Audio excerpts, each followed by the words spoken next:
Bambino classes racing in the UK Kart Series as well. A really, really good proving ground in terms of the UK karting scene here is UKKS. For Bambino drivers, it's fantastic to have so many young drivers learning their craft, getting stuck into racing, and also being part of such a lovely paddock to get them started with racing as well. It's just a perfect start to a driver's career, and can really help them to excel as they press on up through the motorsport ladder.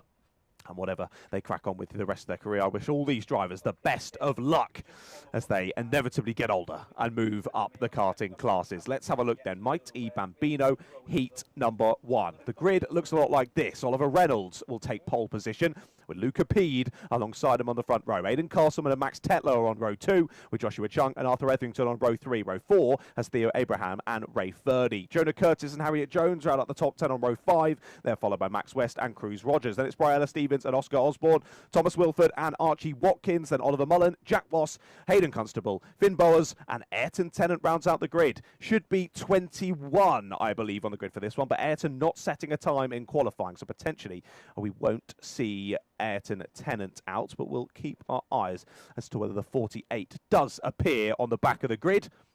And if so, we will indeed have 21 and not 20. As I say, fantastic to have so many drivers on the grid here, not only in the Mighties, but across the Bambino classes as they start their motorsport journey. Looking back through the season so far, 3 different winners in terms of the finals. Jules Nash taking one, Arthur Etherington taking another, and EJ Deera taking one as well. But none of those are leading the championship. Oliver Reynolds leads the championship going into round number 4, and we're nearly at the half point of the season, which is crazy to say. I cannot believe how quickly this year has gone. But the championship's starting to sort itself out now, as it's a 12-point gap at the top for Oliver Reynolds ahead of Max West and Oscar Osborne in 3rd. Well, off we go then. Racing begins here at round number 4 of the UK Kart Series at Whilton Mill. And our Mighties are about to treat us to 8 minutes of action here around what is a fantastic circuit. The Whilton Mill track always producing brilliant racing and lovely shots on the drone camera already this morning. Big shout out to everyone behind the scenes at Stretton Events bringing us the show here today. Make sure you subscribe to the channel to not miss out on any of the rounds in the future.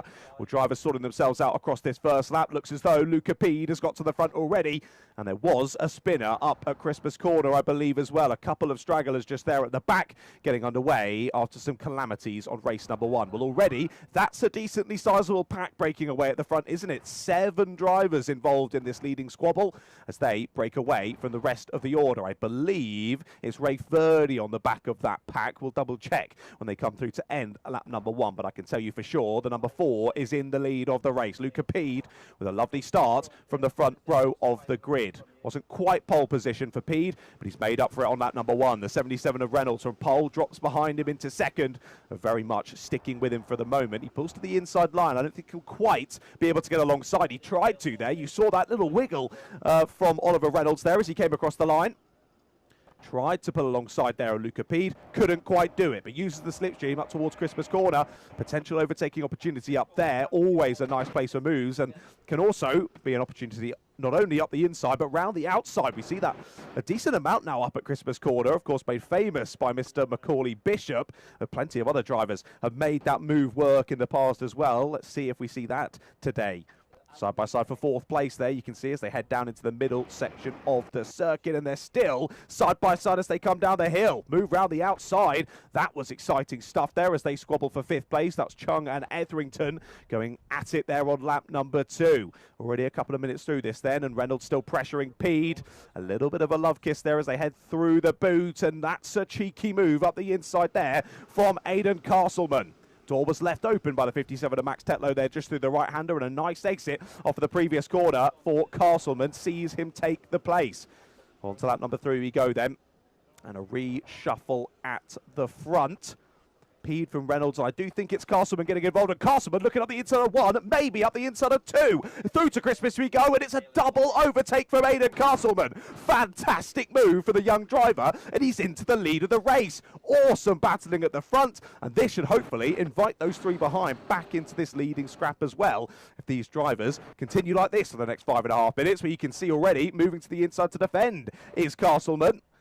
But up and under, he'll try and get the inside line here, will Luca Pede, and he does. Grabs that inside line back and gets the lead as well. Pede is back to the front, and this is already proving very exciting. Well, already, I'm sure we're all very happy that we're covering these heats because they're treating us to some brilliant action already here at Whilton Mill. Pede back to the sharp end, Castleman with him now. Reynolds, your championship leader, still there in third place, and Max Tetlow still very much involved in this leading top four it is. And the pack of three behind still battling well as well. Joshua Chung, Arthur Etherington and Rafe Verdi. It is indeed Rafe who's involved in that next train of three. Pushing on towards half race distance in this first one already. That's Reynolds looking to try and make a way through. Let's see what they can do down at Ashby. Heavy braking zone downhill right-hander this one. No one thinking about it this time, but they're so close that you just never know when they are quite going to go for a move. Through they continue on through the mid part of the lap then. Pede, Reynolds, Tetlow and Castleman. Not quite in that order at the moment though. Tetlow still at the back of this train. Castleman still second and Reynolds still third. But for a brief moment we saw Luca Pede lose the lead of the race. He didn't have to wait too long to get that back, did he? Only a few corners and he was straight back to the sharp end. Luca Pede feeling very comfortable leading this train of four drivers. Weathering the storm very nicely, dealing with the pressure beautifully, as again looking at the inside line there. Down into the first couple of corners was Oliver Reynolds. Castleman's got a nice exit though through Oblivion. Will Pede cover the inside line? Not at the moment. Castleman pushes him up the hill and doesn't think about the move this time into Christmas Corner. Leaves it for now. Whether there's a thought from Castleman here to maybe work together with Pede and break away from Reynolds and Tetlow, I think will be easier said than done, with the pace currently on show from those two drivers in third and fourth place. Fastest lap of the race so far is from Aidan Castleman. A 102.2 for Castleman versus a 102.3 for all of the three other drivers in that top group. And then we see that pack slightly further back there, still squabbling very well. Etherington, Chung and Verdi. Etherington now officially through on Joshua Chung. Into the top five he goes as we now tick to less than 3 minutes left to go in the race. But we do have a back mark to get past, I think, here as the drivers head round the last couple of corners. The number 11 of Hayden Constable, that is. They do manage to get through. I think Hayden's still ahead of Jonah Curtis. Yeah, Curtis a further lap down, I think, in this one. But looking at his lap times, I don't think he should be. So potentially an off-track excursion at some point for Jonah Curtis. But we'll see how he presses on through this race anyway. Has the pace of sort of the drivers in just outside of the top 10. So something might have happened here to Jonah Curtis as there's moves up into Christmas Corner. That was a thought there up the inside. I think that might have been Rafe Verdi actually potentially looking up the inside there into Christmas Corner. Certainly in that next battle pack here in the Mighties. But some of our youngest drivers on today's bill already putting on a show for us in heat number one. Now, all of these grids for heat number one, of course, decided from the qualifying sessions. We had one at the end of yesterday. We had one this morning. And it's not an amalgamation of times from that. It is your overall quickest time from both sessions. And that's because some of the drivers, especially in say, the Pro Karts, they're not able to make it on the Saturday for qualifying session one. So at least they get an opportunity in qualifying session two on the Sunday morning to put in a time. Then, of course, you're playing with fire a little bit because you never know what the weather might do. And if on the Sunday morning suddenly it's a tad bit moist and all the other drivers popped in a time in the dry in qualifying yesterday, means you're probably going to be starting a little bit further down the order than you might have hoped. So gives the opportunities to those drivers, but still, if you want to make sure you're up near the sharp end of the grid, you want to be here for both sessions. So like I say then, fastest lap time from each of the session. That's what sets the grid for these first heats. And then the finishing positions from these heats will then set the grid for the next one. And then the points that are tallied up from all of the three heats across the day will make the grid for those finals later on. We'll talk about the finals later. There's a move for second place. Up the inside goes Oliver Reynolds, down through sector number 2, and he's made it stick through Osiers. Nice move from Oliver Reynolds. And this is given the biggest gap that Luca Pede has had all race out in the lead. And the fact that that gap's only probably about a kart length or so just shows you how close it has been throughout this first 8 minutes plus 1 lap heat race in our Mighties. Across the line they go then, on to lap number 8 now of this one. Pede still leading the way, but officially confirmed on your timing. Reynolds is through on Castleman. Up they go to Christmas Corner once again.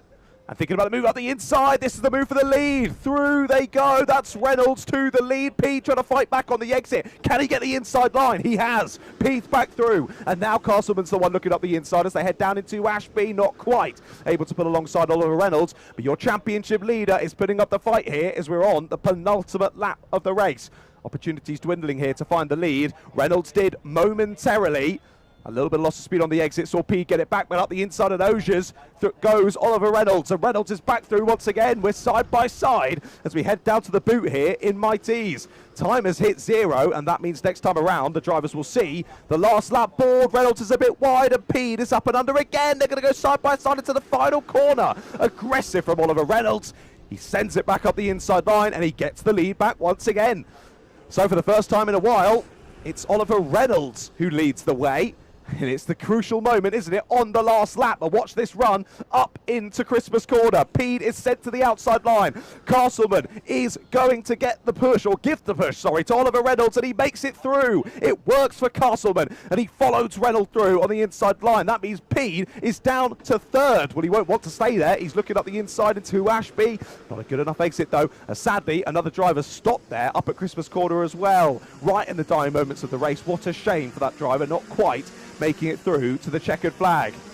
Well, leading 4 down through sector 2 once again. It's any of these 4 that can take this first race of the day. And look, it's the inside line is Castleman. Reynolds has left the door open here, and Pete's going to try and follow him through as well. He has. Castleman's back through to the lead. Pete back through to 2nd, and Reynolds, after leading this last lap, is down to 3rd.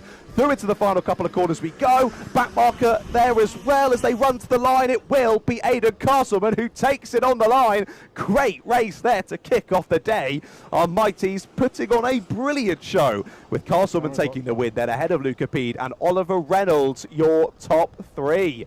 What an end to the race that was. Some brilliant battling there, and often you can see drivers gaps sort of opening out in these lower classes as drivers, you can understand, have very different experience levels and whatnot, but those 4 stayed absolutely glued together for the entirety of that race. That was fantastic. And don't forget, we got 2 more heats and a final to come for the Mighties. That is going to be treating us throughout the day. Right then, full results of that one. Aidan Castleman, Luca P and Oliver Reynolds, your top 3. They were followed by Max Tetlow and Ray Furdy in the top 5. Behind then Joshua Chung and Arthur Etherington. Then Max West and Harriet Jones. They will then be followed by Briella Stevens, who jumps to 10th place. I think we've had a couple of issues potentially on the last lap, as Theo Abraham, Thomas Wilford and Cruz Rogers seem to be dropping down on my timing. We wait for the drivers to come through to see the checkered flag. Another driver comes through to cross the line, and that's Hayden Constable. So either way, outside of the top 10 will be Theo Abraham, Thomas Wilford, Cruz Rogers, Jack Ross, Oliver Mullen, Hayden Constable and Jonah Curtis. 17 drivers in that one. What a great start to the day that was. Mighty's done and dusted then. We've got some more Bambino racing still to come. The first race of the day for the Iame M1s and the Bambino Comas.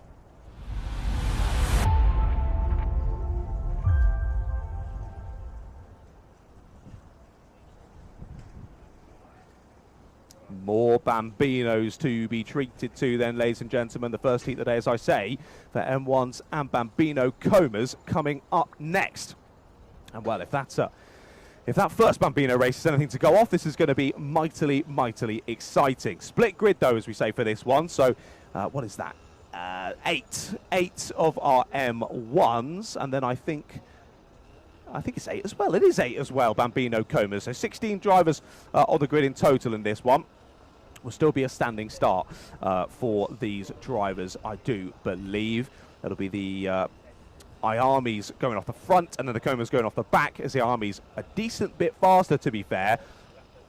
Fastest lap in qualifying from our Iame M1s was a 57 dead from Jack Rossi Minute, your UK plate winner from earlier in this season. Jack has been on fire so far in 2026. He has been mightily quick across all the different championships that I've been lucky enough to commentate over where Jack has been racing, and once again he pops it on pole here at round number 4. And not only does he pop it on pole, he puts it on pole by over 3/4 of a second. What a lap from Jack Rossi Minute. I was watching them go round in qualifying 2, and Jack was on it. You could tell how he was carrying the speed through the corner, and especially I was watching down at Ashby. That's where we're based in the van for the commentary today. When I was watching down at Ashby, you could just see how confident Jack was under brakes into Ashby. He was getting that rear to lock up, carrying that speed through the corner, allowing the rear to slide, to come round on him slightly, and he was the earliest driver to pick up the throttle of any of them that I heard come past before he was even at the apex. Back on the throttle, carrying all that speed through to the exit. That's exactly what you need around a circuit like this, and also in a kart like that as well. Very low powered, these Bambino karts, understandably so. The drivers who are racing them are sort of 6, 7, 8 years of age, so understandable that they're not the most powerful things you're going to see out on circuit today. But that just means the momentum is absolutely crucial to put in a good lap time in one of these cars. Very certain way of driving these Bambino cars, which often the drivers sort of have to unlearn a bit as they then get older. When you transition into cadets, certainly in Hondas you have a lot of that as well, as the pickup on a Honda cadet engine isn't particularly fast. Then when you move into sort of micro max and up into mini max and things as they get faster, and then of course into juniors and seniors as well, very different driving style for those. So you've got a lot more instant power under your right foot. It's a lot less about carrying that speed and being right on the edge of the fine margins in every particular aspect of driving around the circuit. So very different, but a really good marker for these young drivers to get in. And of course you don't want too much power under the right foot of a driver who's sort of 6 or 7 years old. So good to get them ready with this kind of power, getting up to speed and learning all the bases of racing, and then as they press on through their motorsport career, that's where they'll start to get those finer details just right. But as we all know from racing in the past, if you have done, the only way that you get faster in racing is by racing. That's really the only way, is getting that track time in. So the more races drivers can do, the faster that they're going to improve, and learning that racecraft on circuit, there's no better way of doing it than in genuine race conditions. And so many of these drivers, very impressive talents on offer. So quickly at the grid then, Jack Rossi Minute and George Miller on the front row for Iame M1, then Stanley Thurston and Isaac Taylor, followed by Armand Khan, Albert Ohm, Timothy Robinson and Rex Everard. Then in the Bambino Comas, we've got Jace Hannon and Noah Gallagher, then Matthew Pearson and Reggie Rhodes, then followed by Logan Grassi, River to Giorgio Miller, Dalton Dyke Whitfield and Jax Wilmington. 16 drivers in total, as I say. 8 in the Iames and 8 in the Bambinos in the Cobras, I should say. Both classes Bambinos, of course. Here looks as though we got one driver having a little bit of an issue potentially with the engine, as everyone else jumps back into action to, well, one assist the driver with the engine that's not quite playing ball at the moment, but also just other family members or mechanics and whatnot jumping into action to just make sure the driver's all happy, ready to go, engine's all fired up perfectly, and there we go then. Grid is cleared, Union Jack goes up in the air, it drops now, and we go racing for 8 minutes plus 1 lap. Once again, sadly, dragged to the side then is the 28. So that was Stanley Thurston from 3rd on the grid there, who was having those engine issues, and they haven't been able to get it started on the grid anyway. Potentially they could get it started on this first lap and rejoin the action, but Stanley will have a lot of work to do, even if they do get that kart out on circuit. Well, George Miller and Jack Rossi Minute scamper off at the sharp end then. Your UK plate champion from early in the season, looking to wrap up maximum points in this first race of the day, but it looks as though he's dropped to 2nd off of the start. I think George Miller, watching that Union Jack flag a little bit better as oh dear, we've got a driver off. Who is that? I think that's Armand Khan, who's off there in the 99 down at Ashby. We'll double check that as they come to the end of lap number 1. But either way, as I was saying, George Miller watching that flag like a hawk, and I think he's got the jump on the start on Jack Rossi Minute. Here's the 38 who is squabbling. That's Rex Everard, I believe, battling with Timothy Robinson. I'll be at the back end of our green-plated karts, the Army M1s, and they might just get in the way here of our Bambino Coma battling. Yes, they will. Side by side down through the last couple of corners, and Matthew Pearson on the 45 has been held up a little bit there, down through the boot, and that drops him a few places, sadly for him. So Logan Grassi to the lead in Comas, followed by Jace Hannon and Noah Gallagher, your top 3 then in the Comas. Pearson dropping down to 4th in all of that, from what was, I think, 2nd when they entered the corner. Well, a shame there for Matthew, but I've commentated over Matthew for a couple of years now. Very quick young driver is Matthew. I'm sure he can find his way back into the top 3. Well, here are the top 2 in Iame M1s once again. So to confirm on your screen, Miller ahead of Rossi Minute. So George did get the jump. But even on the first lap, Jack Rossi Minute found the time later on in the lap as he got the faster lap time comparatively to George Miller, and now he's all over the rear bumper of George Miller. Yellow flags, though, down through the boot The second time of asking in this race. No overtaking moves, no overtaking opportunities available there for our drivers. But Rossi Miller, he's looking for it, isn't he? You can see he's just trying to work out where he can get past George Miller, where he's got that little bit of extra pace. And Isaac Taylor is not too far behind them as well. So if Jack takes a few corners to get this move done and they each hold each other up a little bit, we might just see Isaac starting to get involved as well. Nice exit off of Christmas Corner there. Beautifully seen on the drone cam, but can he use it over Boxing Day and down into Ashby? He can't. Jack is not able to get enough of an overshot, but he might just now. He's got it already. Look at that. Amazing. Out of Ashby, Jack Rossi Miller gets the power down and gets the lead. But is it issues? Is it issues for George Miller? He bangs the steering wheel in frustration. I did think that exit looked very good for Jack Rossi Miller. And sadly, it might just be because it was such a poor exit for George Miller because there's an issue with his kart. Well, what a shame. Round the final corner comes Jack Rossi Miller, and now he's got a sizable lead here in the Iame M1s. That's not George Miller in second place. That is Isaac Taylor, I believe it is. Across the line goes Isaac Taylor in second place. That is George Miller, I think. Across the line he goes. No, it's not. That's Albert Ohm. So it is George Miller out of the race then. He's not come through to start lap number 4. What a shame for George Miller. Of course, starting on the front row, getting to the sharp end early on. What a shame. What a shame for George. Well, Stanley Thurston has just exited the pits. He's on track. He's going to be 3 laps down, but at least he's going to get 5 minutes here as a bit of a test session, really, for Stanley. To get a bit more track time. Because as I was saying earlier, it's that track time that improves you as a driver, hand over fist when you're this young. Drivers very, very mouldable at this age, and you're really able to build them up as a racing driver as quickly as possible. So Stanley gets out, and at least he's going to learn, and he can still get involved with a couple of battles out there, at least get nice and close with the drivers around him. But of course, still be frustrations from Stanley, but to no fault of his own, issues with the kart. They've got them going now, so that's a positive, and hopefully we will see Stanley out in all of the rest of the racing so far today. Just a shame this one hasn't quite gone the way that Stanley would have been hoping for. Well, at the sharp end there, it's now 7 seconds clear, or almost, with Jack Rossi Miller as they go on to lap number 5 of the race, now ahead of Isaac Taylor, Albert Ohm then in 3rd place. And that is Jace Hannon across the line. So Jace still leading in the Comas. Matthew Pearson, as I expected, is back up to 2nd place after that brief foray outside of the top 3. River de Giorgio Miller into 3rd. Reggie Rhodes there in 4th place. Reggie was very exciting back at round number 1 at Fullbeck. Reggie was very quick on his E-plate. And for the moment, still remaining in the top 5, just outside of the top 3. What is the gap from Jace Hannon to Matthew Pearson? It's about 2 seconds, just less. You can see them there on your screen. Matthew Pearson on the 45, Jace Hannon on the 75. So only a bit of time between the two of them now, as that was Reggie Rhodes, I think, getting a bit frustrated at something as they headed down the hill. E-plated driver not too happy about something.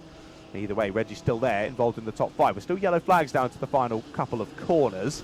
So whether we've got a stricken kart down there, I can't quite see on that camera angle. Either way, something's awry down there through the boot. The yellow flag's still out then. As, don't worry, that's not rain that you can see on your screens. That is simply all of the hay fever causing pollen that you can see in the air. I'm struggling in the commentary box today. I've got a very itchy throat, which is making commentary slightly difficult. Hopefully you can't notice on the live stream today, but yeah, pollen is very, very high today. And a lot of us struggling from the hay fever today. As sadly, we're starting to lose that beautiful summer weather we've had for the last week or so. I think it's starting to drop into last week. Still enjoying some nice temperatures here today. I wouldn't want it too much warmer, to be fair, given we are in the van. Yeah, it would have been a very sweaty affair. But thankfully, no, we are about 21, I think 21, 22 degrees it'll get to today, just as we get to the end of May. And funnily enough, May was lovely. As we go into June, it's not quite looking so good. So we managed to get into the last relatively sunny day today here for round number 4 of the UK Kart Series, which is positive. But either way, 1.5 minutes left to go in this race then. And if you lost George Miller earlier on, I say that though, George Miller's still, according to my timing, he's still going well, but I'm not sure if that is correct. either way, he's a couple of laps down nonetheless, so it will be points lost sadly in this one for George Miller. Just ignore that timing on the left-hand side of the screen. That is still frozen, I'm afraid. So it is Jack Rossi Minnaert in the lead of this race, with Isaac Taylor second, Albert Ohm third in the Iame M1s. Chase Hannon still leading in the Bambino Comas, with Matthew Pearson and Noah Gallagher chasing him down. Speaking of which, Matthew Pearson, I think, is on to the tail now of Chase Hannon in their battle for the lead in the Comas. They were very close as they came across the line. About 3/4 of a second it was between the two of them when they came onto this lap. We're currently watching one of the Bambino Comas trying to get past one of the Iame M1s and struggling a bit to do so. Gives them a bit of a tap as they head down into Oges. I think was trying to work out whether they could get past. Didn't think they could, but then were caught out by the driver braking as they headed down into the corner then. Into the final sector comes some of our drivers with only seconds now left to go on the clock. They head on to what will be lap number 8 of their race. Through under the gantry they go. On to a new lap. This is Noah Gallagher then, with River to Giorgio Miller, Logan Grassi and Reggie Rhodes. So these four absolutely nose to tail for what will be third place in the class here in Bambino Comas. As we are on the penultimate lap of the race now, confirmed on the timing, looking up the inside. Oh, the door just closes there at Christmas. Almost getting the overtake done, not quite able to do it though up at Christmas. Down through Boxing Day, they carry the speed all the way down into Ashby. And Noah Gallagher still trying to fend off the two chasing drivers here. River to Giorgio Miller gets through though, I think, on Noah Gallagher potentially. That was very close.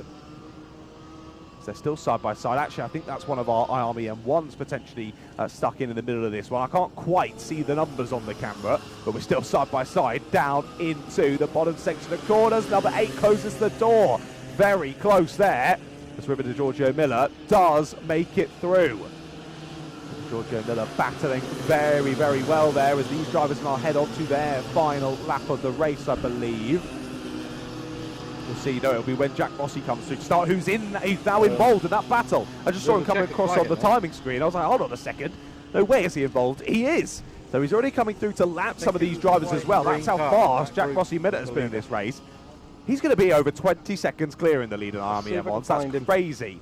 Crazy. As I come across the line, 17 seconds, so not far off at all for Jack Rossi Minnaert. What a lead it is for your UK plate as he heads around this final lap. There he is out of Ashby, as the battle rages on behind him. Noah Gallagher still just about holding on to third, so it was River to Giorgio Miller and Logan Grassi who were squabbling over fourth in the class that we were seeing earlier on.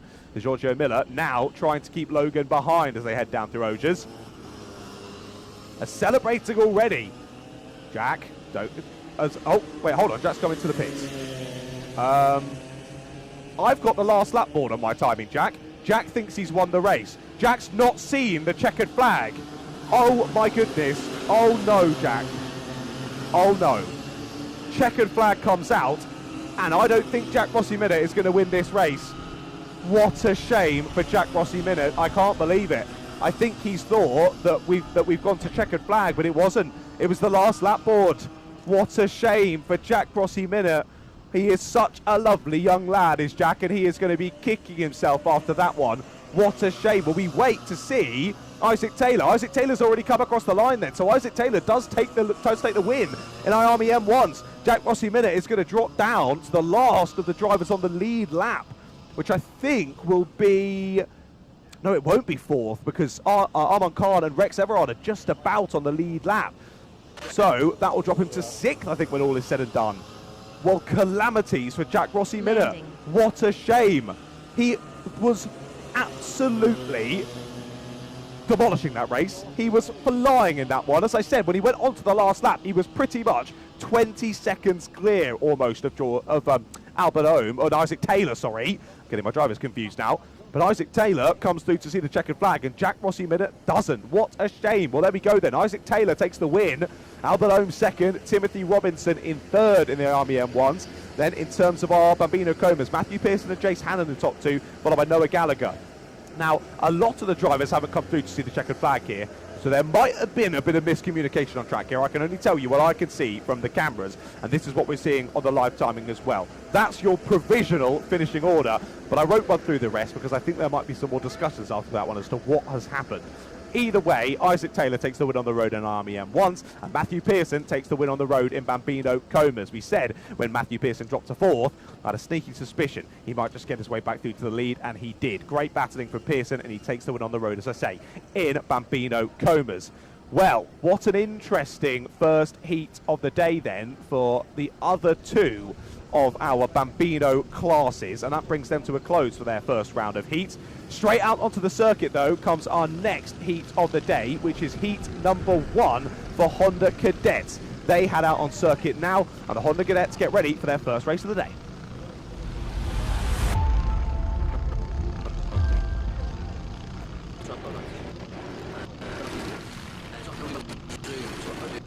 Off we go then, off we go. Honda Cadets out onto the circuit. Their first heat of the day about to get underway. Let's have a look at the grid then. Archie Loveridge, your UK plate champion from earlier this season, will line up on pole position. Dino Rowlands alongside him on the front row. Phoebe Shelton and Bradley Sutton on row number 2. Phoebe Shelton, that's a good qualifying from her up on the second row. Nathan Gretsch and Oscar Somerset are on row number... Oh, that's why I'm getting confused. There's no one in third place. Right, I got thrown off there. No, row 3 is Nathan Gretsch and Oscar Somerset. Then Alistair Saunders and Archie Rutter. Ollie Knox and Louis Dawson. Then Joshua Bailey and David Kioka. They're followed by Oscar Wills and Callum Ryan. Then Chase Wilmington and Seth Wright. Then Callum Bradford, Oliver Godfrey and Ada Wright rounds out the grid of what I think will actually be 19 drivers. It says 20 on my timing, but I can't see anyone in third place, so it would lead me to believe -1. We get to 19. Quick maths from John in the commentary box. My B at GCSE maths coming in clutch. 8 minutes plus 1 lap then on the clock again for this one.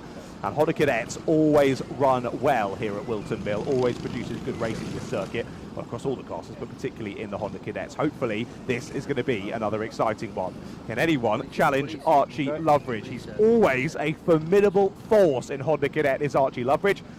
I think perfectly proven by the fact that he's rocking that UK plate from earlier on in the season. A number of drivers throughout the grid to watch out for this one. We'll go through them in a moment's time. For now, flag drops and we go racing here in Honda Cadet. Off the line we go, and Loveridge takes the inside line. Dino Rowlands looking to go side by side down through Oblivion, and they will still be side by side as they get to the exit. And Dino Rowlands, I think, has the better exit from the outside line.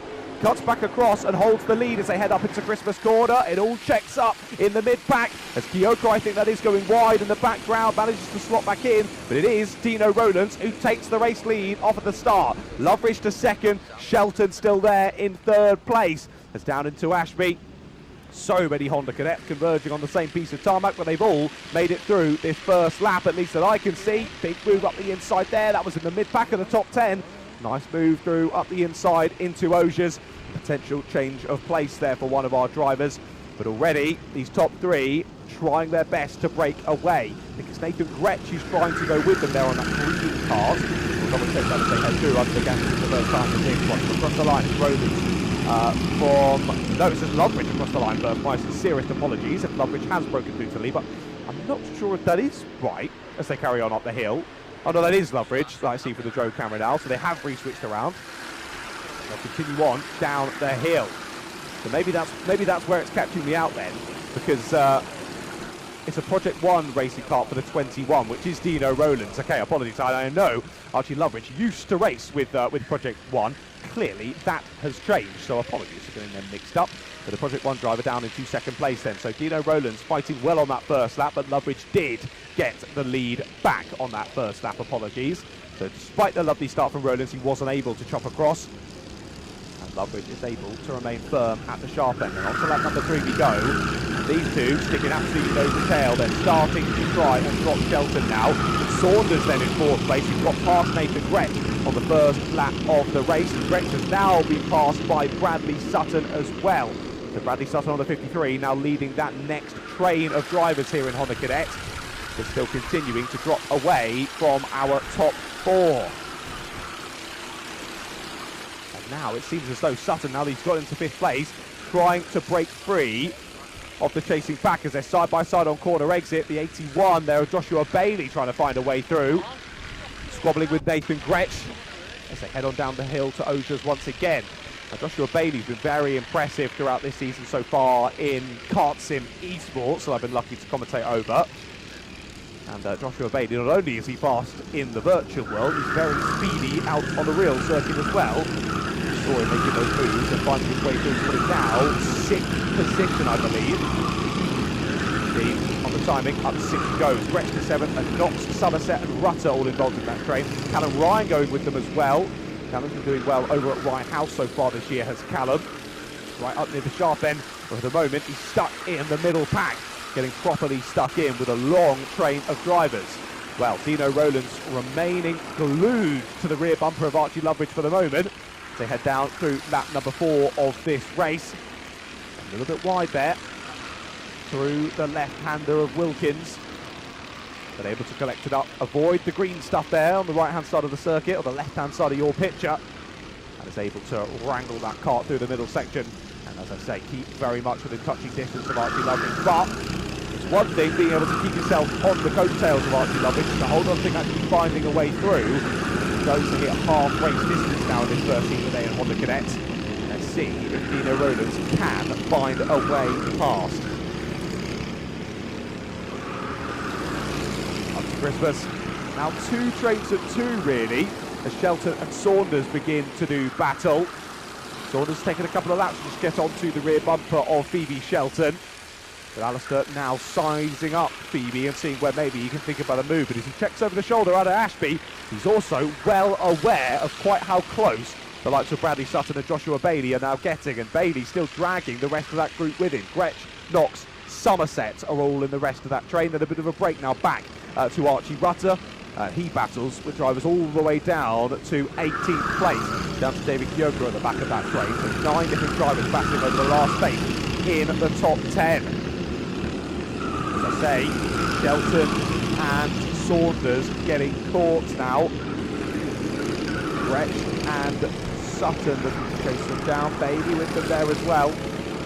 Just over 3 minutes left to go in this race. Is he trying to set something up here, Dino Rowlands? He looked as though he had a nice exit there, down through into Ashby. But whether he got it done or not is another story entirely. Still 3 minutes left to go though, so it might not even be the best point to try and do it. Well, Dino hasn't got through. I think probably a bit too early to really lock horns and go into battle between these two. There's a bit of time between themselves and 3rd place, just over 2 seconds.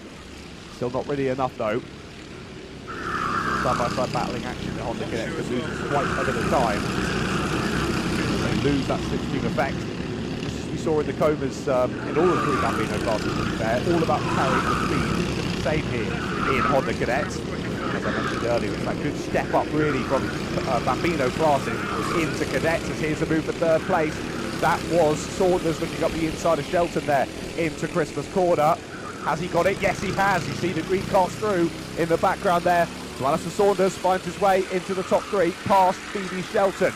That tiny bit of battling has invited Sutton, Gretsch and Bailey into the fold as well, as there's contact in the background. 2 drivers are off onto the grass, and Joshua Bailey not happy with that one at all.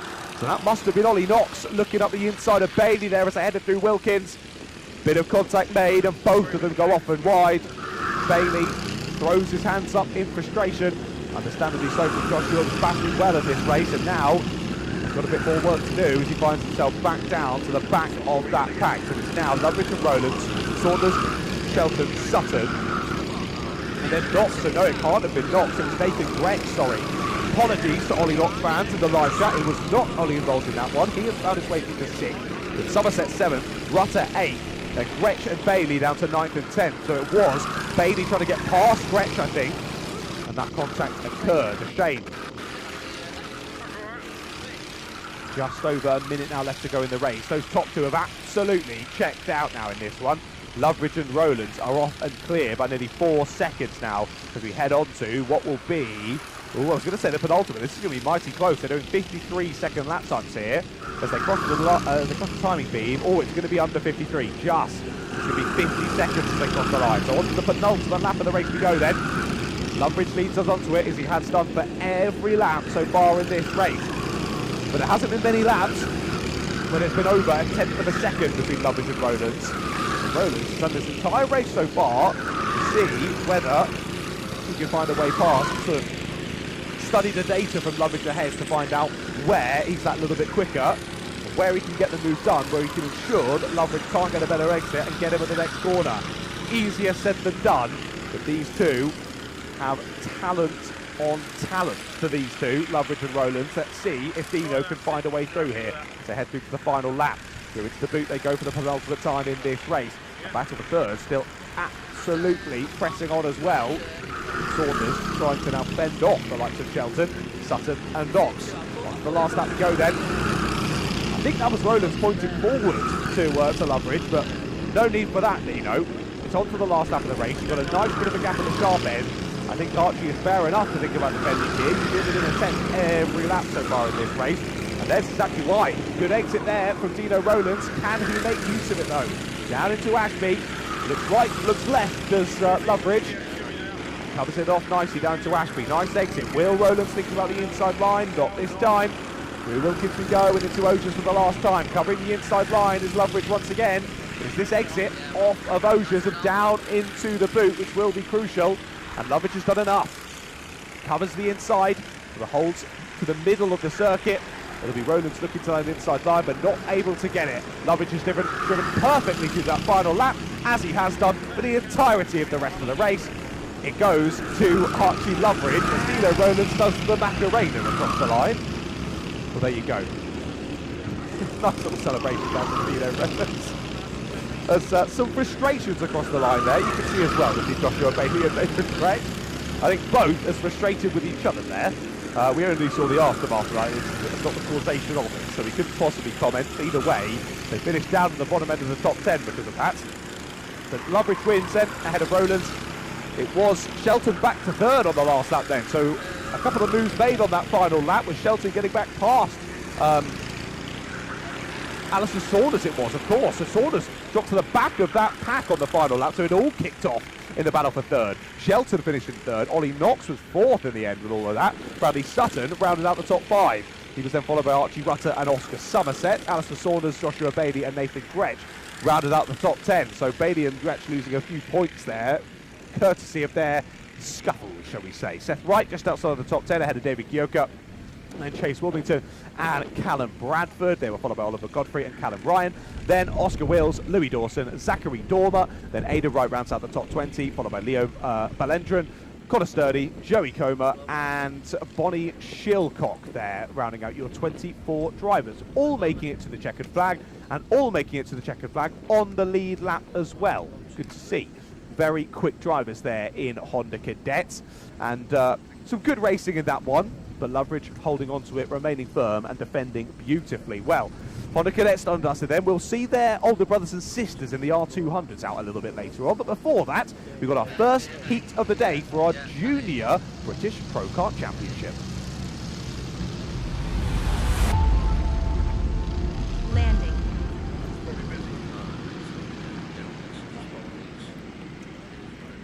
Well then, from Honda Engines, I got suddenly terrified I accidentally muted myself then. We're good. We're good. As I say, from Honda Engines to Honda Engines then, on to the British Pro Kart Championship. We start off with our juniors. And let's go through the grid immediately for this one because there's a lot of drivers on it. Ashton Horspool lines up on pole position.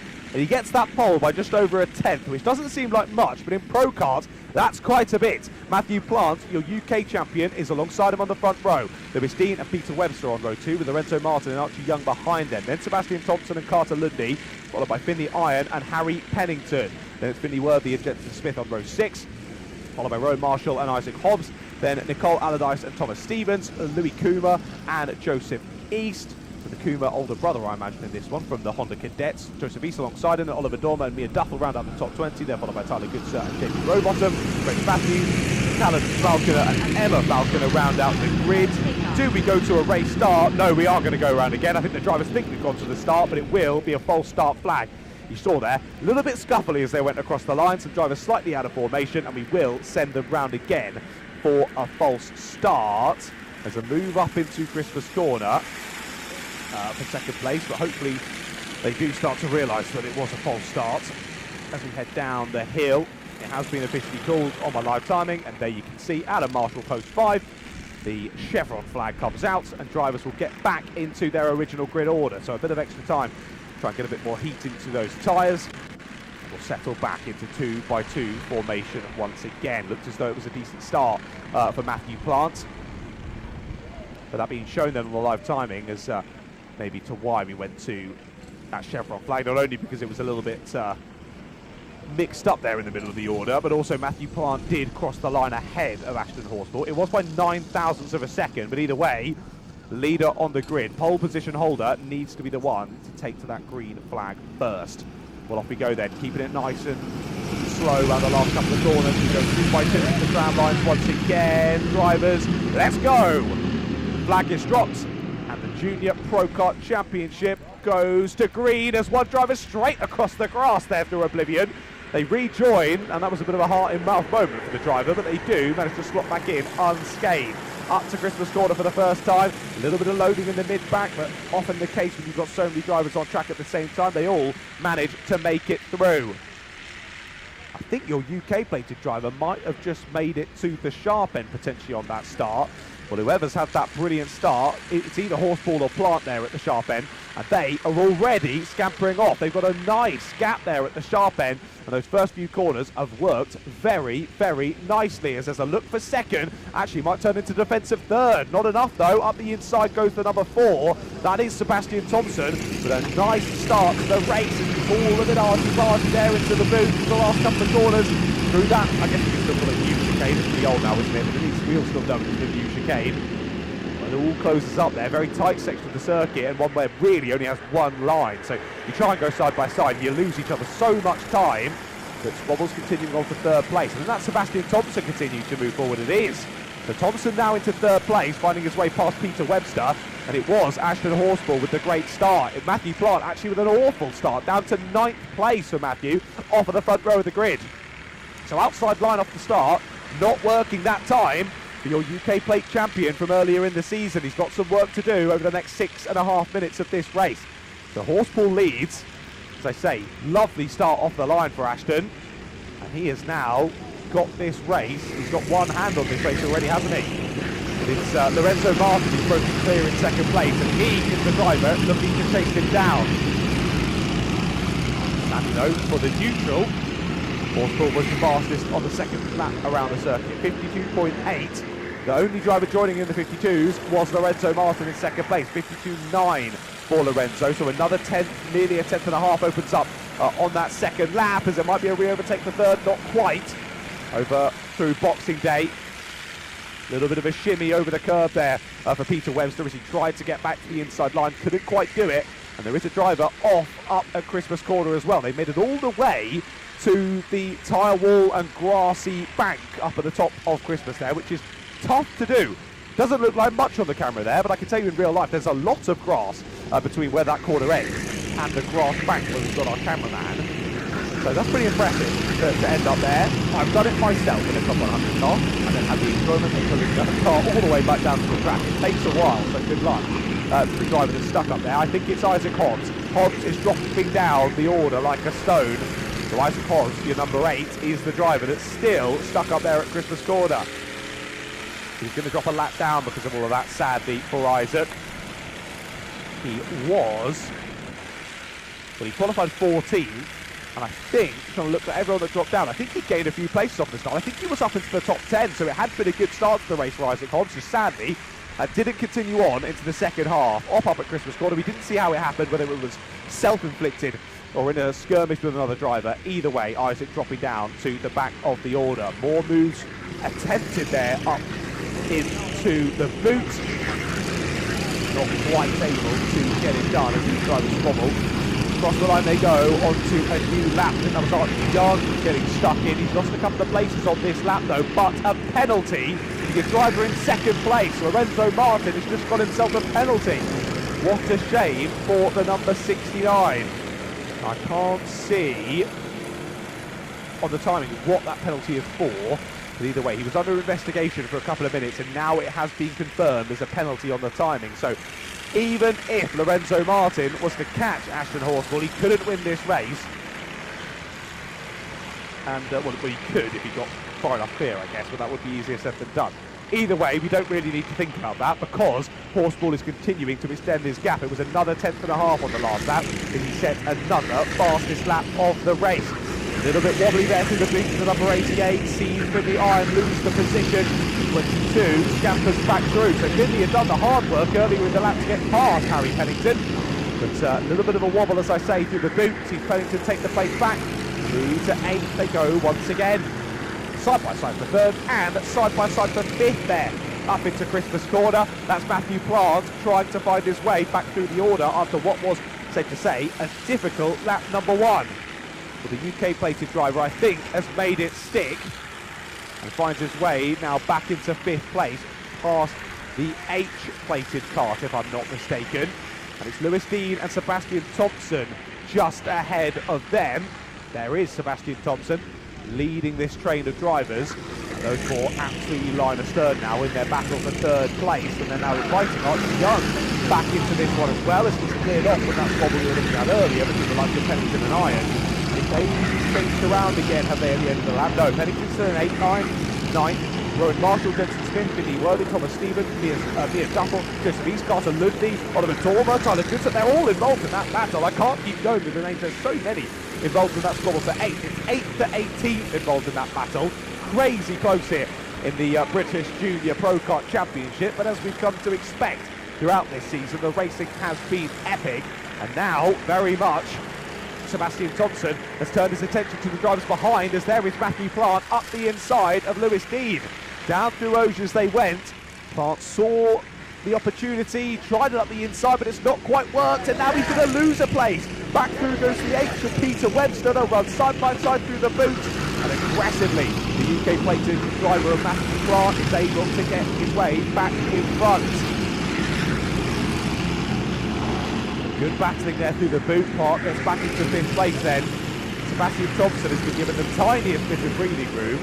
That's immediately extinguished though as they head up the hill to Christmas corner. So he's now joined once more by, it's not Matthew Plant, Matthew Plant's just behind. It's Peter Webster, is it, on the H? He's behind, I believe, now. So Lewis Dean it is, just ahead of Matthew Plant. Lewis Dean putting on the pressure still on Sebastian Thompson, but hasn't been able to find a way through in the last couple of laps. There's the 88 back up the inside. Finley Irons going for it again there down at Auges. Irons back up the inside of Pennington in their battle for 8th as time continues to tick down. Look at that, grabbing the inside line there. Attempting to was Lewis Dean. But can't quite fight his way through. Sebastian Thompson is brilliant in his defence so far in this race. He's sort of just backing the drivers into each other. They're all getting involved in battles themselves. He's now trying to find the inside line again. He's left the door open to Sebastian Thompson. He has. And up the inside, they're going to try it side by side through Christmas corner. Will he get the inside line? Down into Ashby, no, Sebastian Thompson, he's on the outside line, they might get Freight Train, 2 drivers going through, and it's a double overtake for Matthew Plant. Lovely stuff there from Matthew as he takes 2 positions for the price of 1. Plant through in to 3rd place then. So for the first time in a long time, Sebastian Thompson is no longer in 2nd place. All this battling might actually really help Lorenzo Martin. He's got that penalty. And it might just help nullify it a little bit. But now, look at this, Thompson, maybe he doesn't have the pace here to really bobble the position. He's into defensive mode once again. But inside line through the first couple of corners. Does Webster get it? No, but he will get the exit as now he finds the inside line as they head up the hill. Webster trying to get it, but again, late on the brakes from Thompson. He's to try and hang it around the outside and nearly shovels the other driver onto the grass. Very close there for Lewis Dean. Aggressive driving here from Thompson, sees him stay ahead of Dean once again, but that's 2 places lost. And look how quickly Plant is scampering off into the distance. That just shows maybe if that lap 1 had gone a bit better for Matthew Plant, he could have got stuck in with the battle for the lead in this race, but I think it's lofty heights of 3rd in this one for Matthew Plant. Again, ignore that timing on the left-hand side of your screen, that is not correct. Timer has hit 0 though, and on the final lap of the race. Horsfall leads by just over 3 seconds ahead of Lorenzo Martin. Further 4 and a bit back to Matthew Plant. Already he's pressed on ahead of Peter Webster by 1.5 seconds. Now Sebastian Thompson defends once more from Lewis Dean. So only a couple of laps ago it was these 2 squabbling over 3rd. The same 2 drivers now squabbling over 5th. As Dean looks for the inside down into Ashby, but he can't get the inside line. And Thompson continues to hold on to it. There is Matthew Plant down into Ozers. He should consolidate this third place, but we look ahead to Ashton Horsfall. He's coming to the end of this final lap already as Ashton Horsfall, and he will take maximum points for this first heat of the day here in the British Junior Pro Kart Championship. He sees the checkered flag first, and Ashton Horsfall will win in heat number 1. Lorenzo Martin has his performance in second place. A shake of the head though from Matthew Plant. Still an impressive third place for Matthew. I think he'll definitely be thinking what could have been in that race. A few points dropped, but not to worry too much for Matthew. All the points are coming in the final later on. That is where it is crucial to be up near the sharp end. Either way, heat number 1 goes to Ashton Horsfall. Lorenzo Martin in second, but don't forget he does have that penalty from that race. So Matthew Plant finishes third on the road, but might just gain second after that penalty. You have to wait and see. Head over to alpharacehub.com/UKKS for all those finalised results. Peter Webster just off of the top 3 in that one, followed by Sebastian Thompson in your top 5. Great defence throughout that race from Sebastian Thompson. Great to watch. He was followed by Lewis Dean and Archie Young, then Finley Iron ahead of Rowan Marshall, Jensen Smith and Harry Pennington just outside of the top 10 once all was said and done. Following him was Finley Worthy and Joseph East, then Thomas Stevens, Carter Lundy, Mia Duffel, Oliver Dormer, Tyler Goodsir, then Jamie Robotham, Grace Matthews, Nicole Allardyce, Callum Falconer and Emma Falconer, the last year finishers. Sadly, we saw Isaac Hobbs off at Christmas Corner. I don't think he got that kart restarted, and he was 4 laps down by the checkered flag. Well, there we go then. Horsfall takes the first win of the day in Junior Pro Karts, and we look forward to the seniors coming up a little bit later as well, always producing very exciting racing. Well, on to the next heat of the day then, which after our Junior Pro Karts is going to be a split grid for the next one. It's our Might E Cadet along with the Honda R200s.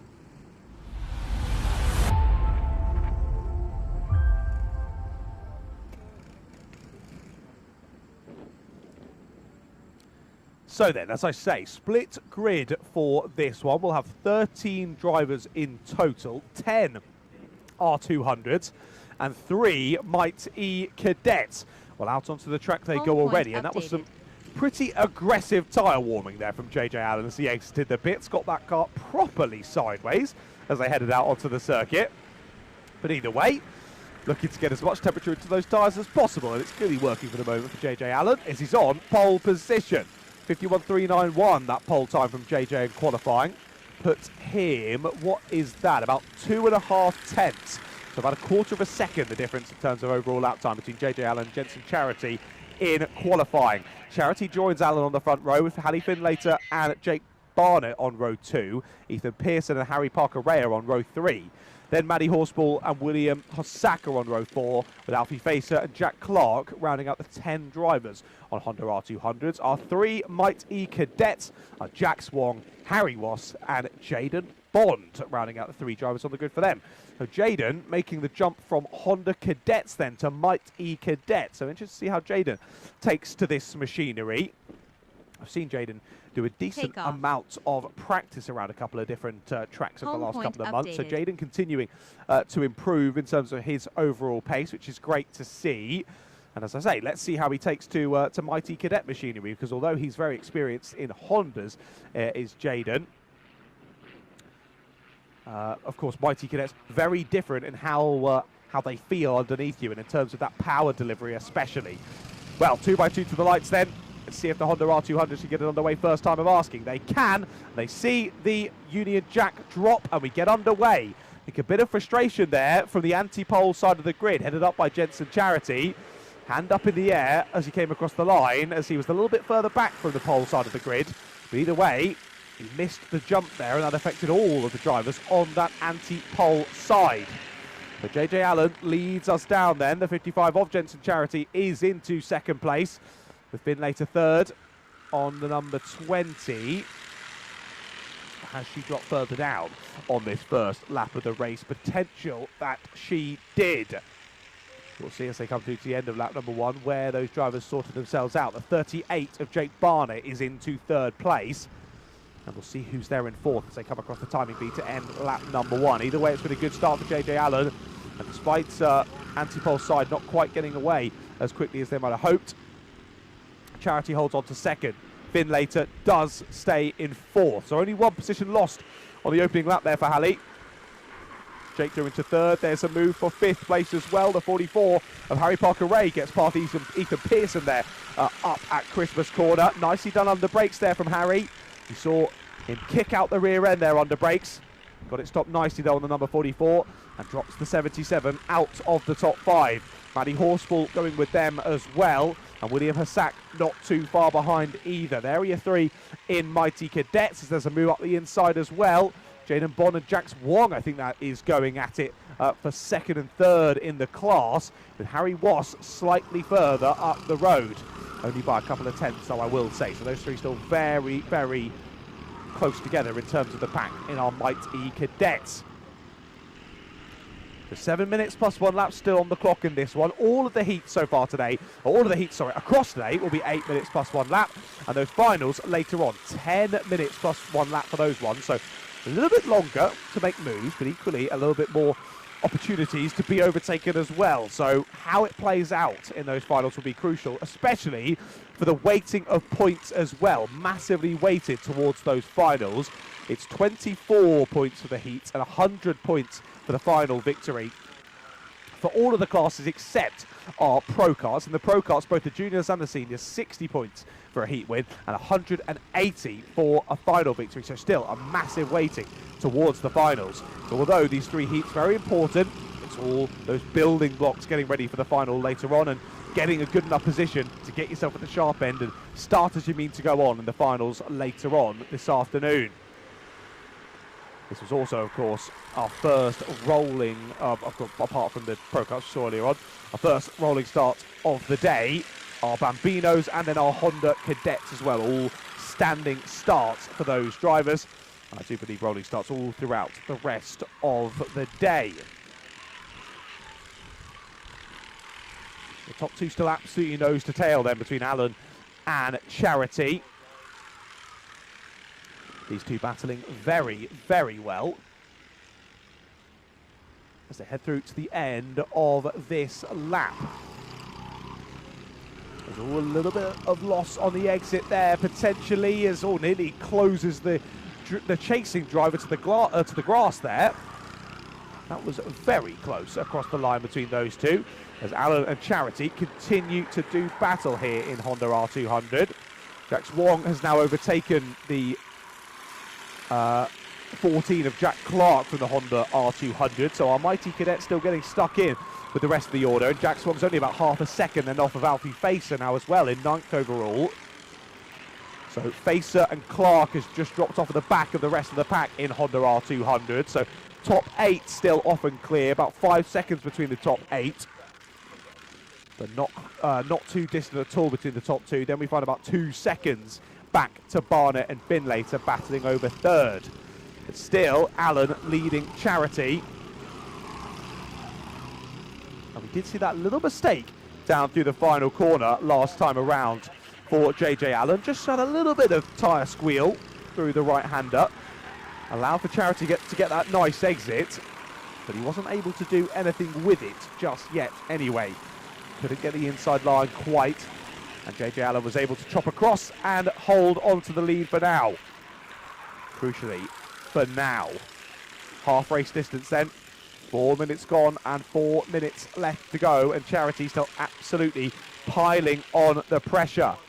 And same can be said behind. Ditto for the battle between Barnett and Finlater. Finlater piling on the pressure to the rear bumper of the number 38 in 3rd place. On to lap number 7 we go now. It's still JJ Allen with the fastest lap of the race, but on the last lap, Allen and Charity did identical lap times, a 51.745 for both of your 2 leaders, which is great at keeping them very close together, but not great in Charity's charge to try and take the race lead away from JJ Allen. If you're matching pace with the driver next to you, you're not going to be able to overtake them.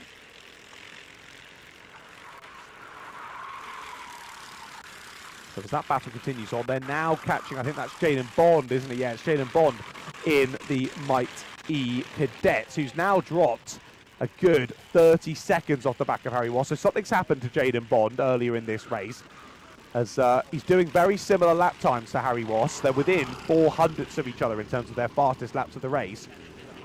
But Jaden's lost 30 seconds somewhere, so there's been an off-track excursion at some point for Jaden, sadly, which has dropped him well off the back of Harry, and what was looking like quite an interesting battle between these two, as I say, we're on very similar lap times, has fallen away now, and Jax Wong is well off and clear.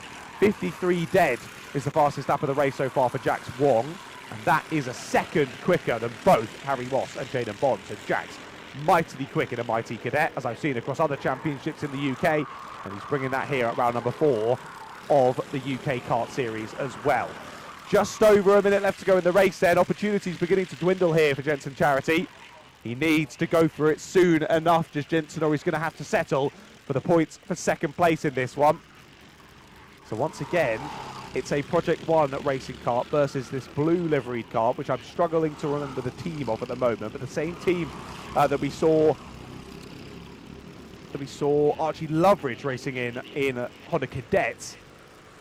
And of course the driver he was battling with in Honda Cadets, part of the Project 1 racing squad, Dino Rowlands. So the two teams doing battle across multiple classes so far today, both in the Honda Cadets and now the Honda R200. JJ Allen now checks over the shoulder out of Ashby, working out quite how close Charity is. And given the lack of defending down through Wilkins and Ozier, I think you can assume the thought process from Allen is, I've got enough of a gap here to keep driving my lines and not feeling the need to defend here for the number 55 of Jensen Charity. Time is ticking down, but not quite fast enough. Across the line they go. It'll be on to the penultimate lap of this first heat of the day here in Honda R200s. So Honda R200s lead us on to their second to last lap of this race then. And of course now, with 4 heats completed, we're over halfway through this first round of heats. So it'll be all heat 1s and then all heat 2s to kick off the day. Then we'll go to a lunch break, and then after lunch, all of the heat 3s and all of the finals to finish off the day as well. And it looks as though over these last couple of laps of this race, JJ Allen's actually found a little bit more pace and has been able to open up a nice bit of fresh air between himself and Jensen Charity. And Charity frustrated behind the wheel there, gesturing to what I can only imagine is his team and family up on the balcony in the bistro building here at Whilton Mill. And JJ Allen has really been able to get his head down here, as I think that was Charity pointing at the engine, just being like, I cannot keep up with JJ Allen here. He's got the power to push him on through onto this final lap of proceedings, has JJ Allen. But either way, he's kept Charity at arm's length throughout this one. It's just been over these last couple of laps that Allen has been able to extend that gap to what is now nearly a second. New fastest lap of the race on the last lap for JJ Allen. 51.411 was almost 2/10 clear now of the fastest lap for Jensen Charity. And on that last lap, he was half a second clear of Jensen Charity. That is why he's been able to build this gap over the last 2 laps. And JJ Allen looking to wrap up maximum points from his first heat of the day. Down through the boot will come JJ Allen for the final time in this first heat. Round the final corner, and it will be the number 10. JJ Allen wins in the first heat of the day. Jensen Charity, not a happy bunny behind the car, but some good points to the championship anyway for Jensen Charity. As good battles to the line, Finlater gets it ahead of Jake Barnett. That change happened, I think, on the penultimate lap of the race, and Finlater able to defend from Barnett all the way through to the checkered flag there. So Finlater holds on to a top 3 spot. Great squabbling up and down the order there in the R200s. But from the start of the race, it was never looking back for Jax Wong. He scampered well and truly clear in the Mighty Cadet. So top 3 then in Honda R200s, Allen for Charity and Finlater, followed by Barnett, Parker Ray, Pearson, Horspool, Hossack, then Alfie Facer and Jack Clark finished off the order there in Honda R200s. And your 3 drivers in the Mighty Cadets, Jax Wong, Harry Ross and Jaden Bond, your 3 drivers in that one. Personal best lap on the last lap from Jaden Bond, put him almost half a second quicker than Harry Ross. So clearly an off-track excursion earlier in the race for Jaden. So it dropped to the back of the pack there. A shame for Jaden, but I'm sure we'll see him back stronger in their second heat later on this morning. Well, there we go then. First heat that they done for our split grid there of our Mighty Cadets and Honda R200s. We've seen the junior Pro Karts out already today. It's time for their older brothers and sisters. The senior British Pro Kart Championship is out next for their first heat of the day.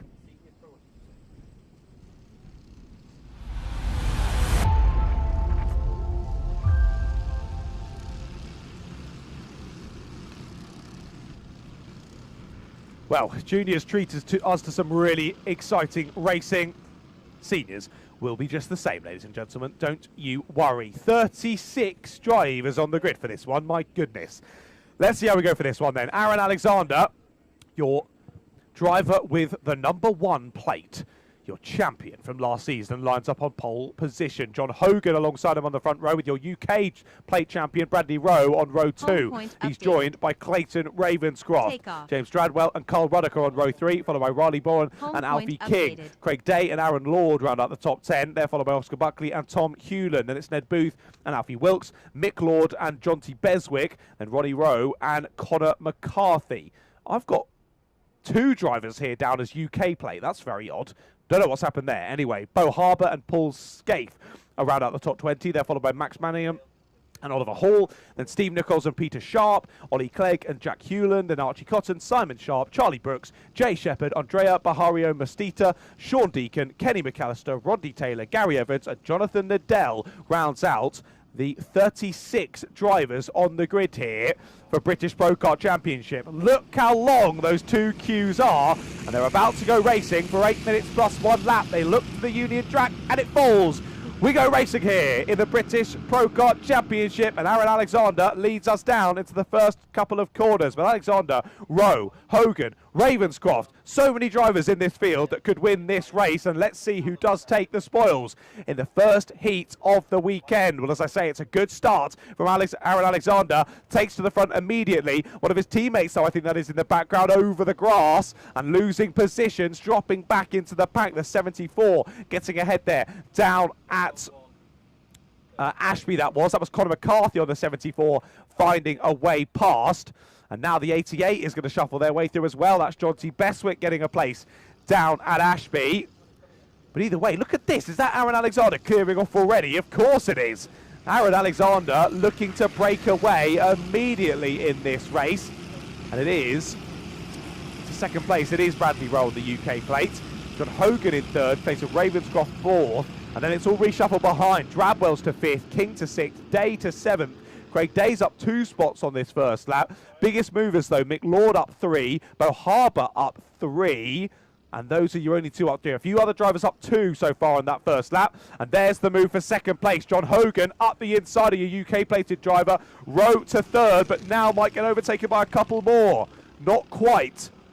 As Ravenscroft and Dradwell, they're trying to follow through. There is Ravenscroft up the inside at Osiers. Nice move there from Clayton Ravenscroft, but loses the momentum on the exit. And it might actually be James Dradwell that makes up the most out of that on the 259.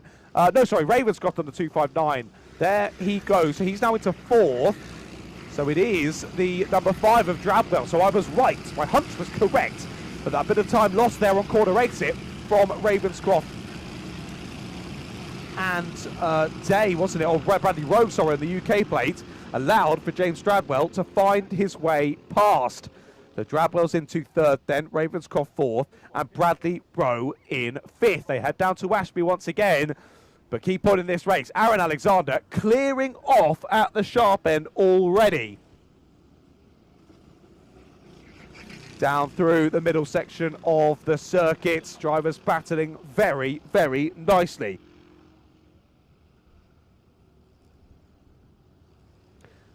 Down through into the boot once again. This is Bradley Rowe, still under pressure now. So you often see in karting that momentum. It's tough to stop that negative momentum. Once you lose 1 or 2 places, you start slipping down the order. That seems to be what's happened so far for Bradley Rowe. He's fending off from Alfie King and Craig Day now. 6th and 7th respectively for those 2. And then not too far back to the likes of Bowen, Lord and Ruddock, who round out the top 10. Aaron Alexander, that lead now almost 2 seconds, a 51.7 on the last lap for Aaron Alexander. The only driver in the 51s, apart from your 3rd place driver, James Dradwell. He's cleared off now from the likes of Ravenscroft and Rowe, and he is hunting down John Hogan. It was only by about 1/10 of a second on the last lap, but he's got 4.5 minutes to find another 3/4 of a second, does James Dradwell. And as we say, he's in a nice bit of clear air. Can he press on and chase down the driver ahead of him? Will be easier said than done. Well, there's the 259 of Clayton Ravenscroft. Bradley Rowe then on the Apollo outfit. heading up that next group. He has seemingly managed to stop that negative momentum now, has Bradley, which is good to see. Now, he is the UK plated driver. No, there are two UK plated drivers on the grid. Ronnie Rowe down in 17th place at the moment, so I think potentially that's in the other class that he's got the UK plate from earlier in this season. Because, of course, we have 3 different classes here across the British Pro Kart Championship. We've got SPRP, SPRC and SPRV. So 3 different championships going on at the same time within the British Pro Kart Championship. 36 entries, as we say, for today. Aaron Alexander leading in the P class, Bradley Rowe leading in the C class, and Paul Scaife leading in the V class in terms of the championship. Still very, very close, particularly up at the sharp end of SPRP. 803 points for Aaron Alexander going into today, and 798 for Clayton Ravenscroft. So only 5 points separating them going into today's racing. And at the moment, in this one anyway, there's only 3 positions separating them as well, 1st and 4th. But for the moment, Alexander would be ever so slightly extending their championship lead here. We go to the final 3 minutes of this first race of the day in the British Pro Kart Championship. Well, with 36 drivers on the grid, you're never short of action here in BPC. Squabbles up and down the order makes it difficult for us to actually know who to focus on in this race. The driver's super close, so that's a bit of a wide moment there out of the final corner. I think potentially for Aaron Lord that might have been on the 63. As he still trying to fend off from Carl Ruddock. Only a couple of tenths of a second between those two as they cross the line. Those two at the bottom end of the top 10. Well, now the number 5, James Drabwell, is through into 2nd place. So that's changed on the last lap. Drabwell is past Hogan. But does he have enough time? Just over 2 minutes, and Aaron Alexander is 3 seconds clear. I think even if Drabwell could find the pace, there wouldn't be enough time. But saying that, Aaron Alexander has consistently been your fastest driver on the circuit. Now the top 3 all down in the 51s. 51.5 for Alexander. No, scrap that. 51.3 for Aaron Alexander on the last lap. Which is now 3.7 seconds clear of James Drabwell in 2nd place. He's done a 51.6 fastest lap. Hogan a 51.8 personal best fastest lap. It's really on John Hogan as to whether John can now get back past James Drabwell. And again, apologies about the timing on the left-hand side of your screen. Keeping freezing today, but I'm sure we will continue to fix that for you as best we can. And I'll keep you up to date on the airwaves as well as to who is where. Ravenscroft well and truly clear now of Bradley Rowe. And that group has all sort of opened up between each other as well, with Bradley Rowe, Alfie King, Craig Day all still involved in their squabble as we head on to what will now be lap number 9 of this race. Did Aaron Alexander just set the exact same lap time? Or did he go ever so slightly faster on the last lap? Let's have a look. No, it was ever so slightly faster. From a 51.389 to a 51.334 for Aaron Alexander. So again, another purple lap time for Aaron Alexander. No one can match the pace of kart number 1. And Aaron really proving today why he's got that number 1 on the kart. Consistency is key, and he has been consistently the fastest driver on circuit for the entirety of this race. Now, I failed to spot earlier on in this one. To be fair, actually it was very recently. Black flag has come out for Ned Booth. He was under investigation for only about 20 seconds. So clearly a cut and dry one there for the number 9 of Ned Booth. Black flag, and Ned will drop to the back of the order. He's currently in 15th place, so a real shame there for Ned. Drops out of this race on the last couple of laps. Well, Aaron Alexander starts the penultimate lap of this race with only a few seconds on the clock. And confirmed on the timing. Aaron Alexander leads us through onto the penultimate lap of the race, now 4.6 seconds ahead of James Drabwell. That's through on a back marker goes Aaron Alexander as well. Squabble for 2nd place, still on though. Drabwell had some really good pace to catch up and pass John Hogan. But now that John's been sat in the wheel track of James, maybe he's learned a thing or two around this Whilton Mill circuit. Not taking anything away from John. He's a very experienced and very fast driver, but since being behind Dradwell. He's found that little bit of extra pace. But as we head on to the final lap then, can Hogan find enough to try and re-pass James Dradwell onto the final lap? But it's been another 4/10 gain. It's been 4/10 on the last 2 laps now for Aaron Alexander to pull out a lead once more on James Dradwell. And that gap now over 5 seconds as they head through the final lap. I think really because Dradwell has turned his entire focus to John Hogan behind. Alexander leads us down through into Osiers for the final time in this race. Hogan's got the up and under and he's got the move. Hogan's through into second place. That's nice from John Hogan. There was a thought about the re-overtake there down to Osiers from Dradwell, but he can't get it done, and Hogan holds the inside line into the boot. Dradwell will try the up and under here. Can he get the inside line? I don't think he quite could.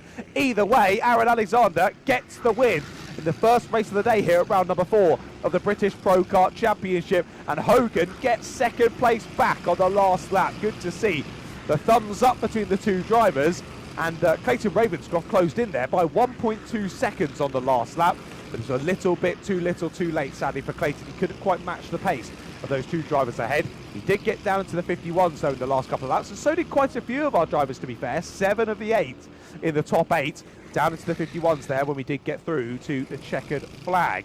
Or another driver was under investigation there in the last couple of laps, that being Alfie Wilkes, so potential for an issue there after the checkered flag, as someone has had an issue before the checkered flag there. A wheel off at the final corner for one of our drivers. What a shame. There's 3 wheels on their wagon and they are not rolling along anymore. Parks it up at the side and that's race over for them. I'm trying to spot on the number who that is. It's the 67, I think, of Kenny McAllister, who hasn't made it to the checkered flag. Well, what a shame there for Kenny. Issue literally meters before the checkered flag. Well, Aaron Alexander wins then ahead of John Hogan and James Dradwell, followed by Clayton Ravenscroft and Bradley Rowe, the top 5. And behind them, Alfie King, Riley Bowen, Craig Day, Aaron Lord and Carl Ruddock, the top 10. They were followed by Mick Lord, Tom Hewland, Alfie Wilkes, Conor McCarthy, Ned Booth, John T. Bestwick, then Ronnie Rowe, Ollie Clegg, Oscar Buckley, Max Mannion, Oliver Hall, Paul Scaife, Jack Hewland, followed by Archie Cotton, Steve Nichols, Peter Sharp, Charlie Brooks, Bo Harbour, Simon Sharp, Jay Shepherd, Rodney Taylor, Gary Evans, Sean Deacon, Jonathan Liddell, Kenny McAllister and Andrea Bahario Mastita, rounding out the order of 36 drivers there in the British Pro Kart Championship. Always a difficult one to run through the final order of because there's so many drivers involved, but that's what makes the racing oh so exciting there, as we've got 2 more to go until we round out our first round of heats here at Whilton Mill for round number 4 of the UK Kart Series. Up next, we've got 2...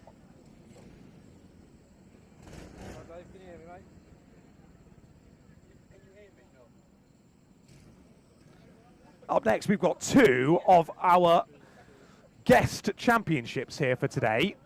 The final of our first round of heats will be our Formula Blues, but before they head out, F300 are heading out next for their first heat of the day. Might be in a moment though, because of course we've got that car stuck at the final corner who's lost a wheel, so not the easiest one to get off circuit. We'll need that kart stand out onto the track to try and get our stricken driver down there at the final corner.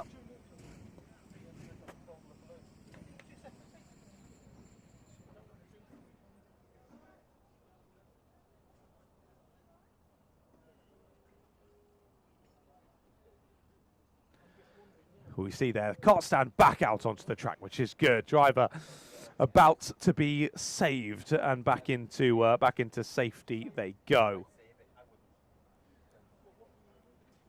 As I say, then F300 is out on circuit next. I did lots of fact-finding prior to today's event, but I thought I'd go and find some of the drivers as well before we went live. And it was lovely to chat to all of them, all very passionate about the machines they race in, and not a class that I've ever commentated over before. But my goodness, am I excited to commentate over this class.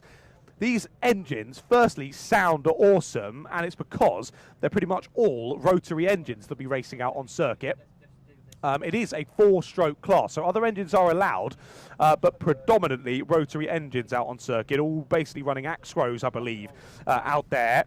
All restricted for today's event, racing in with the UK Kart Series, but other times they will run unrestricted, and at those points they can get over 90 miles an hour in these karts, which is just crazy.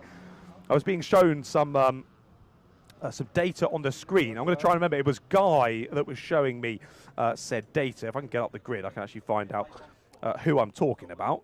Grid for this one then. Let's have a little look then for F300 as they head on round. James Price on pole position for this one with Jack Goodyear on the front row with him. Ryan Martin and Jack Reaver on row 2 with Oliver Warner and Max Cater on row number 3. Then row 4, Gary Woodward, then Jason Merritt, and then Guy Hefford on the back of the grid. 9th place for this one, as yeah, I can see 9 drivers out on circuit, so that's good. It was Guy Hefford who was showing me all of his data on his Micron earlier on, and at Lid, sorry, I said earlier 90. I was mistaken, apology. 80 miles an hour over they get to. 82.7 miles an hour maximum speed they did at Lid. And they set an all-time lap record at Lid when they were unrestricted. Crazy quick, these rotary engines, as I say. Over 80 miles an hour when they're topping out. Here today, they said it'll be around 75 miles an hour that they get to up the long straight to Christmas Corner. So at the point of braking at Christmas Corner, these drivers doing 75 miles an hour. How crazy is that? Well, we get racing here in F300. They go for a race start, and we head down 2 by 2 through the first couple of corners. And look how quickly they get up to Christmas Corner. Amazingly fast in these karts. And this is going to be some awesome racing. And if nothing else, we just get to watch and listen to these stunning rotary engines have a proper hack round Whilton Mill. Oh, they just sound fantastic. Coming past my commentary box there down at Ashby. Awesome sound of the rotary engines as they press on through. As I mentioned, in the championship for this season, other engines are allowed that are all 4 strokes. And I do believe there's been some murmurings that this might be their final year running as F300. Because, as we say, a lot of them running the same engines, running on the Axe rows. So they might as well run a genuine championship just to those engines is what they were chatting about. So potential for some change, but get yourself involved with this because this is brilliant. For today though, they were saying they should be doing similar lap times, sort of Rotax 177s around a circuit like this here at Whilton Mill. So although they've got a higher top speed, a little bit heavier as well, a little more difficult to get the kart round the corner, and that's why those lap times proving very similar to the 177s. Now they have got balance of performance across the karts as well, as there's a move up the inside for 3rd place. Nice move there, getting through into P3. I think that was James Price on the number 8, getting up the inside there of Gary Woodward. But here's Jack Reeve and Matt Cater still off and away at the sharp end of the order for the moment. As I say, balance of performance. 12mm restrictor for most of the drivers, but the heavier drivers will have a 14mm restrictor to account for that weight, so allowing for the kart to produce that little bit more power just to offset their little bit of extra weight. So good to see that it's all sort of put on a bit more of a level playing field, no matter how much you're personally packing on board. And yeah, like I say, restricted a little bit more today for the UK Kart Series, but usually. So as I say, today running a 12mm or a 14mm restrictor, but they would usually run a 20mm restrictor. When they do run a 20mm restrictor, though, they have to put front brakes on, just like a KZ car, because they're going that quickly. When they're getting up to sort of, like we said, over 80 miles an hour, the car just simply will not stop. The brakes will overheat while you're braking, and suddenly you lose them pretty quickly. So front brakes needed when they get into those kind of speeds, but for today, only the rear brakes needed on these F300 karts as they continue to press on through their first heat of the day.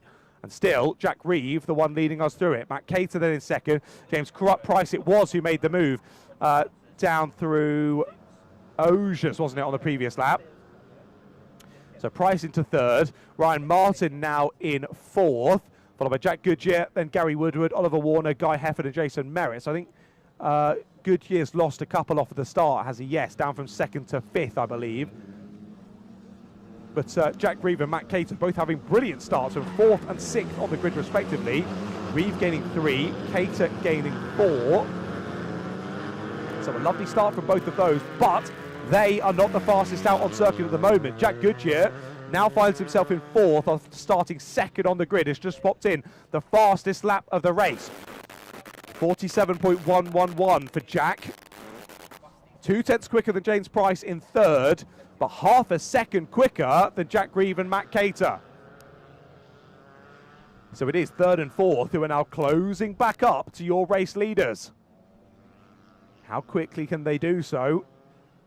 And how quickly can they find a way past as well? Down through the boot we go. He's under quite a bit of pressure early on that lap for James Price, but I think he's lost a bit of time there. Down through sector number 3, just drops a few tenths back off of Matt Cater once again. And he's got to be careful as well, because Goodyear and Martin both very quick in his wheel tracks. It's now actually Oliver Warner in 6th who takes the fastest lap of the race. So Martin and Warner all over the back of Goodyear and Price. As up the inside, there's the move for 3rd. Jack Goodyear gets it done on James Price. Price looks back up the inside into Wilkins, but he can't get it done, and that's going to slow him down. Into Ogier they go, and up the inside now goes Ryan Martin. Very close between those two as they got to the apex. I think that's lost time for Ryan Martin. So initially looking to get the place, I think he might have lost the position now to Oliver Warner.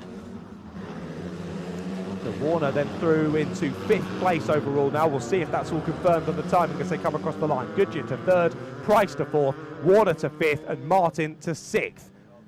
So over halfway through this race now. You saw gaining there up into Christmas corner. This could be a battle for the lead on in a moment's time. Matt Cater with some good speed up there into Christmas. Oh no! Issues for Jack Goodyear. Jack Goodyear's out of the race. What a shame for Jack, just as he'd got into 3rd place. It all goes Pete Tong for Jack Goodyear, and he is out. What a shame, hand up. And I think he'll be back into the pit, sadly, for number 116. So that opens up the floodgates then for the rest of the drivers to get stuck in. And also means that now Matt Cater in 2nd place isn't quite under the same pressure and can turn his full focus, at least for now, to Jack Reeve in the lead of the race. 3 minutes on the clock as they head on to lap number 8 of this race. It's still Oliver Warner with the fastest lap so far, though. Up into Christmas we go once again. Look for 2nd place, that is, but a little bit wide on corner exit. They'll run side by side through into Boxing Day and retake 2nd place does Matt Cater. So for the moment there, James Price did take 2nd, but a little bit too deep on the brakes up at Christmas. Sees him lose it once again. They head down into Ogiers, and this is the biggest bit of breathing room that Jack Reeve has had this entire race. Was under pressure from Matt Cater for the last few laps, but that bit of squabbling between Cater and Price has saw them drop off the back now of Jack Reeve, and that just gives the opportunity for Jack Reeve to see if he can find a bit of consistent pace and potentially press on ahead in the lead enough where he can not be under quite so much pressure.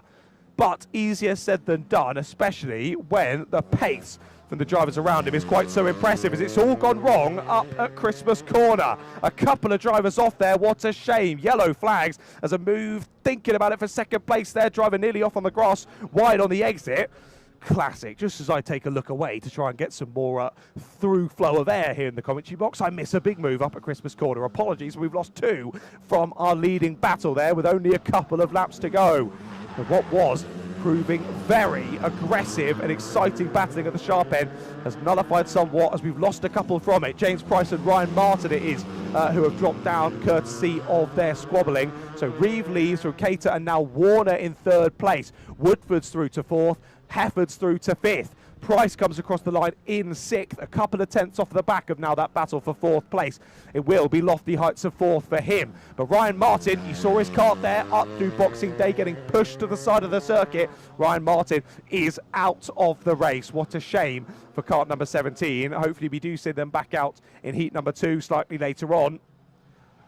But either way, Martin's out after batting up at the sharp end for a lot of this race. A real shame there for Ryan. Through we go, leaders on to lap number, what will now be lap number 11 of this race. And the timer ticks to 3 seconds as Jack Reeve crosses the line. He just about extends this race by another lap.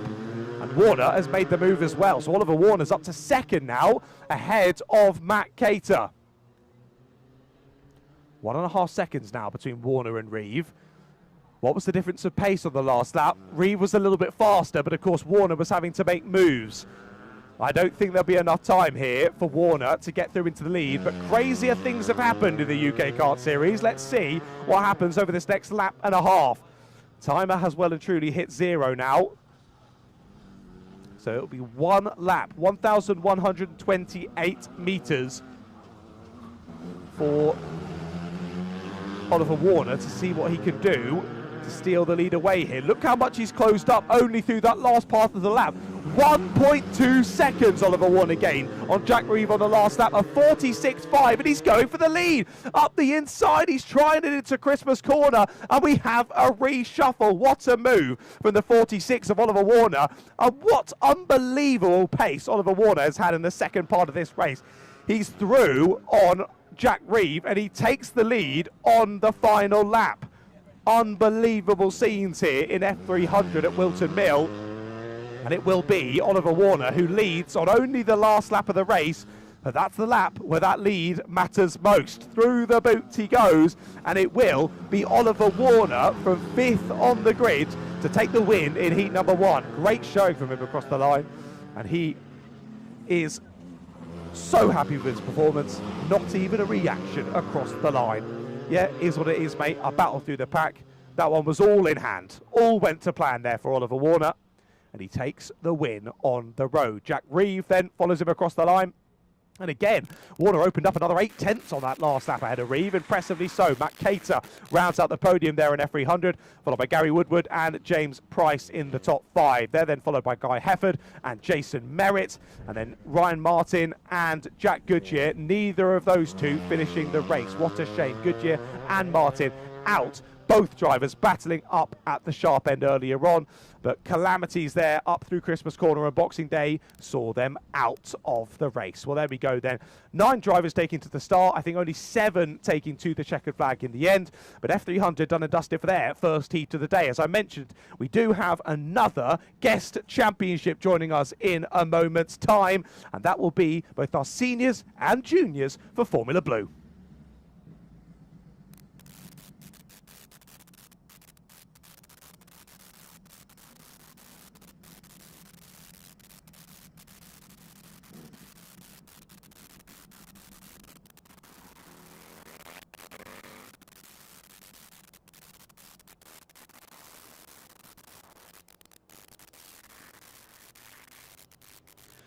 Well then, welcome back, ladies and gentlemen. We move on to our next class of racing and our last of the first round of heats. Our Formula Blue and Formula Blue Juniors are up next. Well, let's see how they go for this race. Well, let's see if we can get up the grid for this one. And as I say, our last of our first round of heats, and then we'll be ready to do it all again. We'll go all the way around for our second round of heats. Every one of our classes will get a second race of the day before we go into lunch break. Now, we're scheduled to be 1:20 to 1:50 for said lunch break, so should be beginning in around an hour and a half. Once all those second round of heats are done and dusted. I think we're a couple of minutes behind schedule at the moment, just courtesy of a couple of false starts and whatnot in today's proceedings. But either way, should be around then. And as I say, should be about 30 minutes. So you can add that to your watches, ready to come back for then our third round of heats. And then, of course, those all-important finals at the end of the day. And I was mentioning earlier, points across both the point system in the Pro Kart's different to the point system for all of our other championships racing today, or classes racing today, I should say. But still, the points massively weighted towards the final. So if things go a little bit awry in the heat so far today, of course, makes those finals a little bit more challenging because the grid's then set for the finals. You've got a bit more work to do if you're starting further down the order. But either way, nothing to be too disheartened about. You still have the opportunity to catch up in the final and get some more points in the bag. Just trying to load up as well the live stream so I can see all of you in the live chat as well. Thank you so much for joining us here on the live stream, courtesy of Stretton Events here today. As I mentioned at the start of the stream, the first time ever that we've been able to stream the entirety of proceedings from around the UK Kart Series. So thank you all for joining us. Here's the grid then for Formula Blue. I've got the juniors at the front, but I think they will be at the back. It's Harley Drake and Danny Elson for the juniors. And then in terms of the Formula Blue grid, Phil Waters and Tom Parker on the front row, followed by Max Günther and Russell O'Neill. Then Stuart Gray and Ashton Lee, followed by Alex Kemp and Mitchell Carpenter. Then Ian McShane and Mike Bell. They're followed by Graham Joseph and Ron Shane. Then Mark Ellis and Nigel Vickery, Jeff Ellis and Joey Foster, Hannah Endicott, Kevin O'Neill, Alex Fortune and James Dawkins rounds out the 22 drivers total. Does the flag fall? Yes, it does. Formula Blue get underway and racing then. These water-cooled karts fire their way down through the first couple of corners and into 8 minutes plus 1 lap of racing proceedings for them. Reshuffling already going on up towards Christmas Corner as there was an attempt at a move for second place. We'll see whether they have reshuffled when they come to the end of lap number 1. Either way, your pole sitter seems to have broken off very well here, has Phil Waters. The 63, though, it is of Tom Parker who's in the lead. So Parker takes to the front then after a good start as they continue to press on through this first lap. It's the end of lap number 1. We go then. And indeed it is, the 63 confirmed there on your screens. Tom Parker's had a good start to this one as they reshuffle themselves out. It's the 13 and Max Günther into second place. So I think Phil Waters, off a pole position here, has lost some places. He has, he's down to 8th position. 8th position then for Phil. A shame for him on the 36. It says he started 3rd, but I think that grid's all wrong on the right-hand side of my timing. So I'm going to choose to ignore that. Either way, Parker's to the lead then. Max Günther in second place, which I will say is the first time I've ever seen someone have emojis in their name on the live timing. He's got race car emojis as Max Günther, and that's clearly powering him to some successes so far today as he's up to second place. Stuart Gray going with them in 3rd as, oh dear, a driver parks up at Christmas Corner there in the background of your shot. They are out of the race here on lap number 2. So one driver already not making it round. I'll let you know who that is when they come to the end of this lap. Speaking of which, under the gantry they go then. Still Parker leading the... Günther now leading the way. Max Günther has made the move then at the end of that second lap of proceedings. Parker's down to 2nd. Stuart Gray still there in 3rd place. Joey Foster then leading the next train. He's trying to catch these top 3 now as they now go into battle. It's a change to 2nd as well. Stuart Gray now through into P2. Hopefully he did that before Christmas because it is yellow flags into Christmas as there's a big off up at Christmas. 3 or 4 drivers off in the background, which is really poor from Formula Blue because that was a yellow flag zone already up there at Christmas Corner. They might just have the book thrown at them after that one. We can't be going off and having an incident when there's already a yellow flag due to an incident up at a corner, guys. Less than ideal. Well, either way, it's proved calamitous for a few drivers there, as I think we've now got a few more out of this race. It was Phil Waters who was parked up at the sharp end. Now, Phil, wasn't he on the sharp? He was. Phil was pole in this race, so maybe that explains why we saw Phil drop down so far on that first lap of the race. He dropped down from 1st to 8th on lap number 1, and then that 2, it was 8th to last, and DNF for Phil. Out of the race he goes. As all big off and off the circuit goes one of our drivers there all the way to the barriers there down at Wilkins. Oh, sorry, no, Ashby that was down through the right-hander there. Through Wilkins they go through the left and down into Osius, the second of those left-handers. But again, calamities here in Formula Blue. Drivers dropping by the wayside, but these top 4 still absolutely nose to tail. And Joey Foster has well and truly now made this a 4-way battle for the race lead. It's Günther from Parker, from Foster, from Bell now. Anthony Lee now into 5th place. We've lost Stuart Gray in all this as well on the number 8. He's dropping down the timing screen now. He's now into 8th place on the number 8. So calamities for him. He's lost 12 seconds on the last lap. I think we could assume it was Stuart who was off down at Ashby then on the previous lap.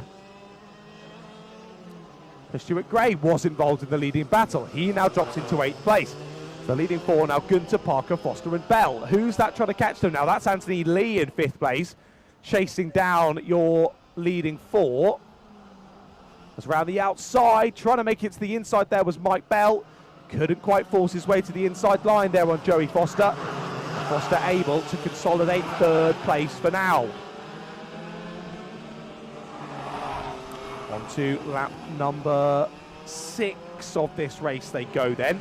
And just to say, I had a good little chatter with some of the drivers before this. 3 different motors being used out there on circuit. We've got blue top motors, green top motors and black top motors.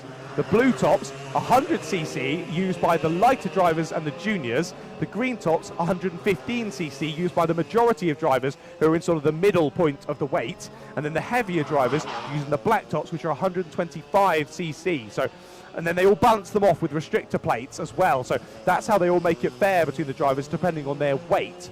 That then makes it fair in terms of the power they're able to use, and thus means they should be doing pretty similar lap times across the order.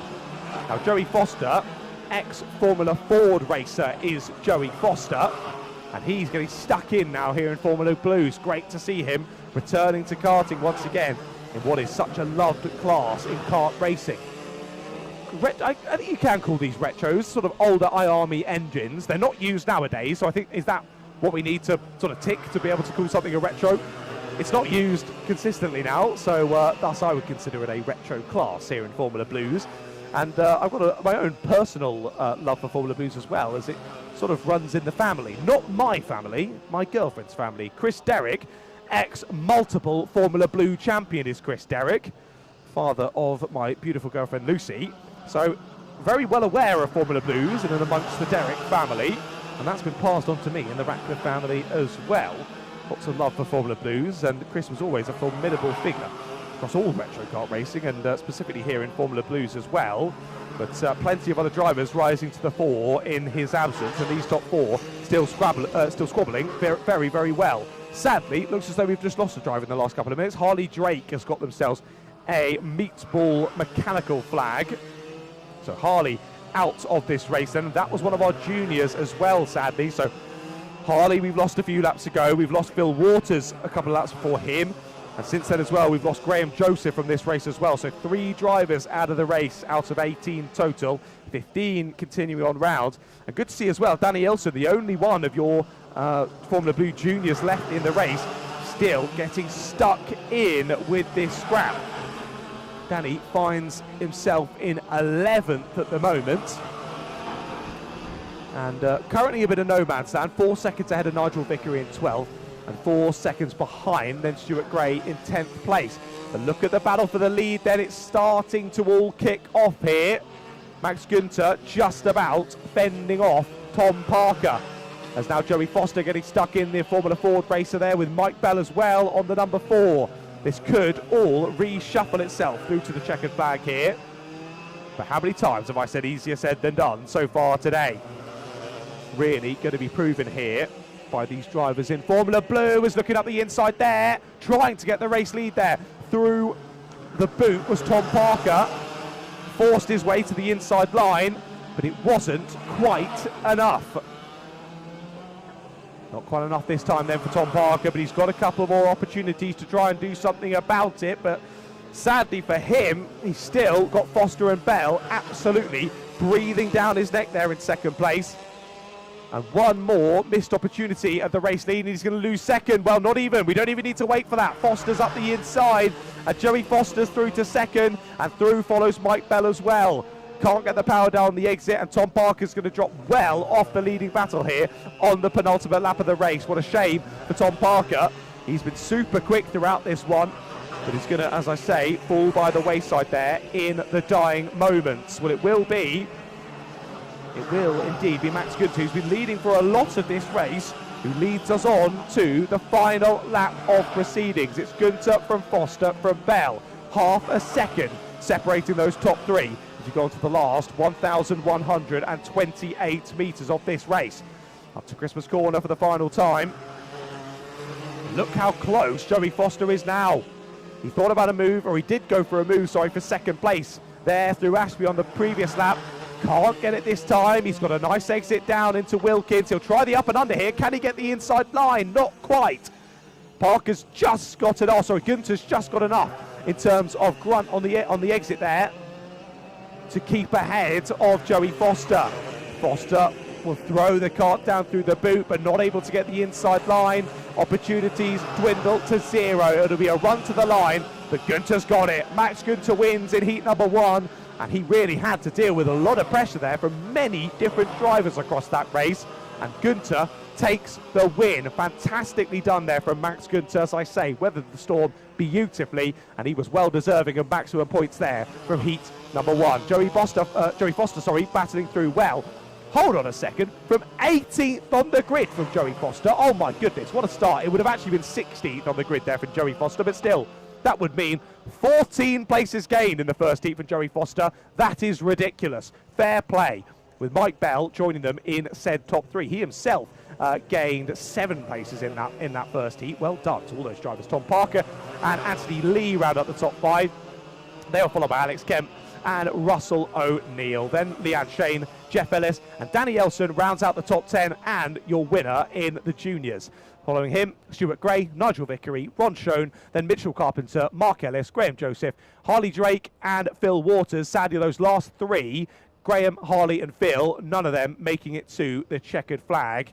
Harley with a mechanical, the other 2 stopping out on circuit. So we will have a couple of drivers, I think, to try and recover from circuit as well as the rest of the drivers peel back into pit lane.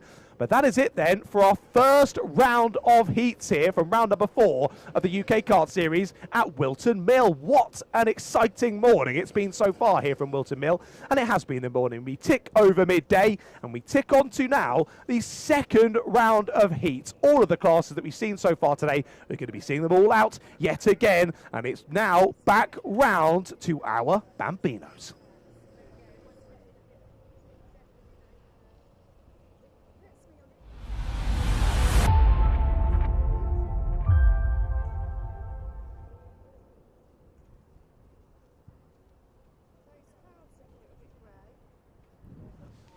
Right then, my T's going to be heading out on circuit in a couple of moments' time. There they are. It's almost like they could hear me. Hi guys, welcome back to the track.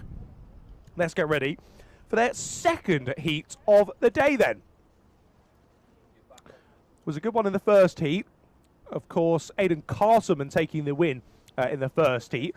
And I will say, to be honest, you often see in any Bambino classes, you often see drivers really opening up those gaps because, understandably so, they're all very young. They're all at different points in their racing career and how much they've been learning and improving. It's amazing how much you'll see, even over a few races, how much a driver will change, how much their driving style will change, and how much they'll learn over that period as well. So it's great to see all the different drivers putting their talents on show and continuing to improve. But because of that, you would expect those gaps to open up quite a lot, and that can often mean that the racing isn't quite as exciting. Well, the Mighties proved us wrong in their first heat of the day, didn't they? What a race it was at the sharp end. We didn't know where to look. It was Castleman, Peed, Reynolds and Tetlow battling for the entirety of the race, with Castleman getting it at the flag. And that means he gets pole position here for heat number 2. Luca P joins him on the front row with Oliver Reynolds and Max Tetlow on row 2. Ray Verdi and Joshua Chung on row 3, followed by Arthur Edrington and Max West. Following them, Harriet Jones and Mariella Stevens, and all female row number 5. And then Theo Abraham, Thomas Wilford, Cruz Rogers and Jack Wass rounds out the 14 drivers then on the grid. I've just seen, that is brilliant. Jack Wass's dad, who runs the Wasp Engineering, I believe it is. Wasp making lots of different parts and things, I believe. A great little business. Go and check it out. But good to see him there. Of course, his son running the 6-7 livery, and I saw him calling into his grid spot there by doing the 6-7 hand gesture. Brilliant to see there between lad and dad. Camaraderie between the family, and just want to see his kid do as well as he can and enjoy himself as much as possible as well. And not only that, Mr. Wasp has 2 of his sons racing out there today. Of course, Jack racing in this one, and then Harry racing in the mighty Cadet, who will be back out later on as well. Well, our mighty Bambinos look to the flag and go to the race start then. Luca Peed and Aidan Castleman will run side by side down in to oblivion for the first time in this race. But who will lead when they get to corner exit? It is going to be Luca Peed. He got the inside line and he'll continue to hold said inside line all the way up into Christmas corner. A few more moves going on in the background, but either way, they're able to sort themselves out. Down through into Ashby we go then for the first time, and still Peed leading us through it. Top 4 though, just like we saw in heat number 1 earlier on, doing exactly the same as they did in that previous race, trying to scamper off at the sharp end early on. And it's the same 4 as well. Peed, Castleman, Reynolds and Tetlow, your top 4 for the moment. as they were off the grid as well, those four, as they press off through this first lap of the race. Rafe Verdi still heading up the next pack, or Racing Rafe as he's known on social media. He's got a good following, has young Rafe, and he's also a very quick peddler in a mighty Bambino car. He leads that next straight from 5th place backwards, with Joshua Chung, Arthur Everington, Max West and Briella Stevens. Thomas Wilford involved in that one as well, who's gained a place, I think, off of the race start. Up into P10, and 2 positions gained actually for Thomas Wilford. And then a little bit of a gap then back to the drivers batting just outside of the top 10, that being Harriet Jones, Theo Abraham, Cruz Rogers, then Archie Watkins and Jonah Curtis not far off them as well. As our top 4 lead us down through sector number 2 for the second time in this race. Luca Pede, understandably, your fastest on that number 1, given he led us round through the lap. And Castleman now, actually, unlike race number 1, those two trying to break free of your championship leader in Oliver Reynolds and Max Tetlow as well. 5 minutes left to go in the race, and already 3 minutes clear in this one. And Rafe Verdi doing a good job to keep those drivers behind in the background as well. You can see how much Joshua Chung wants to find a way through. Arthur Etherington going along for the party as well, and they've switched around behind. Briella Stevens has made up a place on Max West, so Briella through into 8th place as well. Another driver that I've got very accustomed to commentating over down at Rye House, who's then taken the step onto the national stage, which is great to see for Briella. And again, just like I mentioned at the start, you see drivers like over a couple of race weekends how much they improve. And I think Briella is one of my biggest examples of that. She has improved to no end from the first time I commentated her on her racing to now. She is leaps and bounds improved. It is amazing to see, and she gets better every single round that I see her racing at, which is awesome. And she's up into the top 10, well and truly into the top 10 now, in 8th place. Start on the same row as Harriet Jones. Harriet there in 11th at the moment, so Briella has had the slightly better of the starts to this race in terms of that battle of best female in this mighty Bambino heat. Well, heat number 2 continues then. Half race distance already in this one. It's all a bit squabbly out of the final corner. So I think a bit of breathing room being given now to Rafe Verdi as he tries to catch Max Tetlow for 4th place. So Joshua Chung and Arthur Etherington are now the 2 that go into battle for 6th position. But really interesting this, that it has not played out just as it did in heat number 1, as I really thought it would. I think that's because we've not seen Pede actively battling with someone at the sharp end. That in race number 1 was losing them quite a bit of time and was maybe keeping the other drivers in touch. Whereas now they open up on simply pure pace alone. Castleman and Pede pressing on, looking to hot lap. And Reynolds and Tetlow, I would assume, can't quite keep the pace. But then I turn my eyes to the live timing, and it's actually Max Tetlow with the fastest lap of the race. A 102.2 versus a 102.2 for Castleman, 102.5 for Reynolds, and 102.3 for Pede. Saying that, though, Pede goes fastest. 102.2 now as well for Luca Pede. So 3 of the top 4 all within a couple of hundredths of each other, as it's all reshuffled behind as well. Briella Stevens makes up 2 more positions. Joshua Chung has dropped to 9th place. So we said that Joshua dropped off of Rafe Verdi, and was meaning that Rafe could stop thinking about the drivers behind and focus ahead to try and catch Max Tetlow. Well, that has been proven well and truly factual now as Chung drops back to 9th place. Stevens to 6th. Arthur Etherington stays in 7th. Max West through to 8th, and Chung down to 9th in all of that. As that looked as though, through into Osiers, that Castleman might think about a move for the lead there, but he can't get quite close enough. And Castleman will have to rethink where he goes for such a move once again. They're chasing down the back marker once more of Hayden Castleman. Hayden still finding his feet in these mighty karts. We could see him out there working the wheel and hopefully enjoying himself as he continues to get faster and faster in these mighty Bambino karts. Of course, just down as mighty on the schedule, but we do have the mighty cadets in our split grid later on today, so good to make the distinction. 3 different Bambino classes racing in the UK kart series throughout this season. Mighties, Iames and Comas, so plenty of different options for our youngest drivers to prove themselves as they press on up and through the motorsport ladder. which I'm sure a lot of them will continue to do very, very successfully, as I can't stress enough quite how much talent is on show amongst this field of drivers. But as we say, very close in terms of the championship as well in the Mighties. If I can scroll all the way back up in my document, Oliver Reynolds leading ahead of Max West, Oscar Osborne, Ray Furdy and Arten Ojla, your top 5. But here might be the move for the lead. Castleman looks for it down into the first couple of corners, and these two will run side by side through Oblivion, Crook and Fine Lady. And up the hill they go. Castleman has got the lead, but he's on the outside line. Can he chop across? But he doesn't need to. Is able to extend the corner as he loads it in and the brakes. Goes nicely wide, but holds the speed, cuts back, and does take the lead. So for the first time in this race, Aidan Castleman is through. And for the first time, it's not Luke Capede at the sharp end. Well, luckily for them, as they've already put in all that work earlier on in this race, they are over 6 seconds clear of Oliver Reynolds and Max Tetlow, who those two still squabble for third. As you can see them in the background, Ray Furdy has now caught that battle as well, as here's Luke Capede threading the needle into the boot, and off and wide goes Castleman. Castleman cuts the grass through the boot. He'll rejoin, and Pede's back up the inside.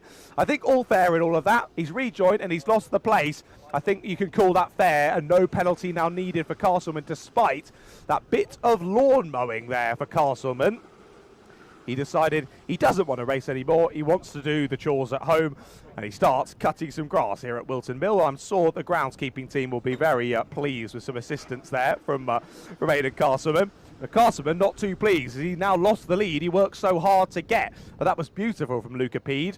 Waited that beautifully, saw the inside line into the boot and thought, I could get the kart there. And he did. He got the inside line, and he scared Aidan enough there to think, I'm not going to make this corner, I've got to dive to the grass. Aidan cuts the corner, drops to second, and now on this final lap, opportunities are dwindling here for Aidan Castleman down through Ocean as we go for the final time. And it's this run down to the boot, really. Pede will cover the inside line. You can try and go wide and get that cut back to the inside line through the right, but it's not going to work this time for Castleman. I think Pede has just about done enough here. He had to weather the storm. They worked together well for a number of laps, with a battle ensued over the last couple, but Pede gets it. Gets the win in the second heat of the day, and that's now 1 win apiece between Pede and Castleman. Battle for third continues through all the way to the checkered flag as well. Oliver Reynolds does hold on. He really had to work hard in that one to keep the likes of Tetlow and then near the end of the race Verdi behind as well, but they stay as they were. They cross the line with only less than 6, half a second between them, and look at this battle across the line as well for 10th place. 10th to 15th, they're decided in one train. Fantastic to see in our mighty Bambino. So, final result then, Luke Capede from Aidan Castleman and Oliver Reynolds, your top 3. A very similar showing to race number 1. Earlier on, with Tetlow and Verdi then rounding out the top 5. They were followed by Briella Stevens and Arthur Edrington. Good race there from Briella Stevens, gaining 4. Followed then by Max West, Joshua Tung and Theo Abraham rounded out the top 10, leading that big pack of drivers. Behind him was Thomas Wilford, Harriet Jones, Archie Watkins, Jonah Curtis, Cruz Rogers, Oliver Mullen, Jack Ross and Hayden Constable. Well, from one Bambino class to the next. Up next, it's our split grid of Bambinos, our Iame M1s and Bambino Comas.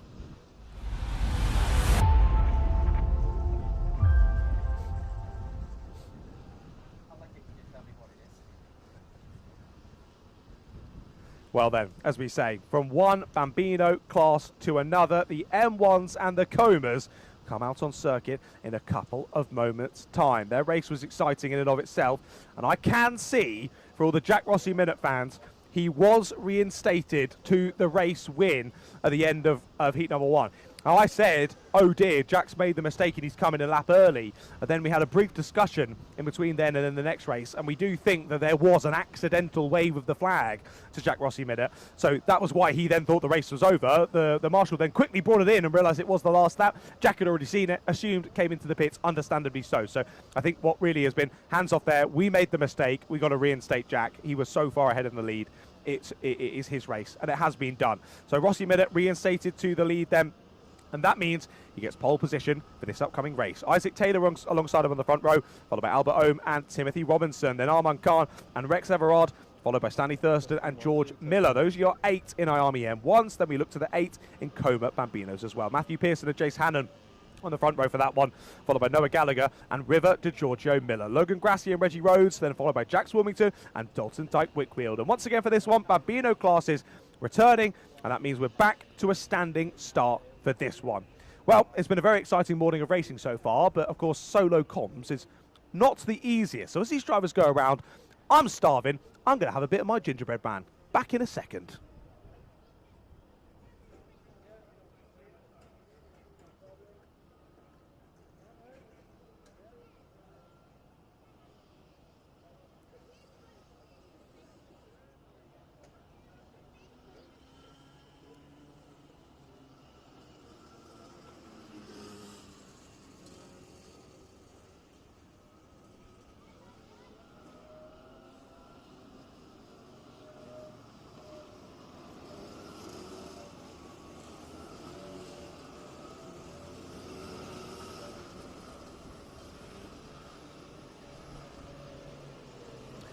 Well, possibly the fastest I've ever eaten a gingerbread man, but I've got to say, it was a very nice one.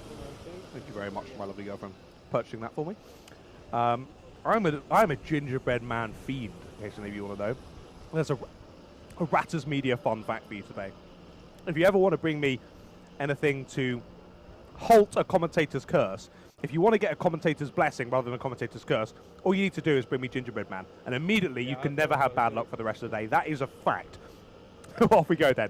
Race begins, and our second round of heats then, and the last Bambino race before the lunch break. You can still see, look at how much pollen around in the air there down the front straight.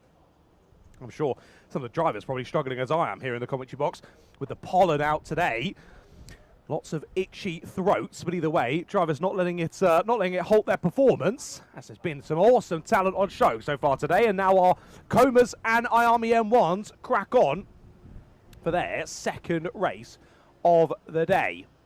Seems as though it has been a good start for Jack Rossi Miller, already trying to put a nice bit of fresh air between himself and the rest of the field. Towards the end of lap number 1 we go then. Still trying to get my head around this this new Alpha Race Hub website as well, which overall does seem way more streamlined than it was previously, but of course, new system, you've got to get your head around it, so making sure I can get you all the information that you need to know. Either way, Rossi Minute starts this one on pole, and Rossi Minute leads us through onto lap number 2, already gaining 1.5 seconds on that first lap ahead of Isaac Taylor. That is crazy, crazy pace from Jack Rossi Minute. He is in a league of his own here at Iame M1s, and already the white-helmeted driver scampering off into the distance. Looks to be a good battle starting off, though, for second, though. Taylor, Miller and Thurston very close together, and that's good to see Stanley Thurston back involved in the race and straight onto pace as well. Of course, Stanley we did have in heat number 1, but he missed the race start. There was an issue with the car on the grid, got dragged to pit lane exit instead, was trying to get the car started. They couldn't get it started ready for the race start. I think it was on to lap number 3, so it was 2 laps down. And contact into the boot. That was a big wallop for second place. Big move up the inside there into the left. Not quite enough room there to make that move work. And off and wide goes Isaac Taylor. What a shame. We've lost Isaac from second place there as George Miller went up the inside aggressively so. Whether it was too late on the brakes with George, whether it was a close of the door from Isaac, either way, however you look at that one, a shame for Isaac there as he drops down to 5th place. But good to see he's back in, stuck in. He's able to keep the kart going, and he carries on with this race. So that now means it was a 3-horse battle. There's no horses involved in this one. A 3 young driver battle for second place. Now becomes 2.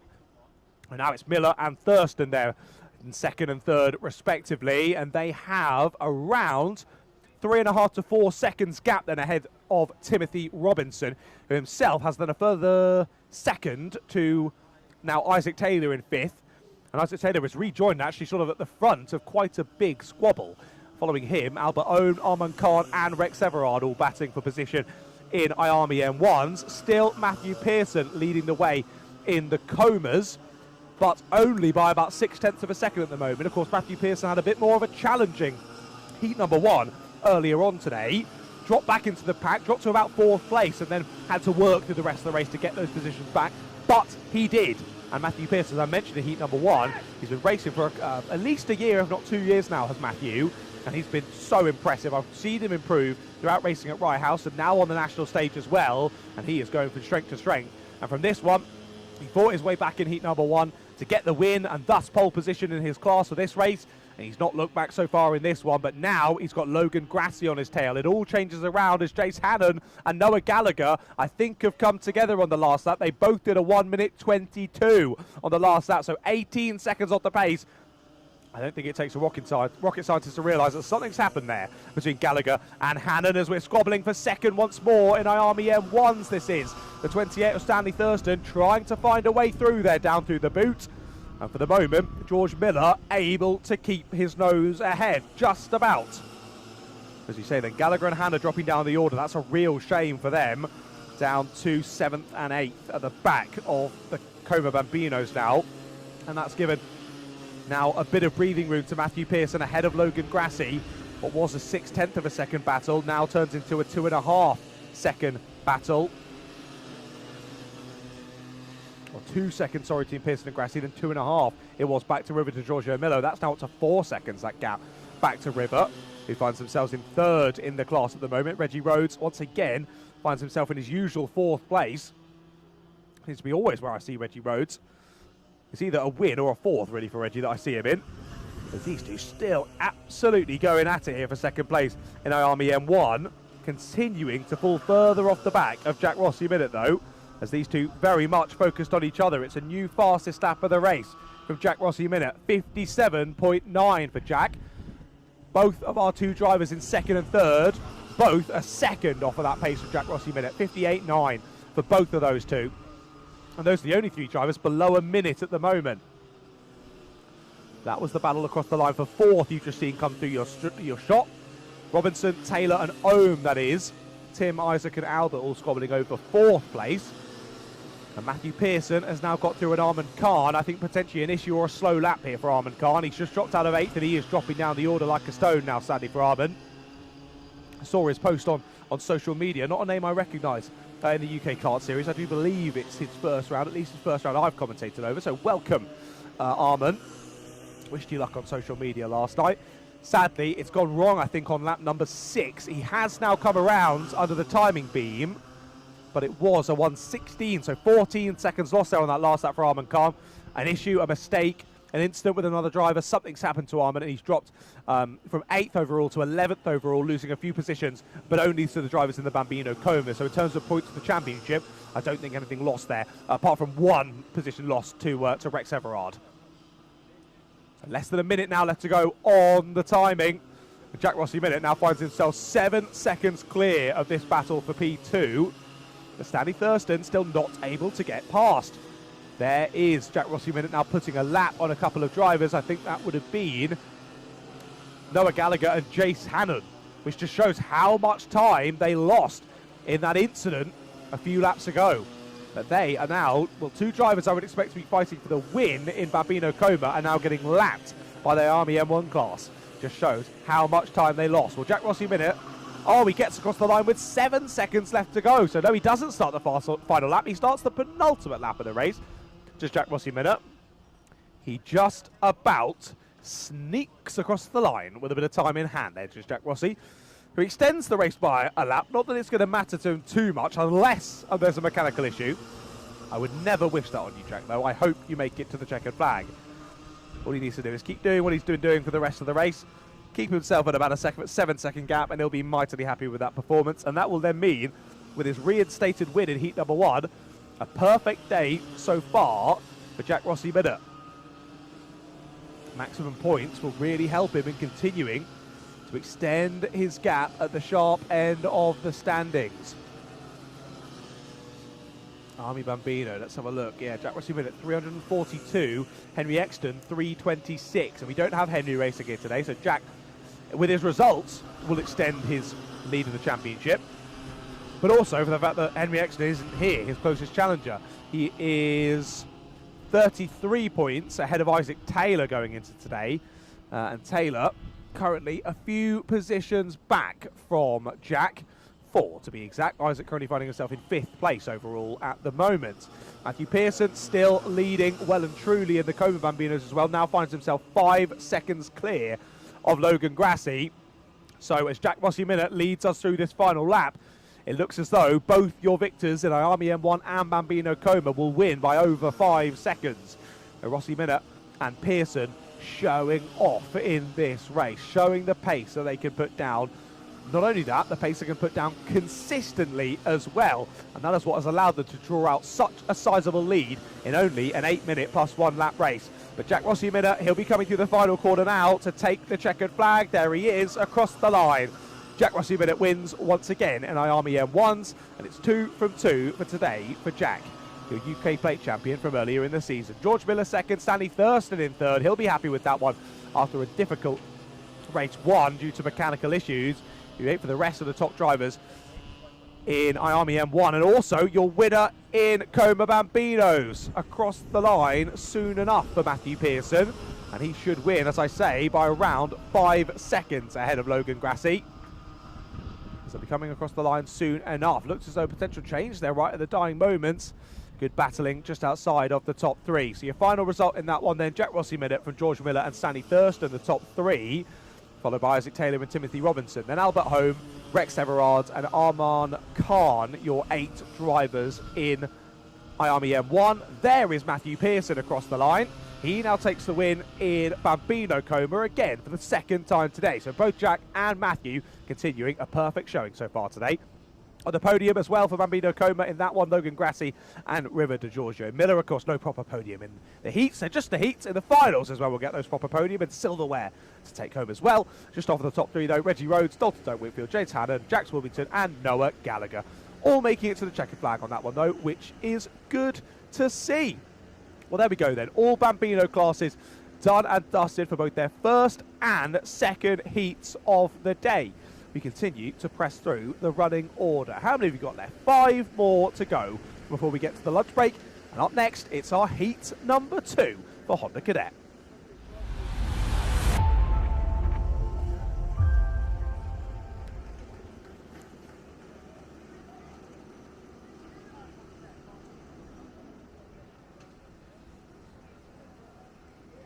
Right then, on track come our Hondas. And the Honda Cadet Heat number 2 starting shortly. Nice race between Loveridge and Rowlands in Heat number 1. I say race, there wasn't too much racing. Both of the two on almost identical pace throughout the race. Loveridge keeping Rowlands at arm's length and only built that little bit of a gap right on the last lap. So Loveridge still the one to beat on this one, off of pole position. Phoebe Shelton had a great battle with a few different drivers through that one, but again remained firm and held on to 3rd place. Lovely battling between those two. Of course, we saw Joshua Bailey getting a bit of a scuffle with another driver. It was Nathan Gretsch, wasn't it? So Bailey was starting 9th, Gretsch starting 13th in this one, so both with a bit to do. But Joshua Bailey was, not too happy, I think, with Nathan Gretsch in that one. Equally, Nathan Gretsch wasn't very happy with him. So, hey, we'll let you decide on that one. But I seem to remember they finished line astern. I seem to remember they finished 9th and 10th. But it's down to 13th on the grid for Nathan Gretsch. So let's go back to heat number 1 and just see if there were any penalties that came through from that race. There were, and there you go, that makes sense. So Gretsch was across the line nose to tail with Joshua Bailey. 5-second penalty, though, for driving in a manner not compatible with general safety for Nathan Gretsch. So that's what's dropped him down the grid for this race start. It was also +1 position for Louis Dawson at the end of the race, regaining an unfair advantage by contact. So a couple of penalties in heat number 1 then in Honda Cadet. But that makes sense then. Why Gretsch slightly further down the order than I initially thought he would be. Well, Honda Cadets heading out on circuit then. Once again, it'll be a standing start for these drivers before we then go to rolling starts for the rest of these heat number 2s. And as I say, 5 more races then to go. And then we go to our lunch break. And back again in the afternoon for heat 3s and the finals.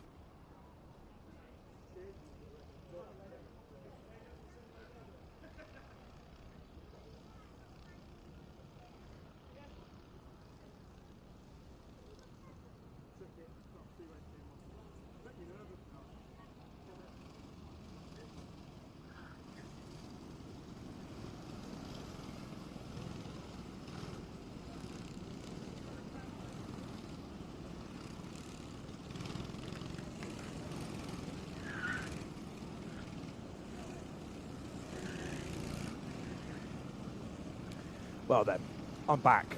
The gingerbread man is gone. He's no more. He was delightful, I must say. Let's hope that this race is just as delightful. 24 drivers once again lining up for this second heat of the day for Honda Cadets. It's Loveridge from Rowland, Shelton, Knox, Sutton, Rutter, Somerset, Saunders, Bailey, Wright, your top 10. And behind them, Kyoka, Wilmington, Gretsch, Bradford, Godfrey, Ryan, Wills, Dormer, Dawson, Wright, Bolendron, Sturdy, Comer and Shilcock at the back of the 24 kart grid for this one. Looks as though a couple of drivers just go a little bit too far ahead than maybe where they should have gone. So a little bit of confusion always happens where the drivers come in behind each other a bit too close, and one driver thinks that the other driver is going ahead to the next grid box, but doesn't, and then they get stuck, and then the next driver gets stuck, and then the next driver gets stuck. Classic gridding up. But off we go then. Heat number 2 for Honda Cadets kicks off now, and Loveridge are ready. Now we'll get it right this time on the blue kart. Already cuts across to take the race lead. Rowland's into second then. Going with them in third though. That is a nice start there. And that's not Phoebe Shelton. She's in fourth. Who is that squabbling for the top 3? I think it might be Ollie Knox. It is Ollie Knox getting stuck in. And Ollie Knox looking up the inside. He's up on 2 wheels through Ashby. My goodness. Well, style points for Ollie Knox, but that's not going to help with exit speed.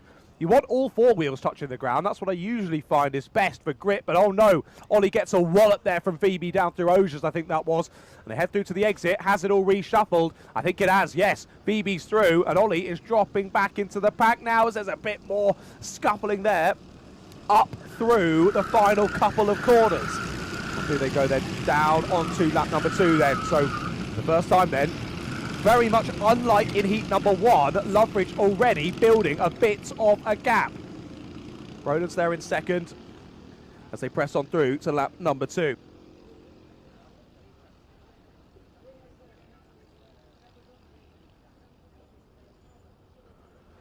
It's like I was saying then, Loveridge, very impressive this. We saw Rowland's kept on his rear bumper for all of the first heat. Loveridge was never given any room to breathe.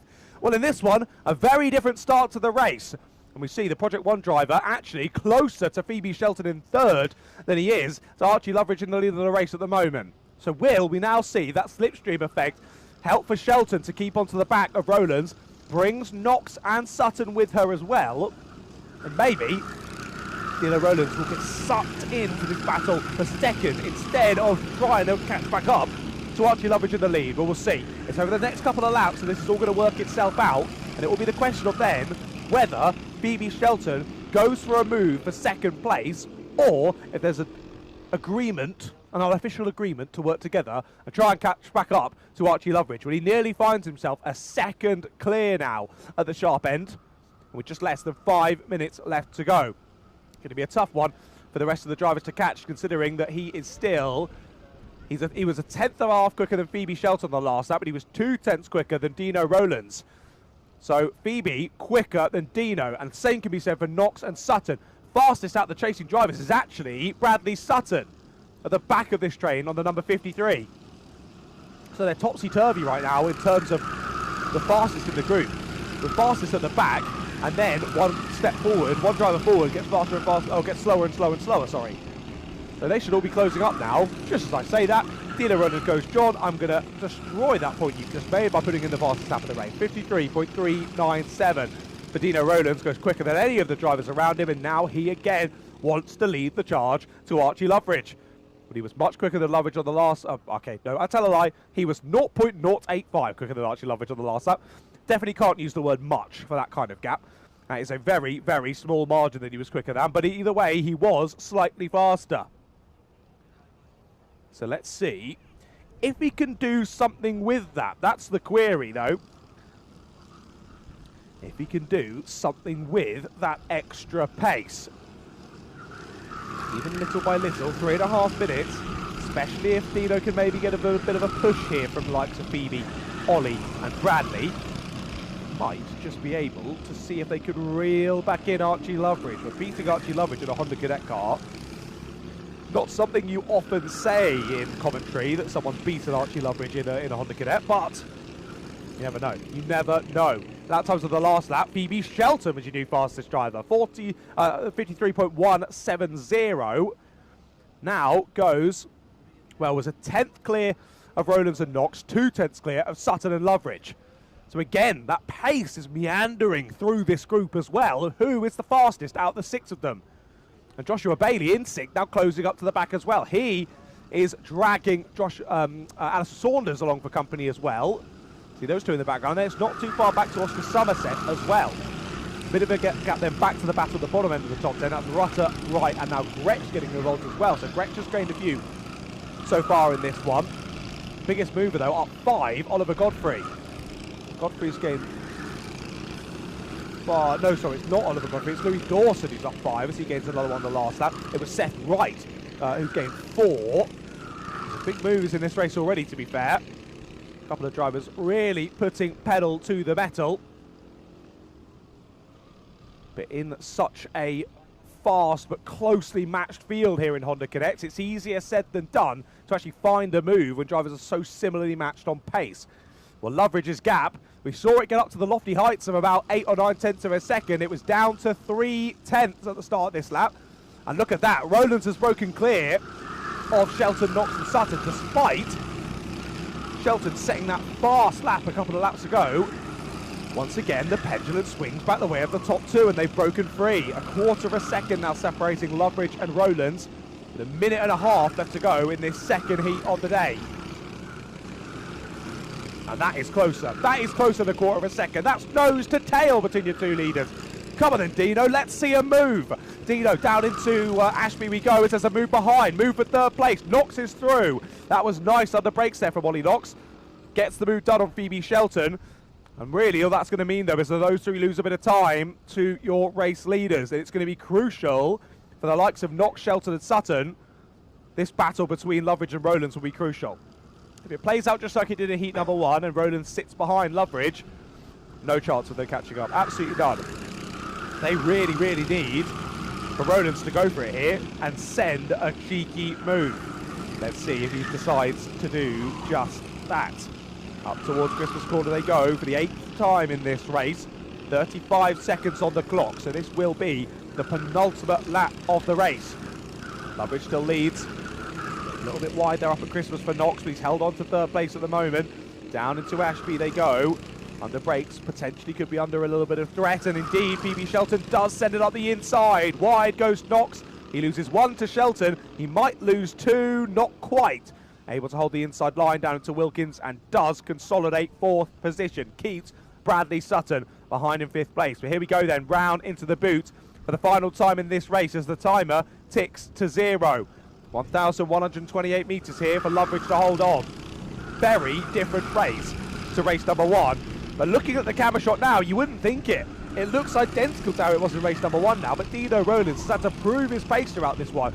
He's done a stellar job, and he's just popped in the fastest lap of the race on the last lap, 53.127. Just sadly for him, Loveridge nearly matching the pace on the last lap, only half a tenth slower. But this is it for Rowlands.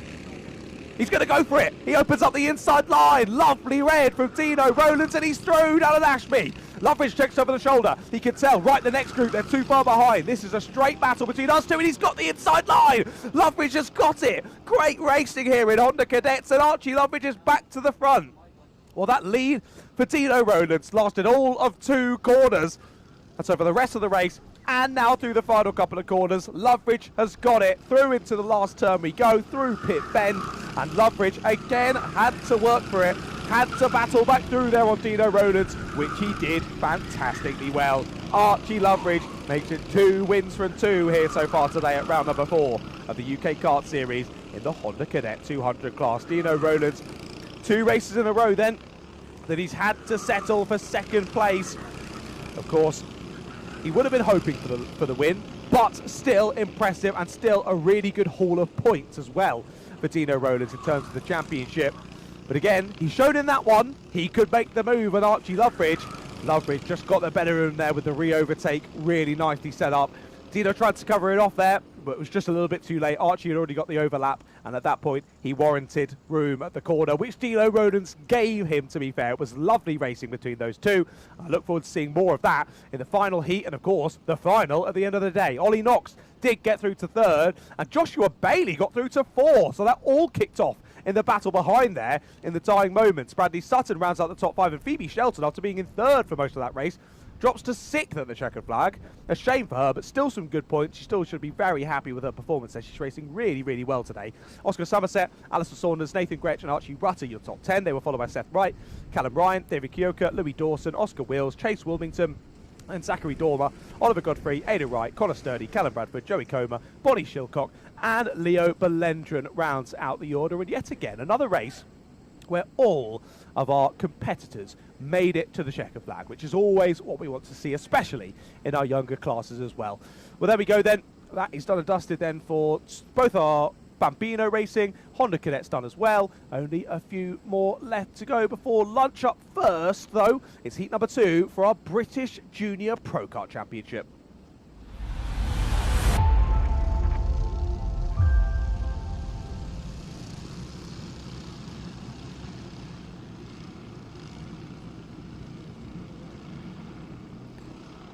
Well, we don't have to wait long, do we? Straight on circuit come our British Junior Pro Kart Championship. Their second heat of the day about to get underway.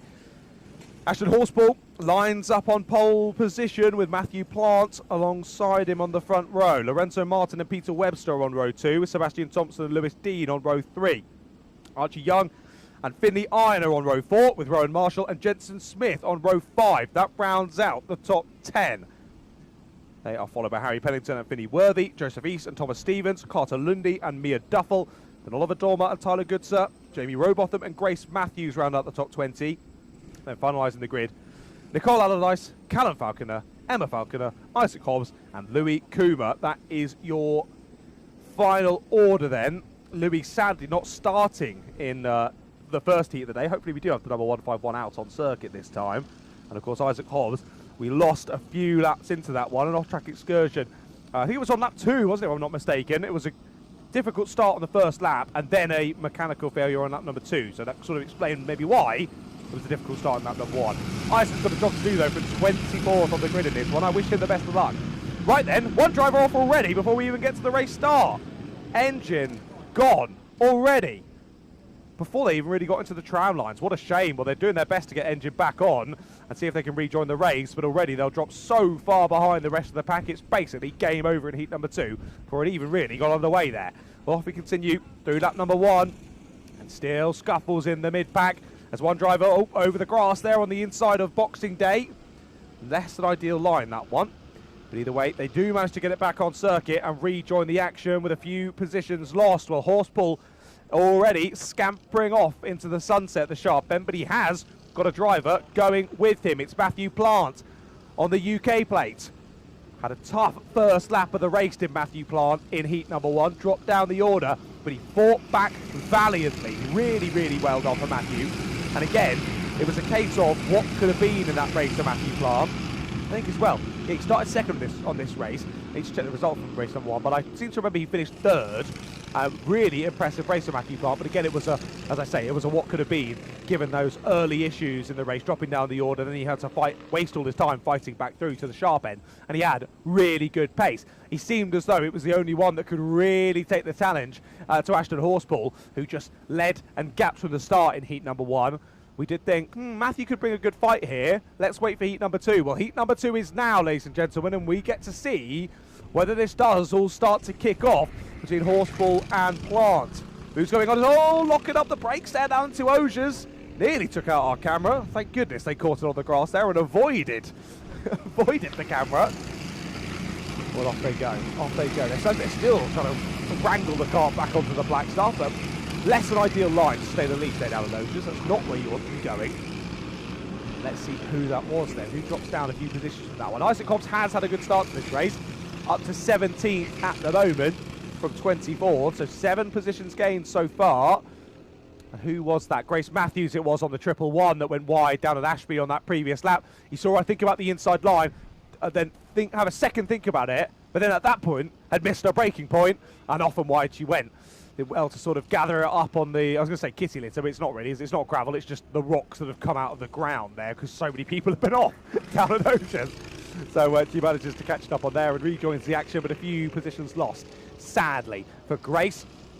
She gets stuck right back in though, and she is on the tail of Oliver Norman now, I believe. Also batting into the two Falconers as well, not too far behind. On to lap number 4 it is then. Horseball leads us onto it by just under 3/10. Crucially low, it's Lewis Dean in 3rd place who's just got the fastest lap. The number 25 puts in a 52.7, over a 10th faster than your 2 leaders. Now, will we see Matthew Plant think about a move if he checks over his shoulder, just like he did there out of Ashby, and sees that Lewis Dean is closing in? I think it'll be a check over the shoulder there. Let's wait a lap. When he comes around and checks again and sees that Lewis Dean has closed up a bit, maybe he'll think, okay, if I don't go for this move soon enough, Lewis is going to be on the scene, and suddenly I've got to think about not only Ashton ahead, but Lewis behind as well, and I don't want to have to do that, so I might as well just get into the lead now. Would be my thought process anyway. Let's see if Matt decides to do that. Well, he points forward as they head under the gantry for the 5th time in this race. So seemingly by the hand gesture anyway, he wants to work together with Horseball, and that's what they've done up to Christmas Corner for now. Will it be enough? Well, Plant got the fastest lap on the last lap. He takes that away from Lewis Dean. So they are about, what is that? Just less than a second off the race lead is Lewis Dean. As big moment there through Wilkins for Lewis. That nearly all went wrong. Well held, Lewis. As he went just that little bit too wide through Wilkins, and you very quickly, there's no runoff there at Wilkins really. You very quickly get on the grass. He saw there, that's why he just lost the rear end of the car, but he gathered up well and didn't lose a huge amount of time. We have got one driver out of the race, so parked up on the inside of the final corner there. As it's been the iron, I think it is on the 88, who's out of the race. He's dropped to the bottom of my timing screen. What a shame for Finley. Finished the previous race in 17th. Oh, sorry, in 8th. Sorry, my apologies. Reading the wrong number there. Good one, John. That's gone well. In 8th place it was in the previous race. So Finley battling really well in race number 1 and was doing so far in race number 2, but Kart not wanting to go on any longer. It gives up the ghost on lap number 4 of this race. As we said, a little bit wide once again there for Lewis Dean. Just trying to wrestle the Kart through that very fast right-hander. And the gap has opened up only a little bit, half a tenth to a tenth or so. It's up to about a second now between Ashton Horseball and Lewis Dean. As we now tick below 2 minutes left to go in this race. Across the line onto lap number 7 we go. And once again, it's another fastest lap of the race from Matthew Plant. The Plant has proven now over the last couple of laps that he has a little bit of pace over Ashton Horseball. When I say that, we are literally talking for less than 400ths of a second. That's the difference in pace between the top 2 on the last lap. But either way, it's 2 purple lap times for your driver in 2nd place. So, surely that's got to give him the hurry up of, I've got the fastest lap here. I should have the lead of the race, surely, as well. But it's one thing keeping on pace and chasing down a driver. It's another thing getting past, and that was the moment where Matthew Plant tried to go for it. Looked to the inside line into the boot, but door is slammed shut in his face by Ashton Horseball. Horseball wants to make it 2 from 2 here in heat number 2. Maximum points so far for today is the ideal from Horseball. Well, they want to carry that on all the way through to the finals as well, but that is easier said than done. There was Sebastian Thompson and Lorenzo Martin going side by side in their battle for 5th place as they went through oblivion. But this is the battle we've got to keep our eyes on. At the sharp end of the field, Horseball and Plant. Nose to tail down through Ashby once again. You can see they're up at Christmas. So many great battles going on, and that's what I said in heat number 1. It makes it so difficult for the team behind the scenes here at Stretton Events to know who to watch, because there are so many good battles going on, and that's why there's so many drivers racing in the British Go-Kart Championship and the Juniors that we've got on our screen now, because the racing is so close, and no matter where you are in the field, you're always going to be getting stuck in with a race, which is what, or as all of us as racing drivers, that's what you want. You don't want to turn up to a race meeting and you end up just driving around on your own. You're like, I might as well go to the test second, what a waste of money, and then get frustrated. In British Pro Karts, you're always racing someone, and it makes for brilliant viewing pleasure for us as well. Well, I know the timer on the top of your screen is ticking down, but we did just hit 0 before Horseball and Plant got to the line. So this is the final lap of the race then. And it was a new fastest lap for Matthew Plant on the last lap, but he still can't find a way past Aston Horseball. Down to Ocean as we go. Will this be it? He looks really goes for it up the inside. Was there enough space there for Plant? Just about. There was enough space for him to keep on the black stuff, but not enough space for Matthew Plant to find a way through. And he grabs an opportunity at Ocean, so that means he loses it down at the boot. Opportunity's gone for Plant, and he'll have to settle for second yet again. Aston Horseball does indeed do the double so far here at Whilton Mill. It's a win in heat number 2 for kart number 153. Matthew Plant is second, with Lewis Dean there in third place.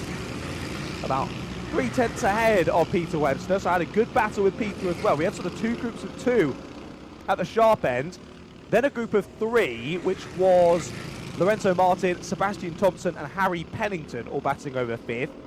And then we basically had a train backwards of loads of drivers from Archie Young in 8th, all the way down to sort of 13th, 14th, 15th place. Great squabbling in that one, but as we say, Horseball, Plant and Dean, your top 3.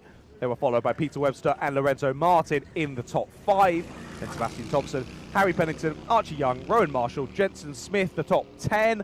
And behind then, Finley Worthy, Joseph East, Louis Coomer, Isaac Hobbs, Mia Duffel, Thomas Stevens, Nicole Allardyce, Carter Lundy, Jamie Robotham, then Grace Matthews, Oliver Dormer, Callum Falconer, Emma Falconer and Tyler Goodsir, the last of your finishers. And of course, sadly, we lost Finley Iron there down at the final corner. I can see his kart stand heading out onto the circuit, though, ready to recover him back to safety.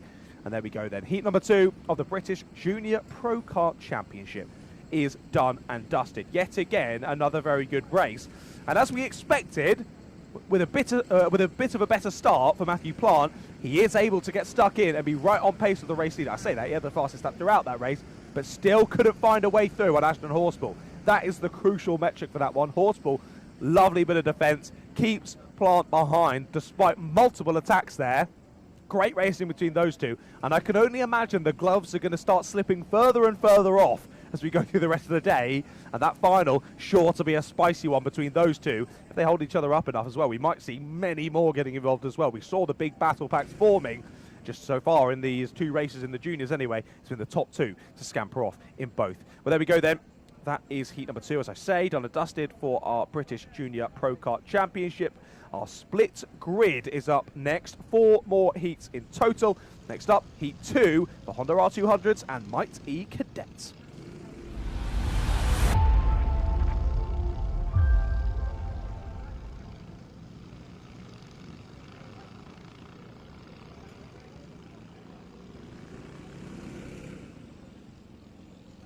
Well then, just as we have for the previous race, nice and speedy out of the pits for our next heat today.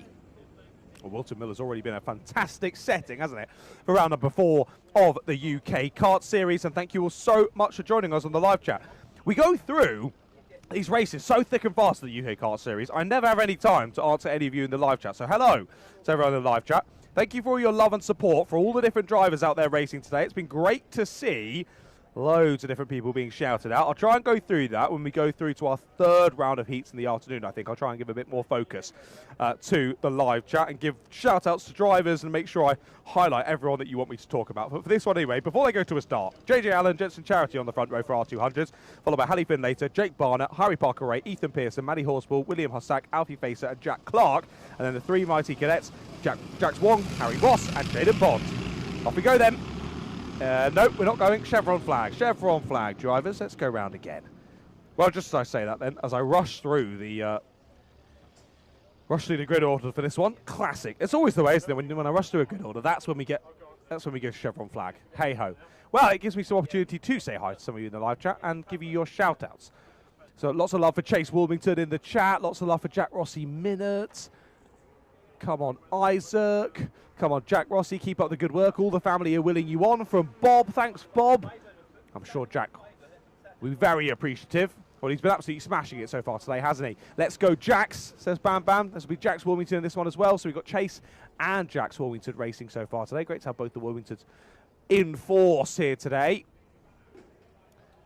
And at We Need Some Help. An interesting at. Hello, Safe Racing Blues. Well, they had a great first race. We'll see them out again to finalise our second round of heats in a few moments.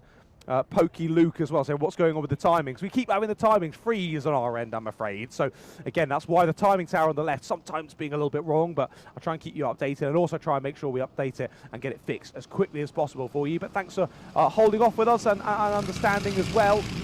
Off we go then. Second time of asking. We do get the race started. A couple of drivers breaking tram lines there before we went to the race start. There might be some penalties coming through for them. And let's see.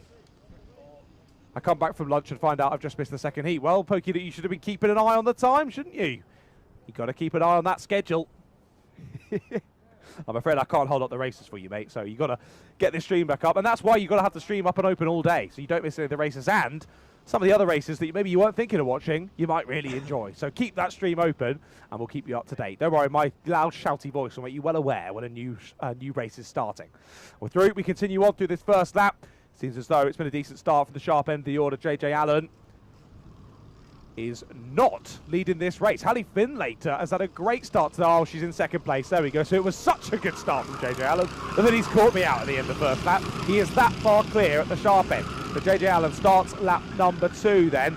1.1 seconds clear of Hallie Finlater. So Finlater is through on Jensen Charity on the first lap. There's been more switching around further down the order as well. Ethan Pearson and William Hossack both past Alfie Facer, and a change in the Mighties as well. Jaden Bond gaining a position on Harry Wasp, but Jake Barnett in 4th under investigation on that first lap. So just something to keep a note of for the rest of this race. I'll let you know if that changes to a penalty during the race, but of course could change afterwards as well. So make sure you're keeping your eyes on alpharacehub.com/UKKS for any of those finalised finishing positions as drivers battling down through Osiers. That was nice to see.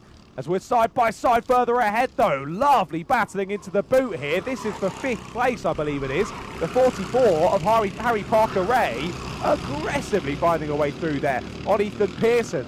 Awesome battling between those drivers. So Parker Ray's in 5th, Pearson to 6th, Horspool to 7th. So that was almost 2 overtakes on that lap for Pearson. He got through on Maddie Horspool, but couldn't quite get that move done in the boot to get past Harry Parker Ray. Parker Ray got back to the inside and got the place back in the end. Well, JJ Allen at the sharp end of Honda R200s now finds himself over 1.6 seconds clear. And look at that. That showed on your screen what 1.6 seconds looks like. And it has changed for second, though, on the previous lap. Charity's back through on Finlater, so it was only a brief moment there, brief couple of laps that Finlater was past Charity. And that has sorted itself back out again. They're back into the grid positions they were in at the start of the race. As they are, to be fair, of the top 8. According to my live timing anyway, we're back where we were. And confirmed on the timing as well, that under investigation for Jake Barnett has turned into a penalty. So Jake Barnett, he's gotten through on Hallie Finlater at the end of that lap as well. So 2 positions lost in 2 laps, sadly, for Hallie Finlater. And Barnett's through.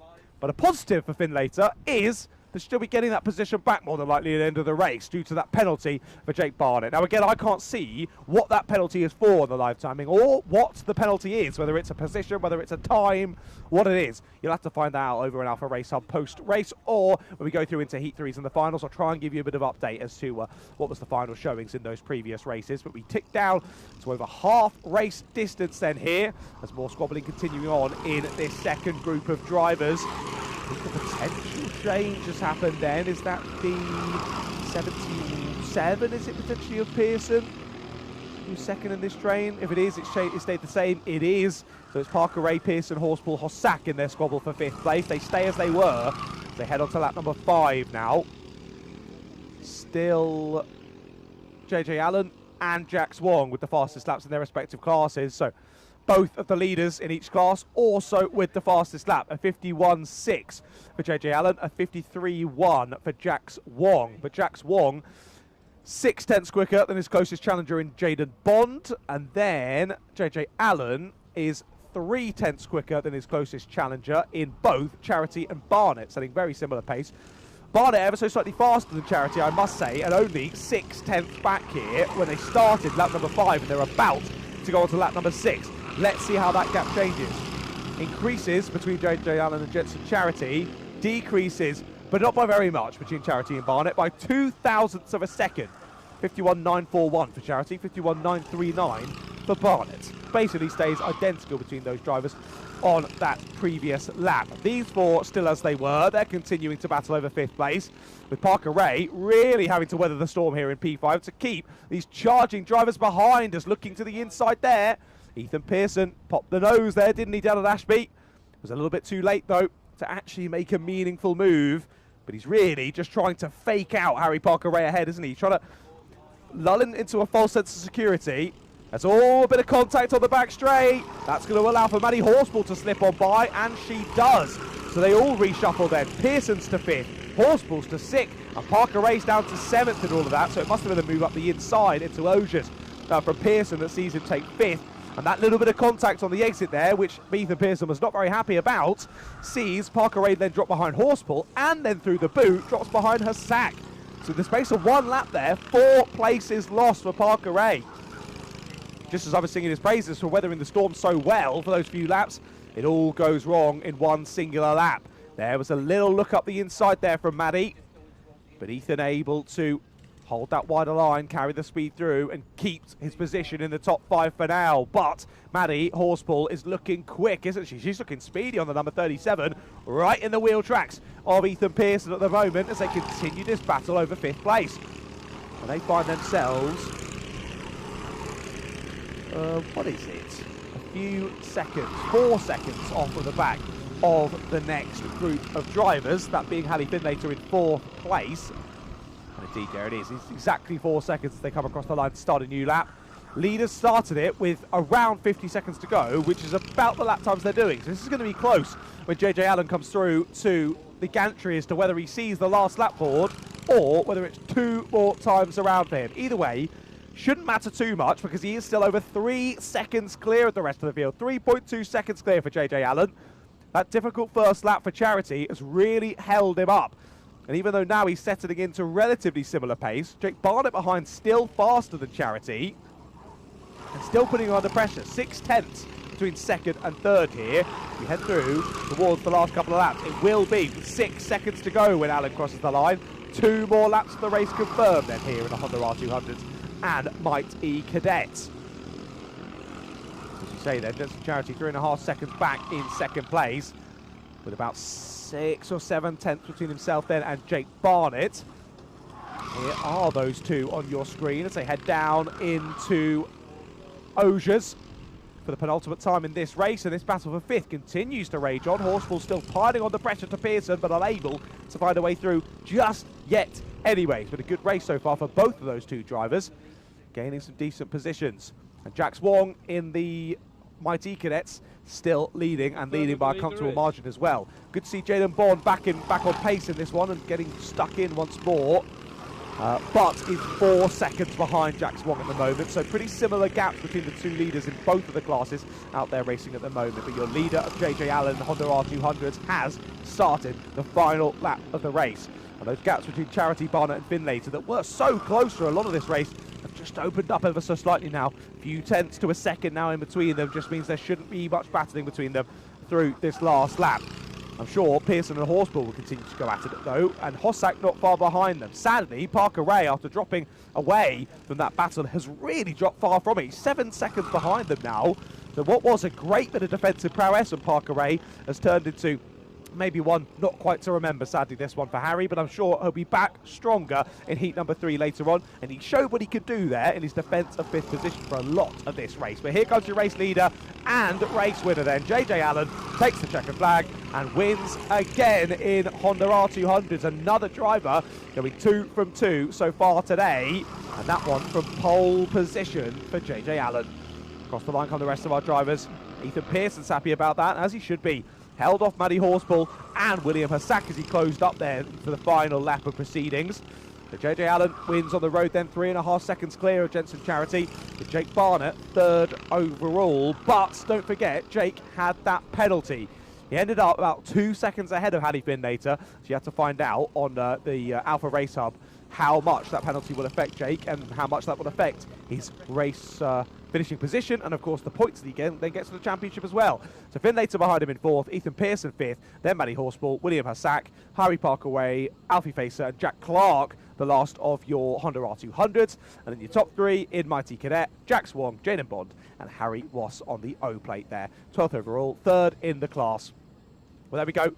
Split grid then done and dusted for Honda R200s. We'll see them back out for their heat number 3 later on today.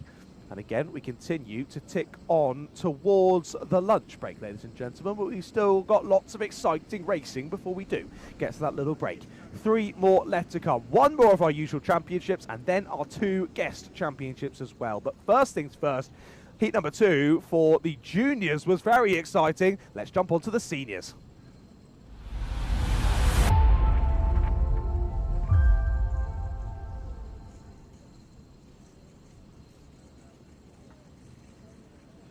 Well, Aaron Alexander had a very, very lonely heat number 1, did Aaron, but in the best way. Off and away in the lead, no one able to challenge. It was a great race in the first one, but not for the lead, sadly for the neutrals. Aaron Alexander was off from the start. I want to say by the end of lap number 1, Aaron had over a second gap, which you don't really ever see in Pro Kart. You know how closely matched they are. You just got to look at the qualifying times to see how closely matched these drivers are. But Aaron Alexander just able to find something extra, something special that allowed for him to scamper off at the sharp end and take the first win of the day. Well, the driver with the number 1 plate on their car will be looking to make it 2 from 2 in this second heat, as we've seen from so many drivers so far in this second round of heats. John Hogan joins Aaron on the front row. Good battle with James Stradwell right through to the finish, with James lining up alongside Clayton Ravenscroft on the second row. Bradley Rowe and Alfie King are on row 2, with Riley Bowen and Craig Day on row 3. Then Aaron Lord and Carl Roddick round out the top 10. They're followed by Mick Lord and Tom Hewland, then Alfie Wicks and Connor McCarthy. Then Jonty Beswick and Ronnie Rowe, Ollie Clegg and Oscar Buckley, Max Mannion and Oliver Hall round out the top 20. They're followed by Paul Scaife and Jack Hewland, Archie Cotton and Steve Nichols, Peter Sharp, Charlie Brooks, Bo Harbour, Simon Sharp, Jay Shepherd, Rodney Taylor, Gary Evans, Sean Deacon, Jonathan Liddell, Kenny McAllister, Andrea Bahario Mastita and Ned Booth. Ned disqualified from race number 1, I think because he was shown that black flag twice and didn't come into the pits. So a DSQ from heat number 1 is not going to help with his championship points.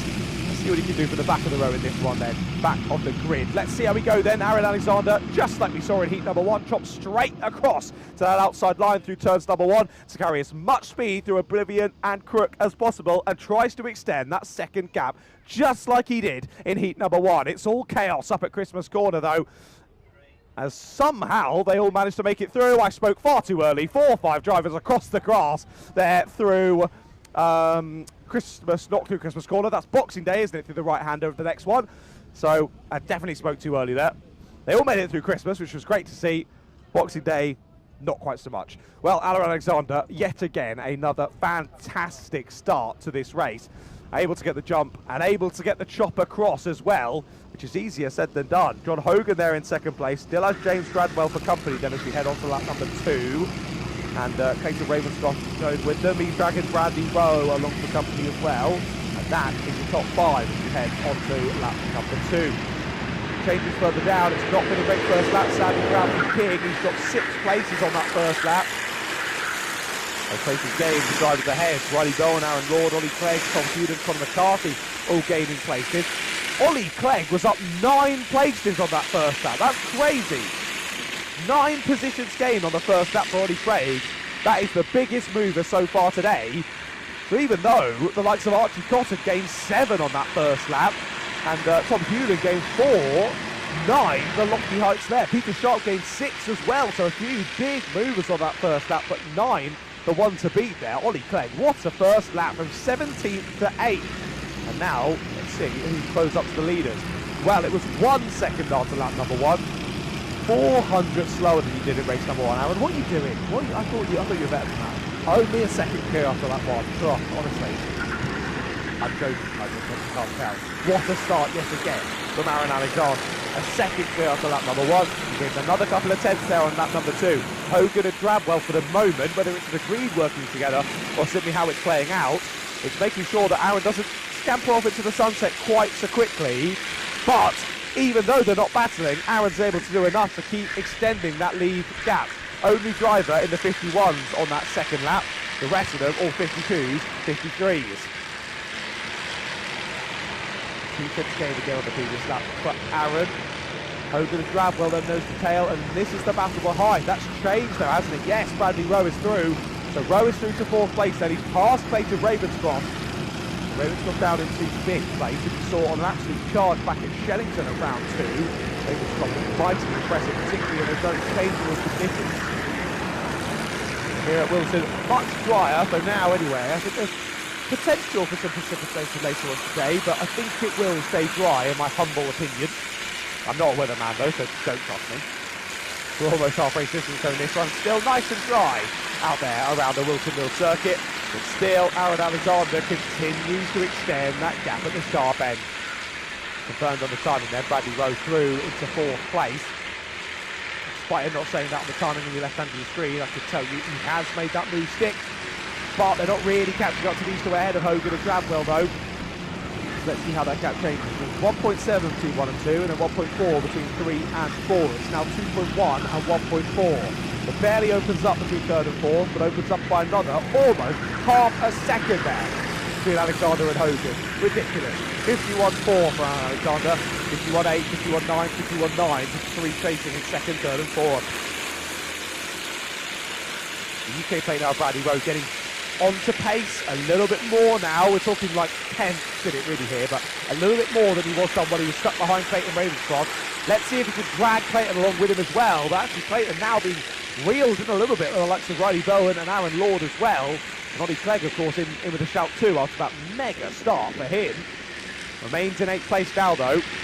He got involved right in the scrappy start with Ollie Clegg, but now it's all sort of settled in. He's found his pace there, and he's staying with Riley and an hour and ahead. No moves able to be made just yet. 2.5 minutes still left to go on heat number 2, and it's another fastest lap of the race around Alexander. How many times am I going to say that in this race? Honestly, Aaron is unbelievable to watch. It just means no one can even get close. I just realised I've got a lovely view out of my comms box window now of them coming through Boxing Day. This is great. You can see them all absolutely teetering the car on the edge as they fly through that fast right-hander and down through the rest of the circuit. This Whilton Mill circuit, as I said at the start of the stream, always creates great racing. And from a driver's perspective as well, I think it is a driver's favourite, this one. And you never really hear someone being like, I'm not a massive fan of Whilton. People are usually like, oh, it's up there, or it's my favourite kart circuit. It's definitely up there for me, definitely up there in the top 3 of ones that I've personally driven. And again, a circuit that's very different depending on the kart you're driving around here as well. A rental round here is good fun, but you really step it up when you're getting into an owner kart round here. The long straights really play into that, especially on the international layout, which of course we're using today. I've used the Zulu a couple of times as well, racing in, say, like the British Universities Championship as well, which is a good layout, the Zulu, I will say. But in terms of owner-driver racing, this international layout producing much more overtaking opportunities, etc., and overall making just for better racing for us to enjoy here on the live stream. Well, Clayton Ravenscroft, is he looking a bit more feisty now? He's closing up to the back once again, I think, of Bradley Rowe. After Bradley did get through a couple of laps ago, they've remained very close together. Here are Hogan and Drabwell. They're still nose to tail as they now head onto lap number 8. And yes, it is indeed. Clayton Ravenscroft is through. He's not just caught back up to Bradley Rowe. He is through there through the final sector. So after saying Clayton Ravenscroft is a little bit off colour today, he's gone and proven me wrong immediately. Up to 4th place he goes, back through on Bradley Rowe. So that was very brief there. Only a couple of laps that Bradley was in the lofty heights of 4th place. He's back down to 5th now, and they're about 3 seconds then off the back of Hogan and Drabwell. With 30 seconds on the clock, I think they've consign themselves now to the battle for 4th place. Here is the battle for 2nd on your screen. There's the battle for 4th coming through, and there you go. Clayton Ravenscroft is defending 4th place now, so definitely no chance of them catching 2nd and 3rd, who themselves aren't that close together. Well, again, just like we saw in the previous race, Aaron Alexander is going to eke out another lap here. I know it says 40 seconds on your screen, but on the timer it was 7 when he crossed the line. 7 seconds when Aaron Alexander crossed the line there to extend this race by another lap. So 2 more left to go, and Ravenscroft is defending hard. This battle for 4th is kicking off here as Riley Bowen is now getting stuck in himself. Ravenscroft defends up the hill to Christmas and gets a wallop from Bradley Rowe behind him as they chuck on the anchors.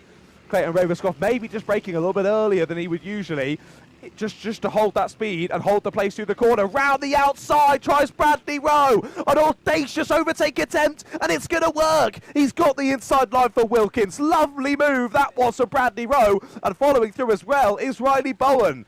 So Clayton Ravenscroft after putting up some aggressive defence there to keep the two behind. He's going to lose two in the space of two corners, sadly, for Clayton. And that bit of a hold-up as well has allowed for more drivers to try and join the fray. Aaron Lord and Ollie Clegg not far off those two either. And they might just get stuck in now. And look at the rest of the drivers they're dragging with them. That is a huge train behind them, all looking to get involved now in this battle for the top five. On to the last lap we go then. 1,128 metres to go, and Ravenscroft's back up the inside and gets a wallop himself there in the mid-corner, this time from Riley Bowen. So Ravenscroft back through on the inside, and now he defends from Riley down into Ashby. They're not able to put a fight back onto Bradley Rowe for fourth, but trying to consolidate this fifth place now back ahead of Riley Bowen. Bowen gives him another wallop there through Wilkins. And the stewards might be looking at that one. Some, shall we say, aggressive racing there from Riley Bowen on the last lap, but either way, once again, Aaron Alexander in a class of his own. He wins once again. It's 2 from 2 so far today for Aaron Alexander. Hogan across the line in second, Drabwell in third, both 4 seconds off of your race leader. Bradley Rowe finishes in fourth and lost his nose cone. Riley Bowen lost his nose cone on the last lap there. What happened there for Riley Bowen? Well, we saw him give 2 pretty sizable whacks to the rear bumper of Clayton Ravenscroft through that lap. So clearly something happened down into the boot that was hard enough to totally take that nose cone off. So that's going to be a penalty for Riley Bowen after the checkered flag there, because it's not a drop nose, it's dropped totally off the cart. So what? I guess it is a drop nose, but it's no longer connected. Either way, Riley, I don't think he'll be finishing in 6th there as he did on track. So Aaron Alexander, John Hogan, James Drabwell, your top 3 in that one. Yet another really good race in the British Pro Kart Championship. But once again, Aaron Alexander proving why he has that #1 plate on his car. Simply untouchable there in heat number 2 yet again. Bradley Rowe and Clayton Ravenscroft there in the top 5. Clayton getting bullied around a little bit there in the last couple of laps. Remained firm though and held his top 5 position. Just outside Riley Bowen, as we say, had no front nose cone. Don't think he'll be staying in 6th. Followed by Aaron Lord, Ollie Clegg, Conor McCarthy and Tom Hewland, the top 10. And behind them was Mick Lord, Alfie King, Craig Day, John T. Bestwick, Ronnie Rowe, Paul Skate, Peter Sharp, Carl Ruddock, Oliver Hall, Max Bannion, the top 20. Then they were followed by Jack Hewland, Alfie Wilkes, Bo Harbour, Archie Cotton, Oscar Butley, Steve Nichols, Ned Booth, Charlie Brooks, Jay Shepherd, Simon Sharp, Rodney Taylor, Andrea Bahario Mastita, Sean Deacon, Kenny McAllister, Gary Evans, Jonathan Liddell, all 36 of our British Pro Kart Championship drivers making it to the checkered flag. Fantastic. Well, we'll see them back out again after the lunch break for their 30 and, of course, also their final as well. 2 more sessions to come before the lunch break, ladies and gentlemen. It's our 2 invitees for today's racing, our 2 guest championships. And, of course, we're going to start off then with heat number 2 for F300.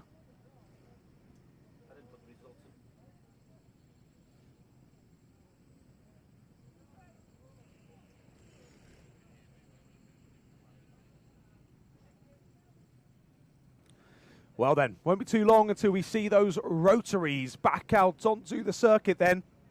How interesting was it to watch them in heat number 1? Really exciting karts, and my goodness, do they sound good as well. I think I might need to get that on my sleeping playlist.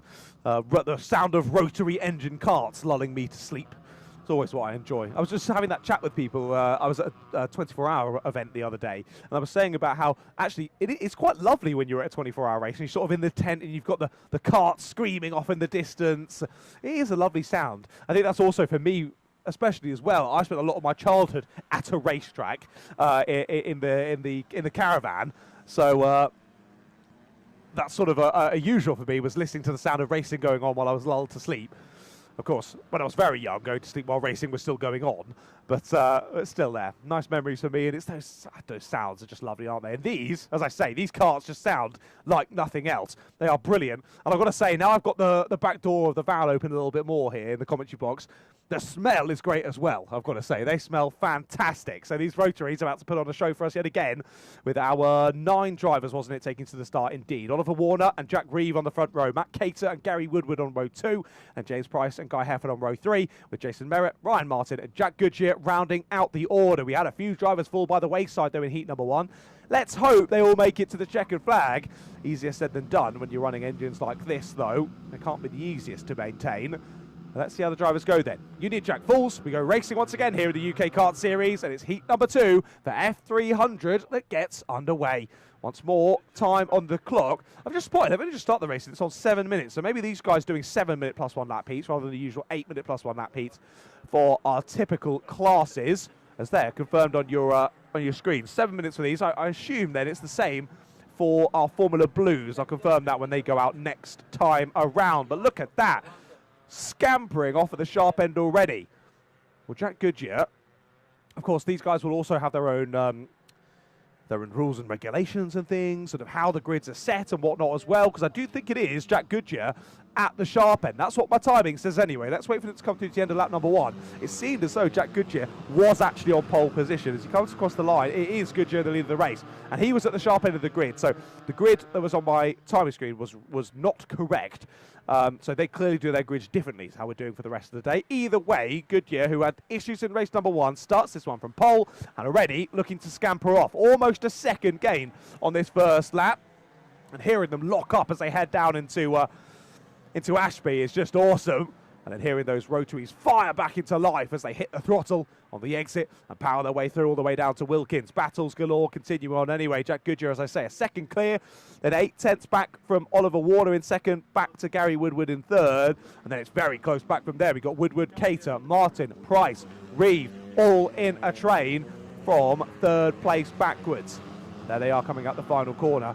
Very close, sort of 4th, 5th and 6th really, as it has all changed. Ryan Martin and James Price both getting past Matt Cater on the last lap. So a reshuffle there in the middle of the pack. Cater just dropping down into 6th place, sadly for Matt, who was doing very well in the first race of the day. But as we always see, some reshuffling going on.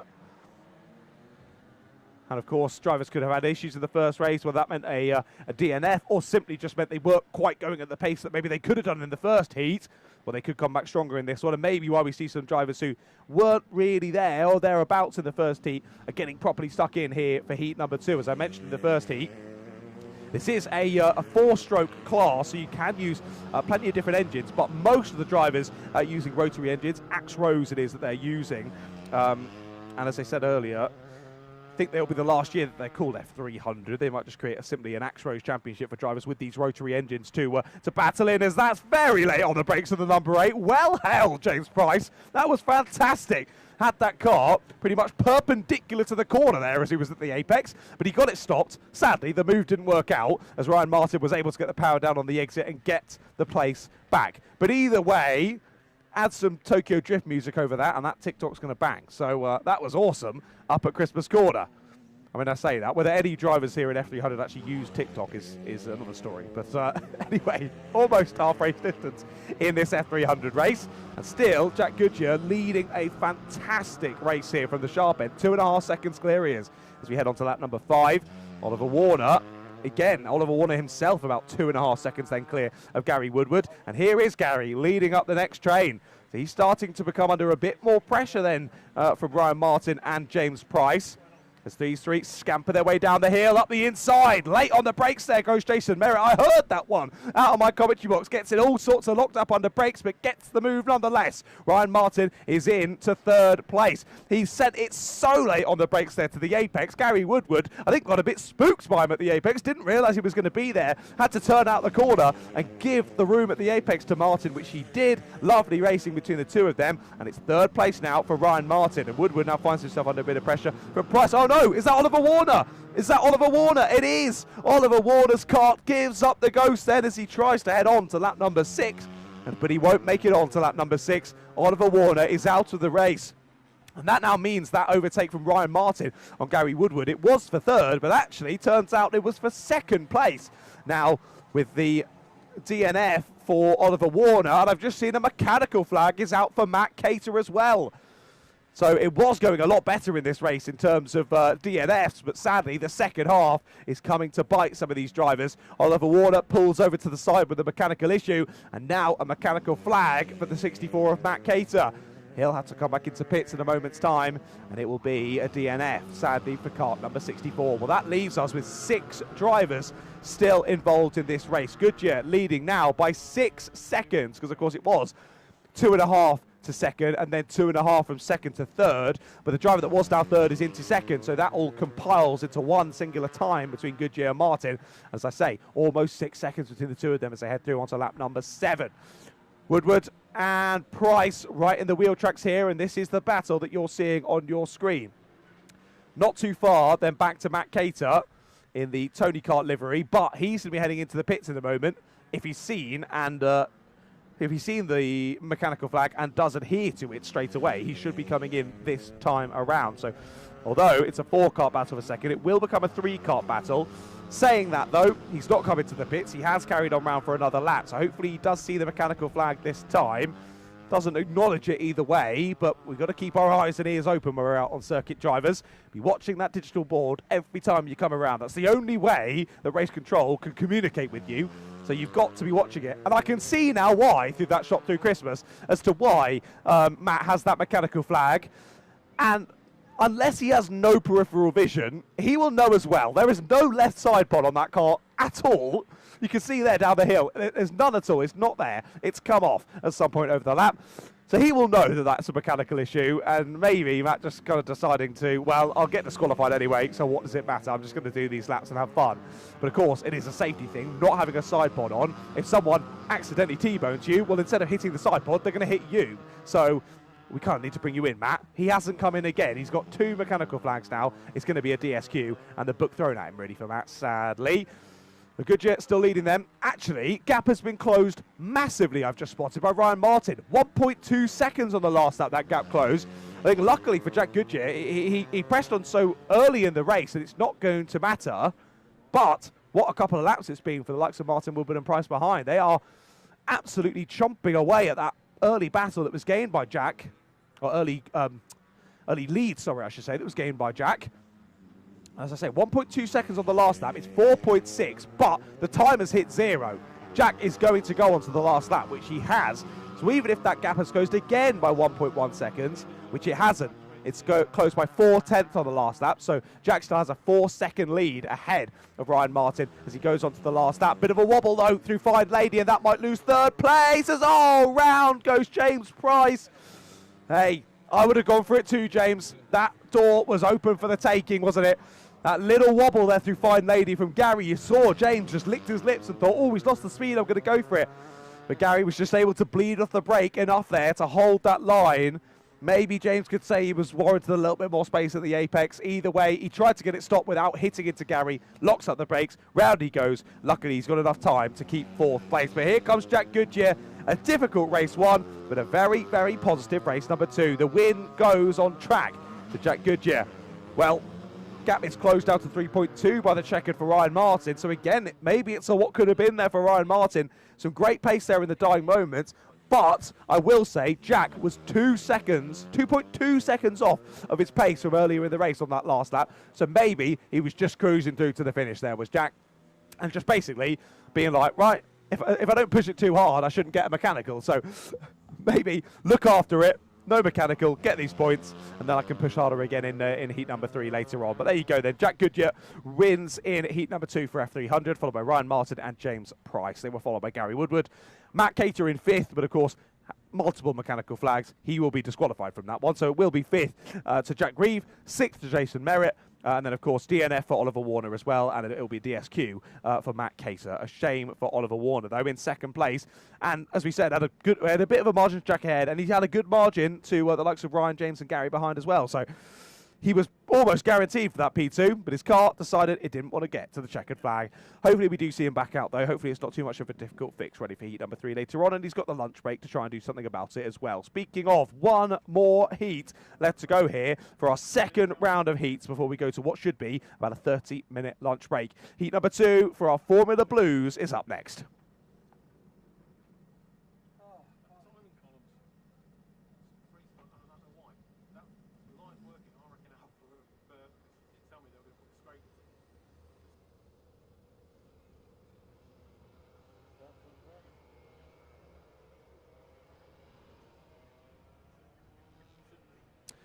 Off we go then.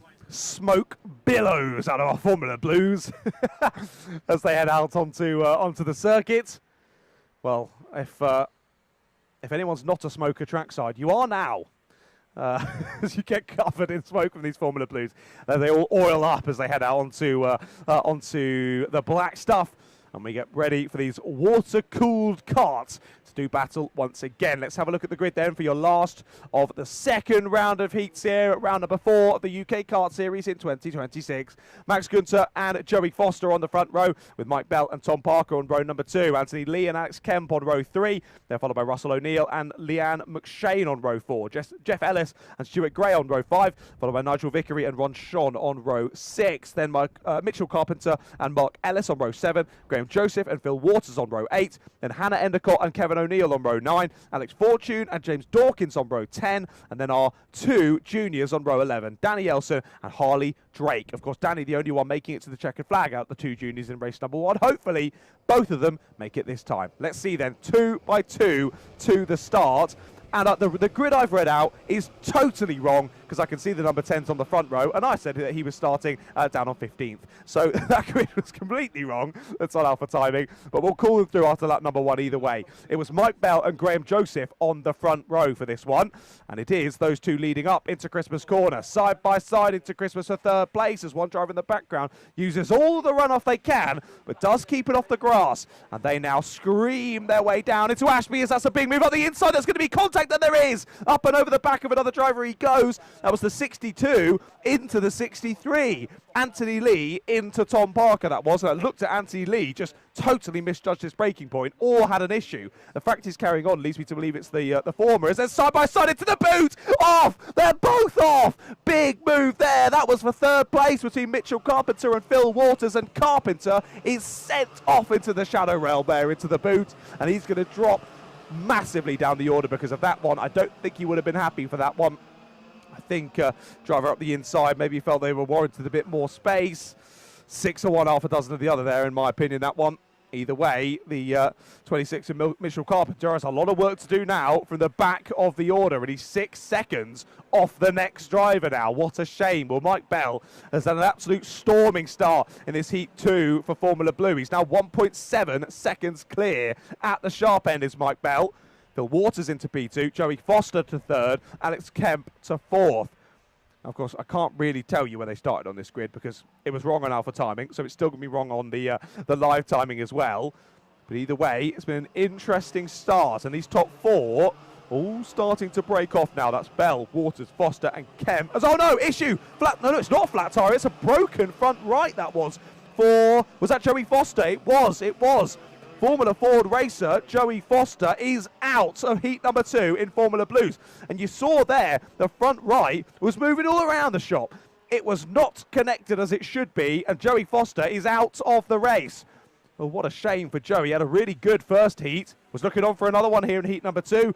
But as we expect in retro kart racing, just like the F300s we had last, and here in the Formula Blues, it's one thing racing as well as you can. It's another thing nursing the kart to the finish, which, yeah, these Formula Blues can be temperamental at the best of times. Understandable. If you were pushing me to 14,000 revs and I'm like 30 years old, I'm probably going to break as well. So, understandable these Formula Blue engines go wrong a little bit more often than our modern day Rotexes and Iame engines. But these things happen, and that's what makes an overall season in retro karting so exciting, because you just don't know what could happen. And something like that happens, and suddenly the cat's thrown amongst the pigeons, and the championship is blown wide open. So that's why Formula Blue across the season, so very exciting, so difficult to win a championship in karts like these. And again, big shout out to Mr. Chris Derrick for doing just that on multiple occasions. Well, these drivers continue on then. It's actually Phil Waters in 2nd place who just got the fastest lap on the last. That was half a second quicker than Mike Bell in the lead on the last lap. And this lap, they only started with 6 tenths between them. So let's see how close they are when they head onto a new lap. It's 2 tenths. It's 2 tenths between the top 2. Phil Waters has just popped in a 49.7 as we head on to lap number 5. This could be the lap where Waters gets the lead from Mike Bell. They'll be heading up through Christmas now. There they are, still nose to tail as we head down into Ashby. And which way round are they? Bell still ahead for now. But with the pace that Phil Waters has shown over the last couple of laps, surely it's a matter of when and not if that Phil takes the lead. Or will it be a case of Phil's been pushing the kart too hard and then it gives up the ghost before the finish? Well, your guess is as good as mine, ladies and gentlemen. Let's see what plays out as these two battle for the race lead. Through the boot they go. Looking down the order as well. We've got 3 seconds further back to Alex Kemp in third. And a further 2 back to Harley Drake in fourth. What a race this has been for Harley Drake. Your top junior is 4th overall. There he is in the background of your shot. He's doing a mighty job. Is Harley Drake. What a race so far for him. And he's just set a 49.533. What a lap time that is from Harley Drake. That's the second fastest time of the session. Only beaten on that lap by Max Günther. Fantastic. Harley Drake is on fire. One of our juniors absolutely flying. Sadly, though, looks as though another driver has parked it up. The 42 of Jeff Ellis is now out of the race, and we've had a change for the lead as well. Phil Waters is through. Waters is through to the lead, and I said, surely it's when, not if, and he's proved me right. Thanks, Phil. Much appreciated. He's into the lead. I'm sure he'll be much appreciating that as well, but that's all down to him and his talent and his speed out there behind the wheel of his Formula Blue. But I'm sure Mike Bell is going to try and re-attack here and put the pressure straight back onto Phil as we press on to another lap. Still Stuart Gray and Harley Drake with the fastest laps out there at the moment. Less than 2 minutes now on the clock. And there indeed is your stricken Jeff Ellis. Sadly, he won't be making it to the checkered flag in this one. So as we say, will Bell re-attack here, or will Waters be able to put a bit of fresh air between himself and the driver now in second place? Harley Drake's in third, I've just spotted. Drake is through on Alex Kemp. What a race this is from Harley Drake. He's about to get an overall top 3 as one of the only 2 junior drivers in this field. And also to shout out Danny Elson as well, the only of the juniors to finish in race number 1. He's in 8th place overall as well. He's getting properly stuck in. There's a big battle pack from, what is that, 8th place back, so it's headed up by Danny Elson now. There they are.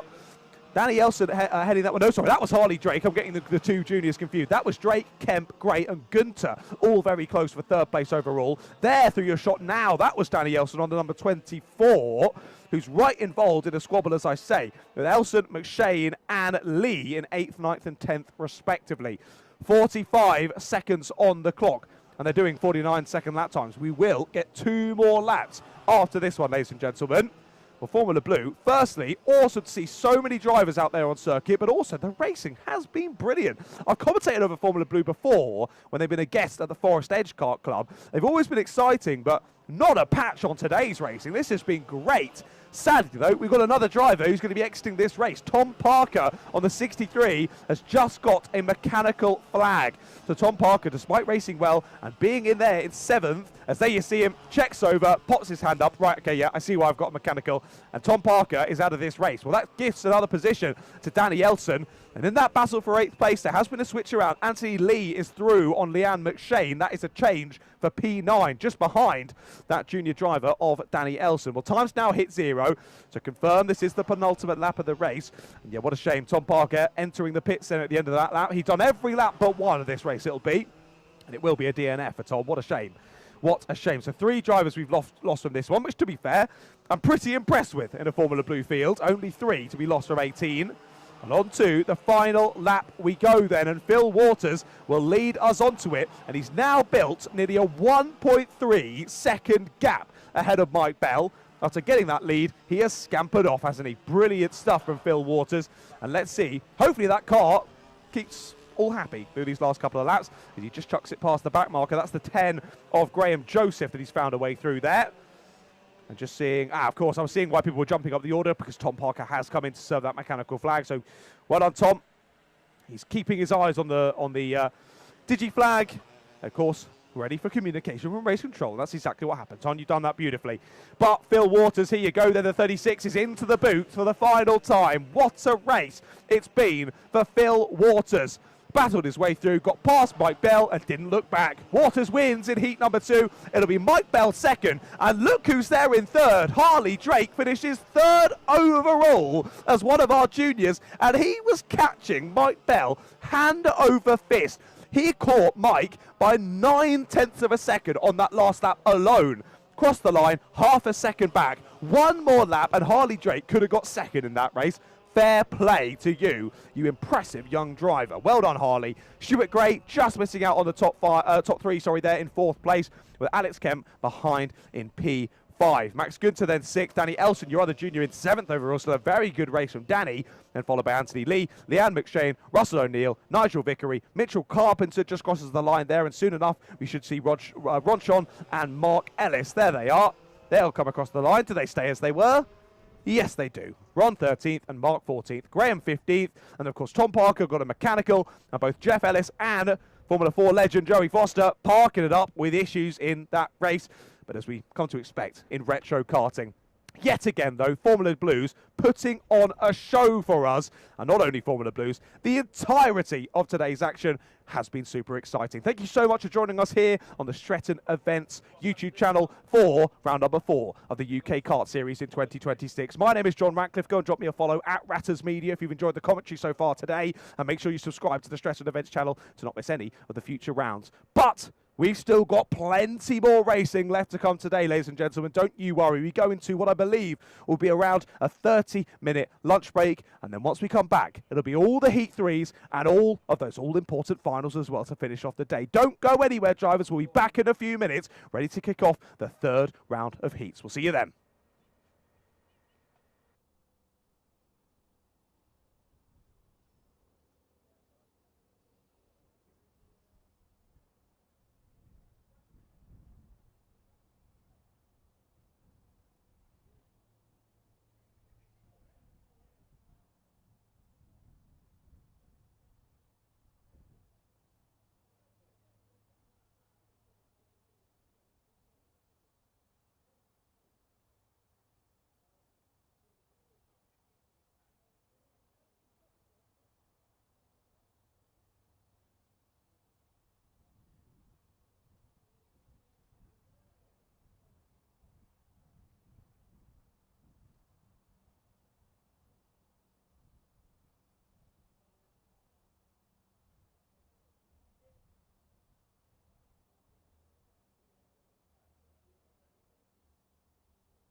how far wide you can be.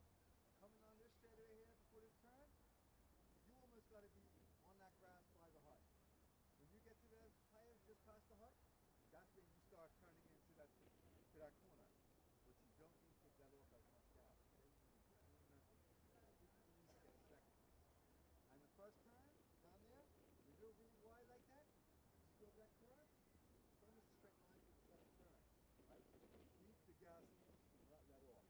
Okay? If you want to let off just as you get to the second curve, fine. But when you're going through this first turn, at the end of this straightaway, you're not letting off at all, okay? If you're really wide, it'll be almost like a straight line, okay? The turn will be a lot easier on your little tiny line. Right, Jack? Going up the hill. As you go up the hill, right? On the very far outside, up by that hut, up by those tires, right up there, you see that? Way up there in the backstretch, you're not letting off, okay? These cars do not let off going up that hill into that corner. They hold it around the corner, okay? But you've got to be wide, yes? Wide the car, like that. To the cart, that's right there, yeah. Now, we will, after we do the track foot. We can't do the track walk, so we're going to do the track talk. Like that. Do the track walk, track talk. So, come down through the chicane. And when you come on that corner, they're going really wide. You see the black out there by the jack? That's where they are. And they're like this. They're turning hard, and then they're turning hard back again the other way so that they can get lined up and come around that corner to get lined up where those cones are. You see the cones are? You see those 4 people way up on the corner? By that sign up there, past number 5? Oh, you see the black line they're walking on? Way up there. Way up there by the trees. You see those people in black coming this way, right where my finger is? You see the black line on the road? That's where you need to be going, as far wide as that. When you come through there with a lot of speed, you'll end up going wide, almost onto the grass. Follow that black line, get as wide as you can. Make the turn, less pressure on your tires, right?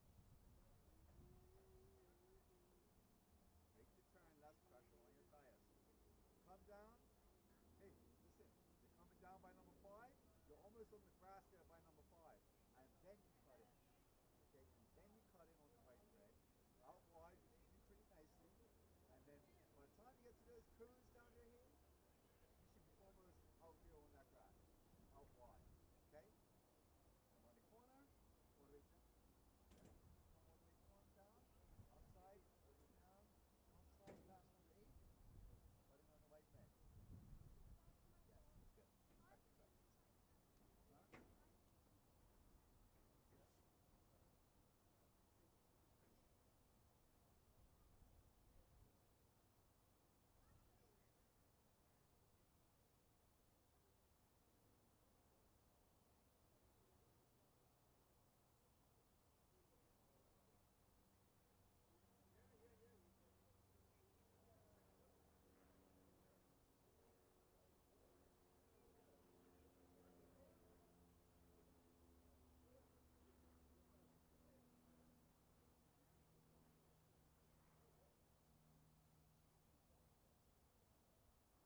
Good afternoon, everyone, and welcome back then to round number 4 of the UK Kart Series. We've got the third round of heats, and the finals still left to come. First up is our third heat for mighty Bambinos.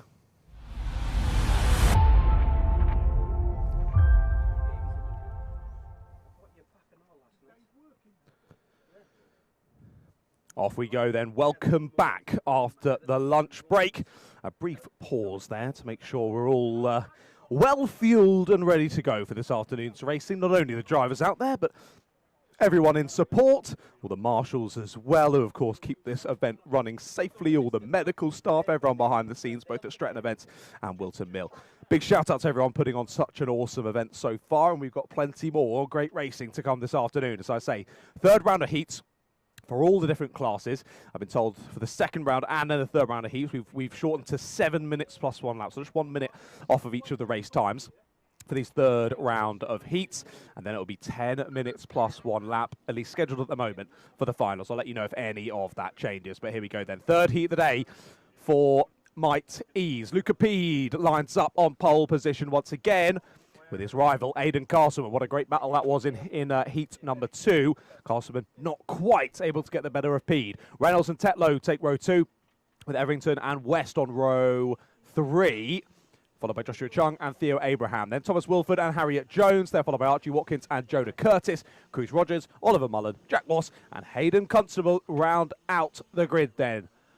I was going to say 18 drivers, but it's not, because we're missing some on here. We're missing 5 and 6. So it'll be 16 drivers then in total, ready for this third heat of the day. Luca Pede, 2 from 2 so far today. Let's see if he can make it 3 from 3. Castleman bringing the fight to him in heat number 2, getting past on the last lap, but Pede got him back when it counted. Let's see how we go then for heat number 3, and Castleman's got the jump. Immediately, Castleman gets it, and into the lead he goes then. Lovely start. He was watching that Union Jack like a hawk, and Castleman gets the jump. Into the lead he goes. Pede second then, Reynolds going with them in third, and Tetlow in fourth. The usual 4 getting stuck in as it's all getting close up at Christmas corner. Contact, and 2 drivers go off. That was, who was that getting caught up in all of that? That was a shame. I think potentially the 16, maybe it was, of Archie Watkins. We'll check that when they come through to the end of the lap. But either way, that was 3 into 1. Doesn't go there up at Christmas corner. I think the driver on the outside, the one losing out and getting shuffled off and wide and losing quite a bit of time. But already, Pede straight back onto the rear bumper of Aidan Castleman. Let's see. How long does it take for Pede to decide, nope, I'd like to be leading this train once again. I'm coming back through. He looks into the boot. A little bit of a bump onto the back of Castleman's car. He'll try to get the inside line, but he can't this time. Reynolds still going with them. Tetlow there as well. And who's the driver making it 5 in a train? Is that Briella Stevens potentially making it 5 in a train? Let's see as we cross the line who is there. It is Briella Stevens. She's had a good start to this race then, has Briella. Making up a spot off of the start, getting past Rafe Verdi. We've seen Rafe sort of be the one to bridge the gap from the secondary pack to the leaders, but defending already is Aidan Castleman. Luca Pede will look for the up and under here to carry that speed on through. Castleman's gone very wide. Has Pede got the inside line? No, he doesn't. Can't quite chop across and take the inside line away from Castleman there, and Castleman holds the lead. Well, already very exciting here in the Mighties. They have been great so far today, but with Castleman defending, this is backing the drivers up into each other, and Reynolds might want a bit of this as well. He's in third place, not quite close enough to think about it into Osiers that time. What's happened? What's happened? Where's he gone? What's happened there to Oliver Reynolds? Reynolds entered the corner in third, and we never saw him come back. Reynolds has gone wide there at Osiers, and we've lost him. Reynolds is off then, so that allows, I think Briella Stevens is into third. I think he's past Tetlow, and maybe that was Tetlow getting involved down at... Yeah, it is. Tetlow's not there as well. So Reynolds and Tetlow have come together down at Osiers. We just missed that on the cameras, but something has happened there. Tetlow comes through in 7th. Reynolds comes through in 9th.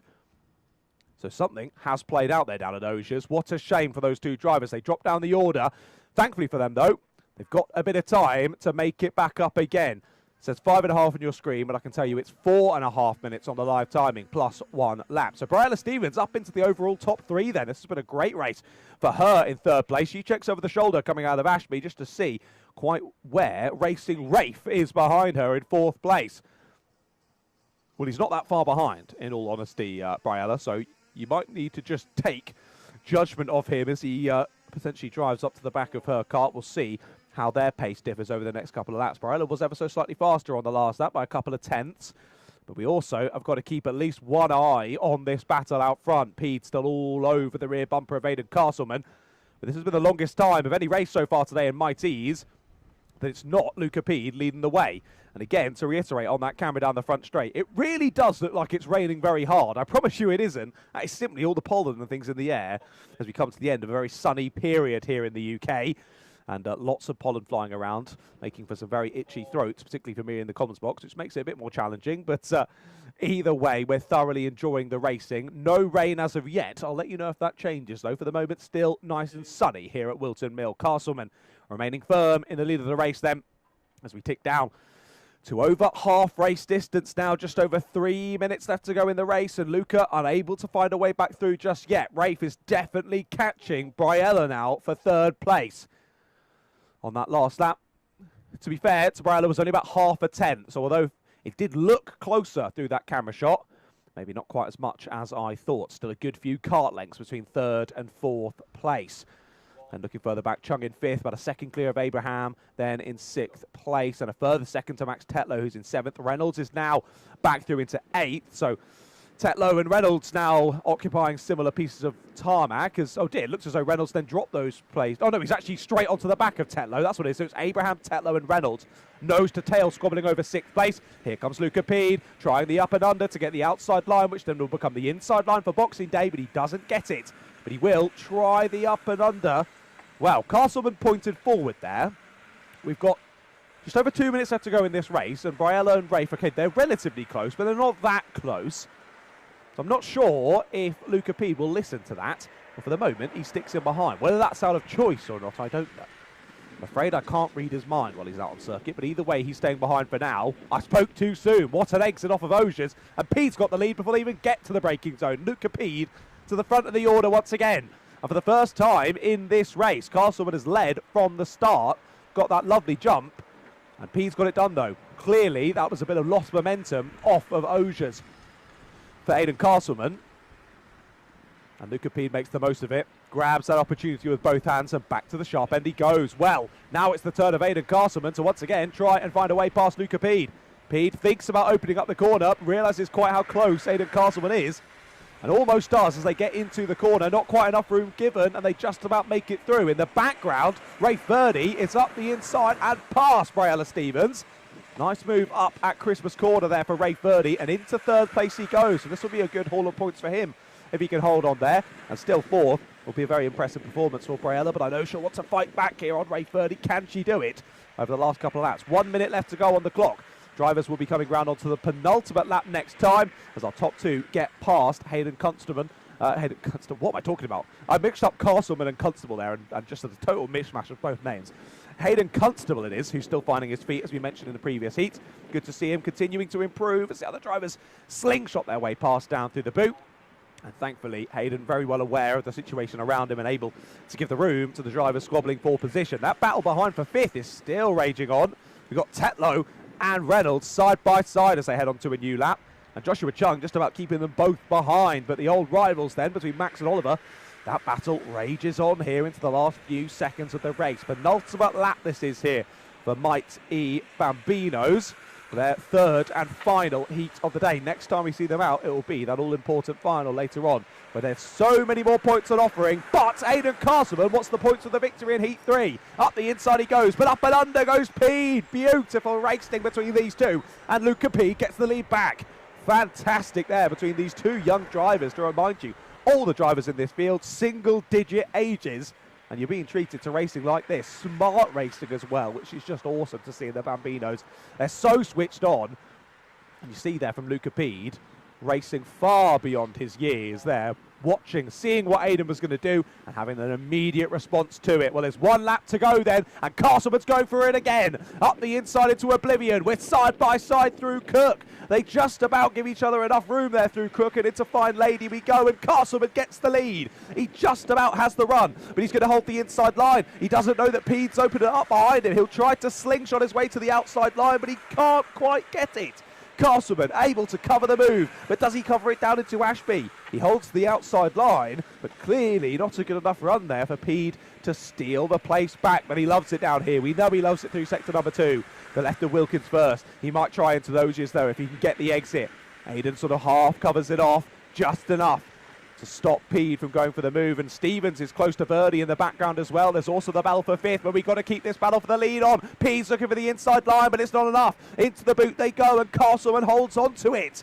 Round they go, the last couple of corners, and Castleman has one hand on this race victory. What a beautiful last couple of corners for Aidan Castleman. He's got it.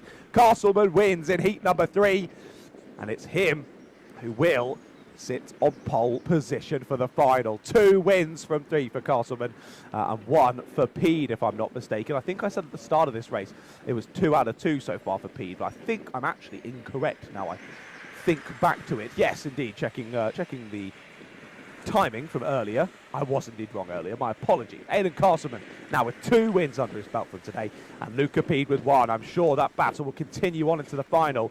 Very exciting race, that one. And again, Briella Stevens and Rafe Burley having a great race behind them as well. Rafe 3rd and Briella 4th once all was said and done. Oliver Reynolds ending up in 5th. Fair play to Oliver. Good race back through to P5. He got ahead of Joshua Chung and Max Tetlow, who finished 6th and 7th respectively. Behind them, Theo Abraham, Jonah Curtis and Max West were your top 10. Then it was Arthur Edrington, Cruz Rogers, Harriet Jones, Thomas Wilford, Archie Watkins, Oliver Mullen, Jack Wass and Hayden Constable rounded out the 18 drivers there in Might E Bambino. Well, from one Bambino then to another, the 3rd and final heat of the day for both Iame M1 and Bambino Coma will be coming up in a couple of moments' time.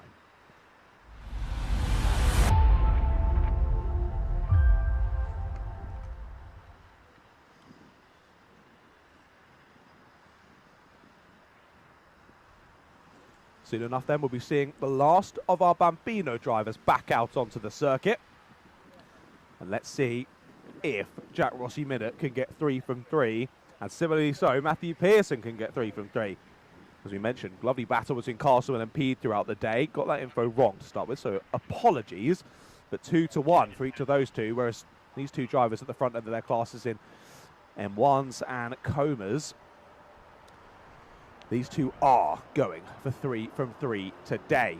The 2 Tony Kart liveried karts will take to the front row. That is Jack Rossi Minute and George Miller on the front row for this one. Stanley Thurston and Isaac Taylor are on row 2, with Timothy Robinson and Albert Ohm on row 3. Rex Everard and Armand Khan then round out the grid of 8 drivers in Iame M1. And then in Bambino Comas, Matthew Pearson and Logan Grassi on the front row for that one. Ruben Giorgio Miller and Reggie Rhodes are on row 2. They're then followed by Dalton Duck Whitfield, Jace Hannum, Jax Wilmington and Noah Gallagher. Those are your 8 drivers then for Bambino Coma. As we say, Rossi Minute winning both of the races so far in Iame M1 by a decent margin as well. Heat 2 was by over 5 seconds it was for Jack Rossi Minute. But Heat 1 was a little bit of an interesting one. There was a incorrect checkered flag flown for Jack Rossi Minute, which caught him out, and he then went back to the pits early, which we thought, oh no, he's going to lose the win. Thankfully, all was put right in the end, and Jack Rossi Minute was given the victory from that race. He was leading by a ridiculous margin that first one. It was over 10 seconds in that first race. It was crazy when Jack Rossi Minute. He has been flying, and of course, powered on by all of the love in the live chat as well. Thank you all so much for joining us back this afternoon. So yeah, thank you for joining us again on the live stream and making this event what it was. Been fantastic to have for the first time ever the entirety of the day here at the UK Kart Series live streamed, and of course treated to the British Pro Kart Championship as well. There was love for Jonah and Briella in the live chat as well for the last one. Well, off we go then for another Bambino race, the last of the heats for our Bambinos, and Rossi Minute has lost the lead again off of the race start. Let's see how they go. Arturo getting ahead of yourself there, Honda Cadets. That'll be coming up in a couple of moments' time, mate. Before that, Iame M1s and Coma Bambinos. And already, drivers looking to make up places on that first lap. I think Matthew Pearson might have lost the lead as well in Coma, so potentially our pole sitters in both losing the lead off the race start then. Let's see if that's the same when we get to the end of racing, the end of this first racing lap, I should say. So Miller's into the lead ahead of Rossi Minute, and then we're battling for third down the hill. Close between those two. Isaac Taylor in third, Sonny Thurston in fourth. And then there are two leaders in the Comas. Logan Grassi is the driver who's gotten through. So Grassi leads in the Comas ahead of Matthew Pearson. But Pearson with a bit of, if I could talk, Pearson with a bit of work to do. Same for Jack Rossi Minute as well. Rossi Minute all over the back of George Miller for the moment. Nice exit from Stanley Thurston behind though. So Thurston's already through on Isaac Taylor at the end of that lap. And almost was looking to get past Jack Rossi Minute there. Great lap from Stanley Thurston. Does he think about it here into Christmas corner? They're all sort of, you could tell that they're young drivers, can't you? They're all so focused on each other and what each other are doing as well. I think that's, again, something you learn as you get more experience in kart racing is stop focusing on what they're doing, because you'll end up just copying them and then all doing the same thing. You want to drive on your own instinct and with your own knowledge of what I'm doing will be faster than the drivers around me.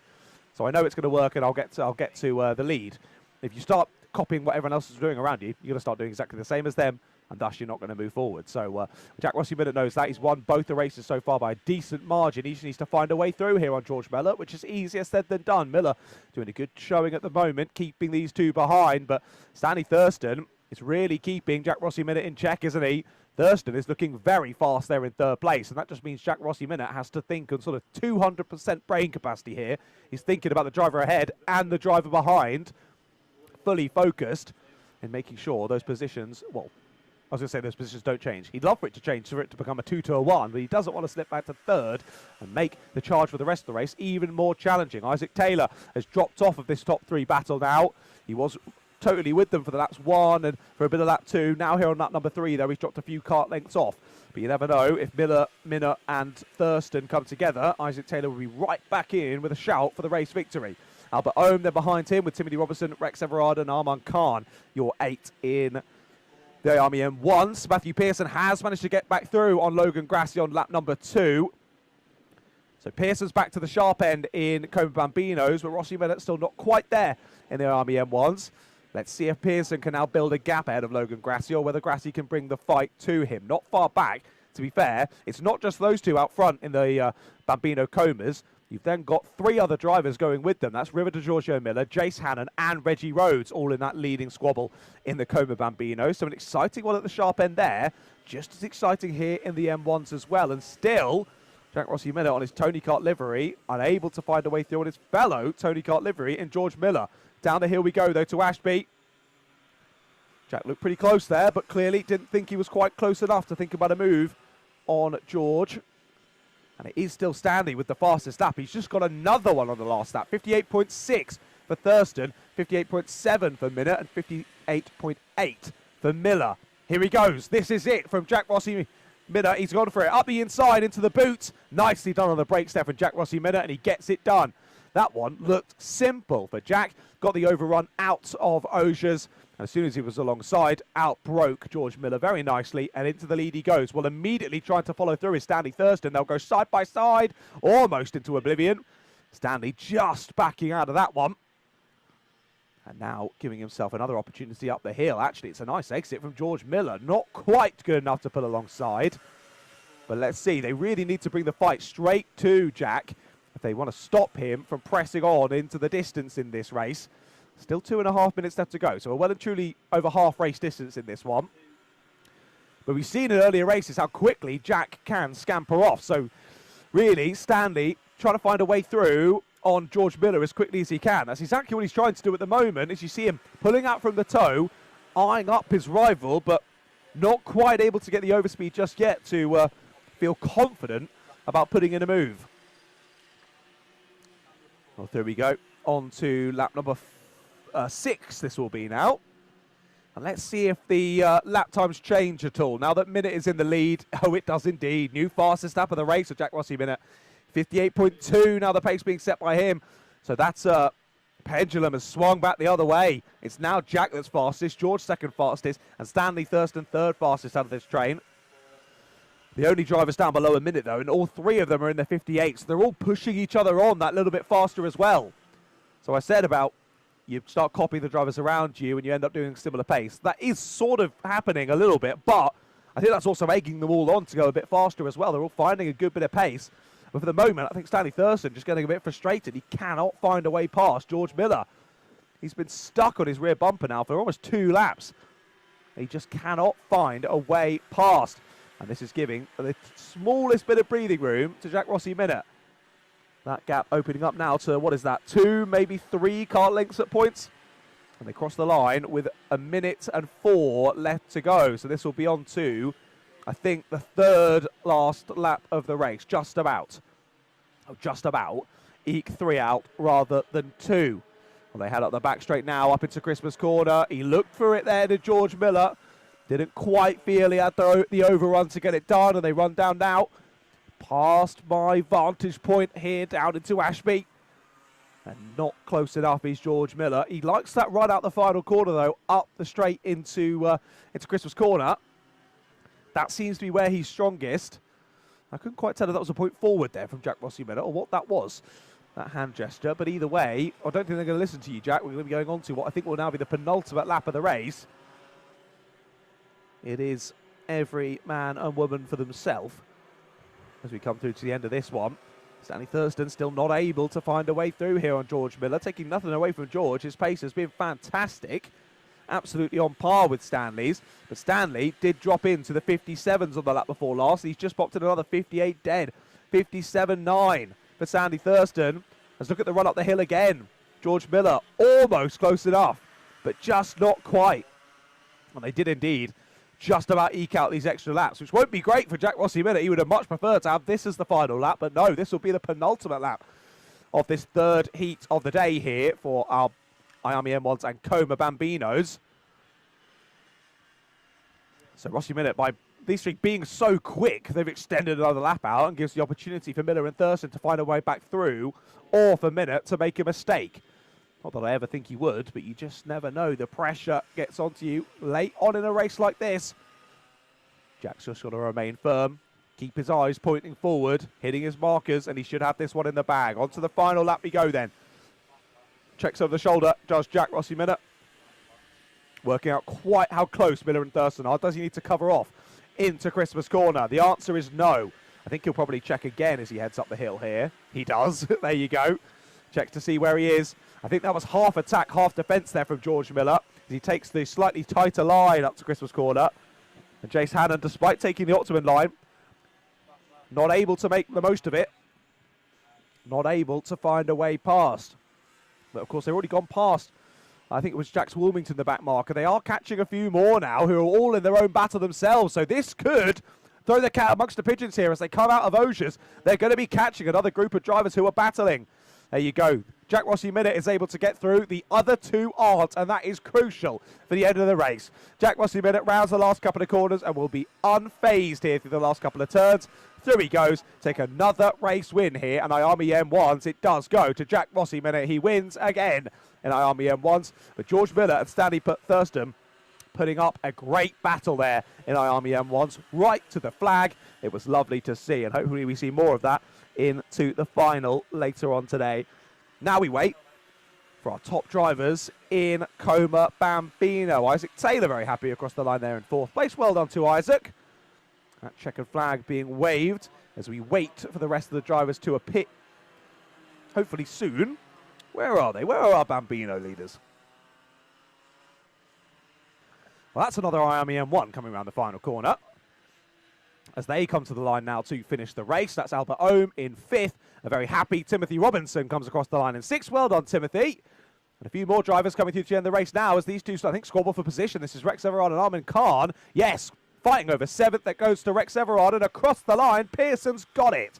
Just Pearson, Hannon and Grassi cross the line with only 3/4 of a second between them. Pearson does get another race win, but he had to fight for that one, just like Jack Rossi Minute did out of the sharp end then. So your 8 in Iame M1s, it was Jack Rossi Minute for George Miller, Stanley Thurston, then Isaac Taylor, Albert Ohm, Timothy Robinson, Rex Everard and Armand Khan. And then your 8 in Bambino Coma, Matthew Pearson. From Jace Hannon, Logan Grassi, River to Giorgio Miller, then Reggie Rhodes, Noah Gallagher, Dalton Dyke Whitfield, and Jax Wilmington. Then your 16 drivers in that one. And as was with the previous race, next time we'll see them back out again will be for their final in a little bit. In an hour and a half or so time, we'll have them back out. But more heats still left to come before then. We've done and dusted for both Bambinos. And it is now, well, Arturo in the chat, get very excited because it is the Honda Cadets up next.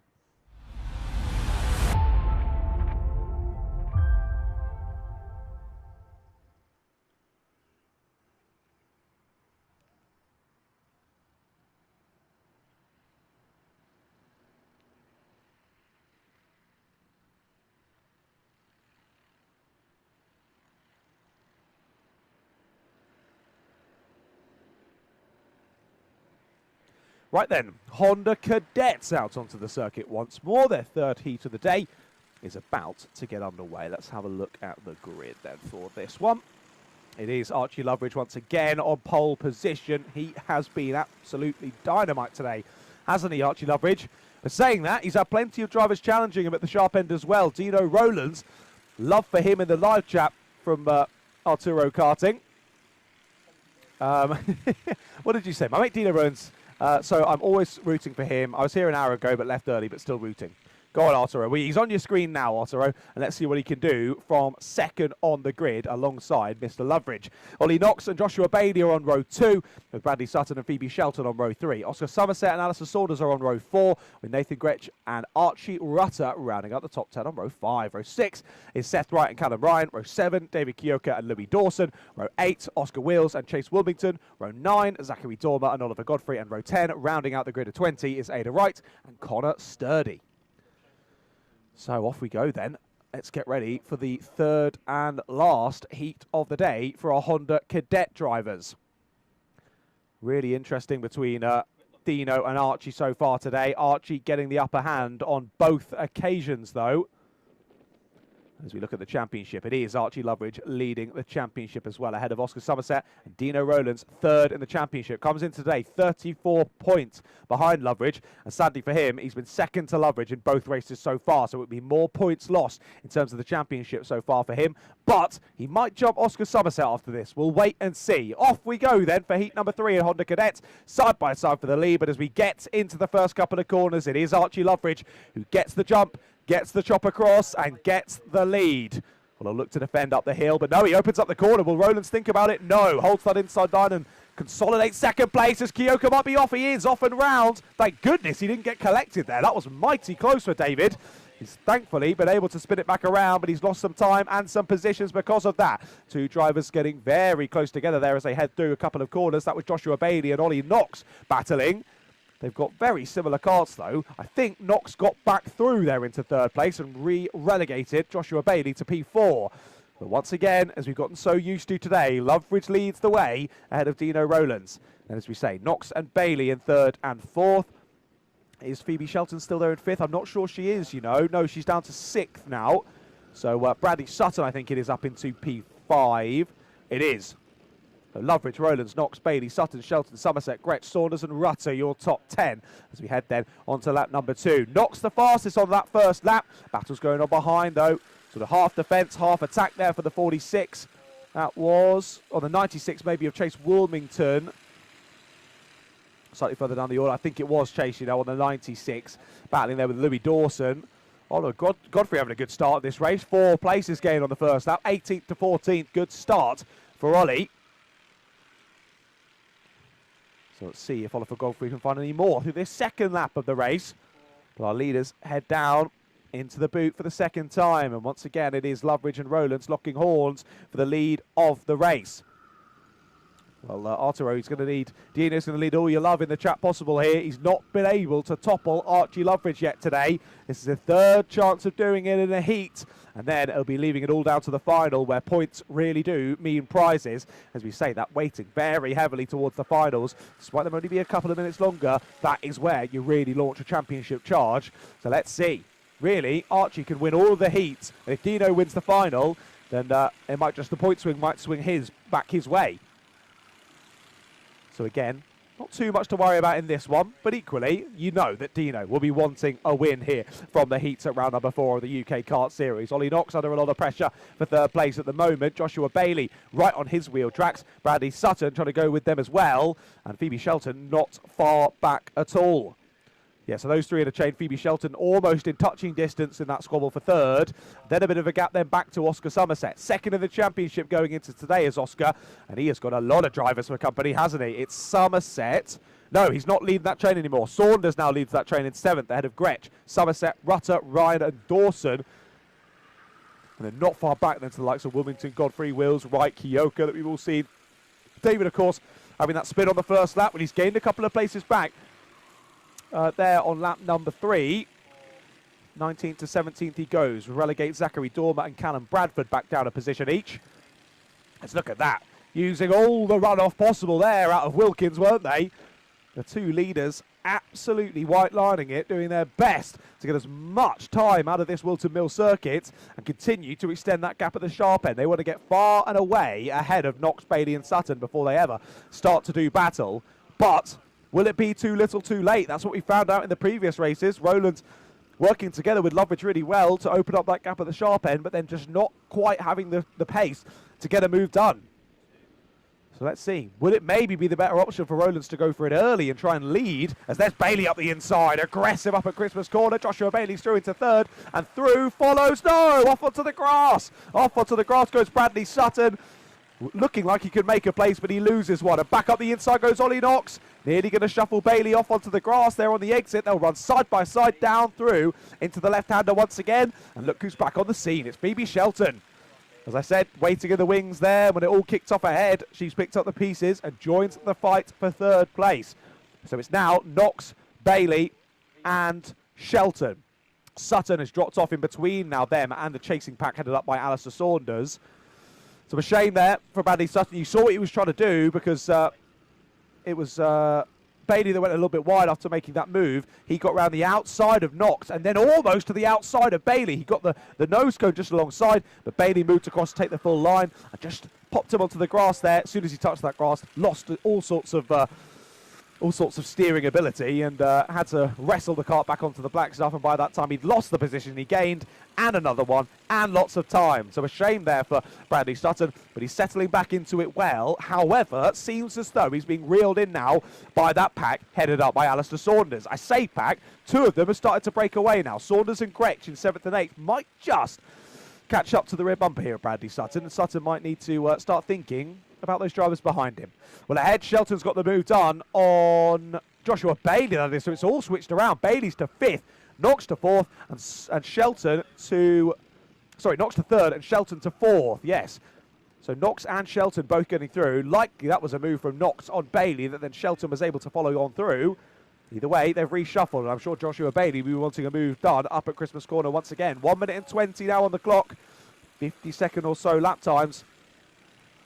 So this will be the 3rd to last lap of the race, if my maths is any good, which it isn't, but I think I am right on this occasion.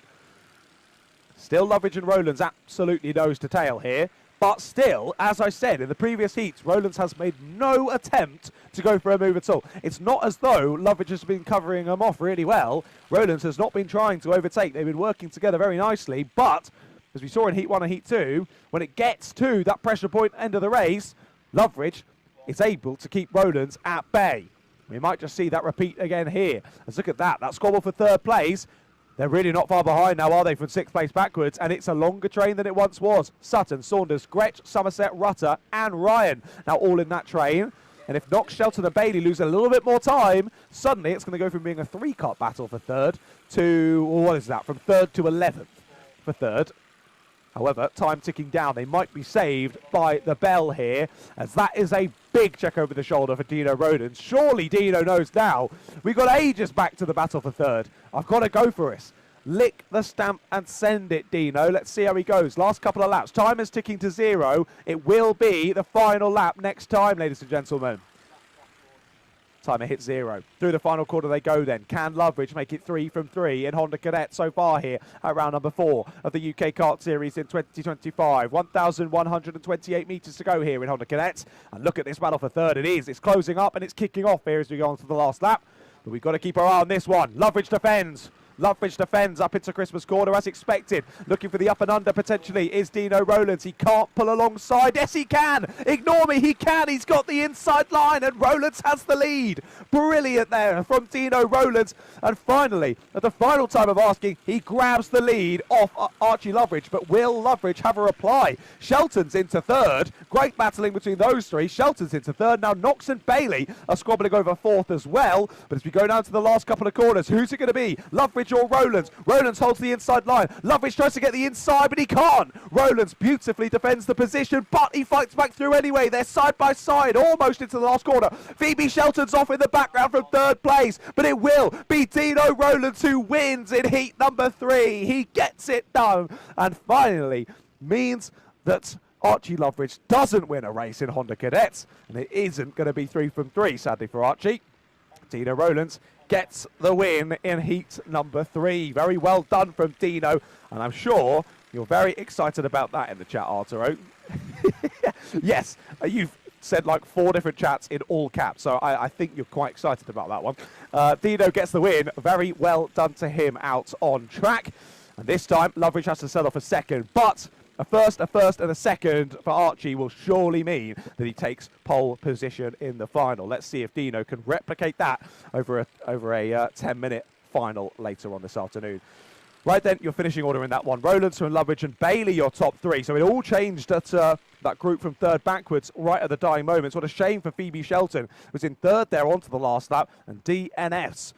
Bradley Sutton, Ollie Knox, the top 5, followed by Alison Saunders, Nathan Gretsch, Oscar Somerset, Archie Rutter and Louis Dawson, your top 10. They were followed by Oliver Godfrey, Chase Wilmington, Seth Wright, David Kyoka, Oscar Wills, Callum Bradford, Callum Ryan, Ada Wright, Zachary Dormer, Connor Sturdy, Leo Belendron, Joey Comer, Bonnie Shilcock, and then of course DNF sadly down at the boot for the final time for Phoebe Shelton. A real shame for Phoebe, and that is going to scupper her overall result from the 3 heats and will drop her down the grid for the final. Real shame. She's been racing so well today. I've been so impressed by Phoebe Shelton. But as I say, just made it that little bit more challenging for her into the final. We didn't see how it happened, but she was facing backwards off on the grass on the exit of the boot, which usually leads me to believe someone's popped it up the inside, made contact with the left rear and spun around and off. Would be my assumption. We didn't see it though, so I won't speculate. Right then, that is all done and dusted. Then heat number 3 for our Honda Cadets is done. We have got a few more heats still left to come though, ladies and gentlemen. 5 more heats before the finals, and up next, it's our British Junior Pro Kart Championship.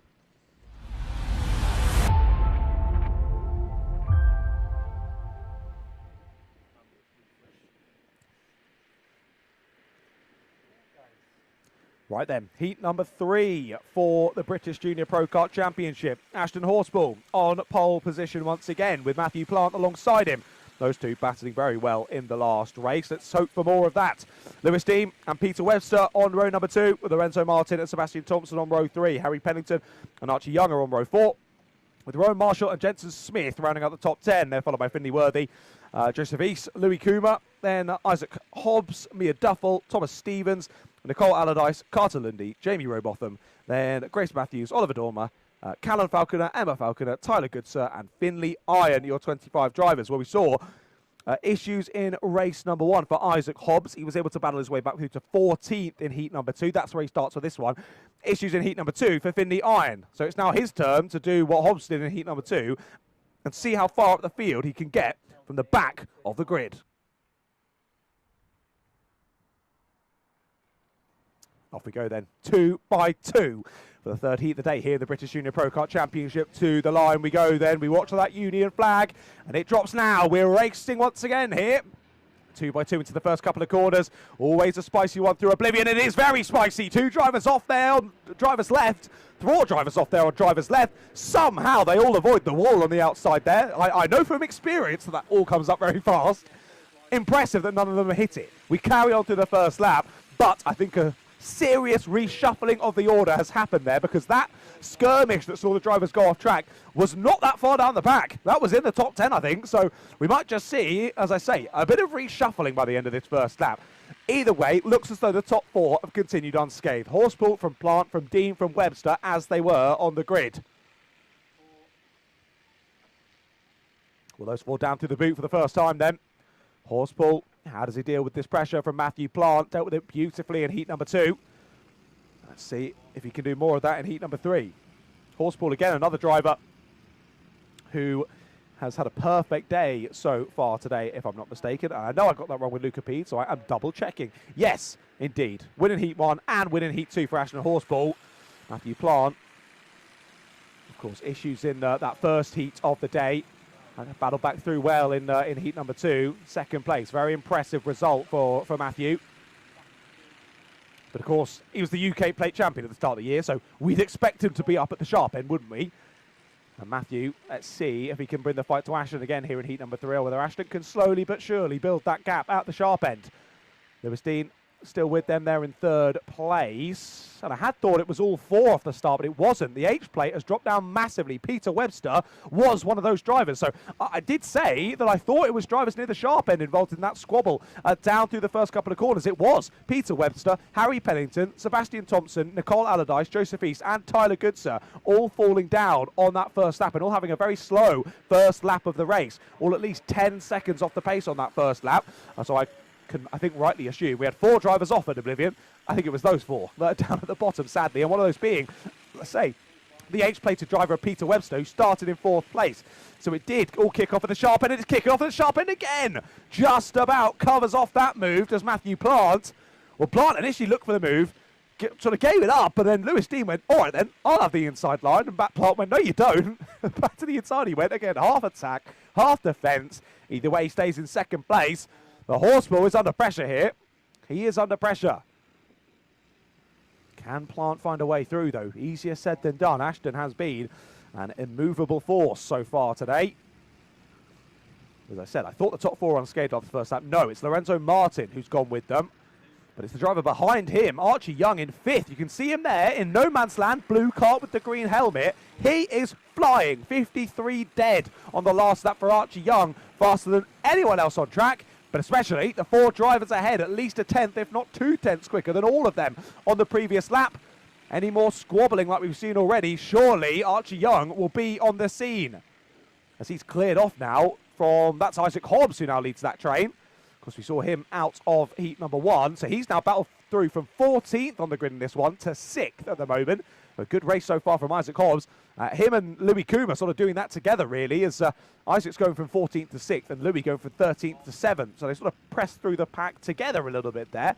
And they then lead the train from 6th place backwards. It is Isaac Hobbs, Louis Kuma, now Rowan Marshall 8th, followed by Jensen Smith and Thomas Stevens. That rounds out the top 10 in British Junior Pro Kart Championship heat number 3 here at round 4 of the UK Kart Series. Matt Plant still all over the rear bumper of Ashton Horspool. When is he going to go for it? It's now. Oh, you got me excited, Matthew. You got me excited. He looked for it, didn't he? Maybe a little fake out there down into Ashby. As drive around up the top. One driver facing the wrong direction there up at Christmas corner. Less than ideal. They drop to the back of the pack. We'll see if anyone drops down majorly here on lap number 5 when they come to the end of the lap and under the gantry once more. Still, Plant applying the pressure heavily here, but still not able to find a way past. They say pressure makes diamonds, and well, Ashton Horspool is shining today.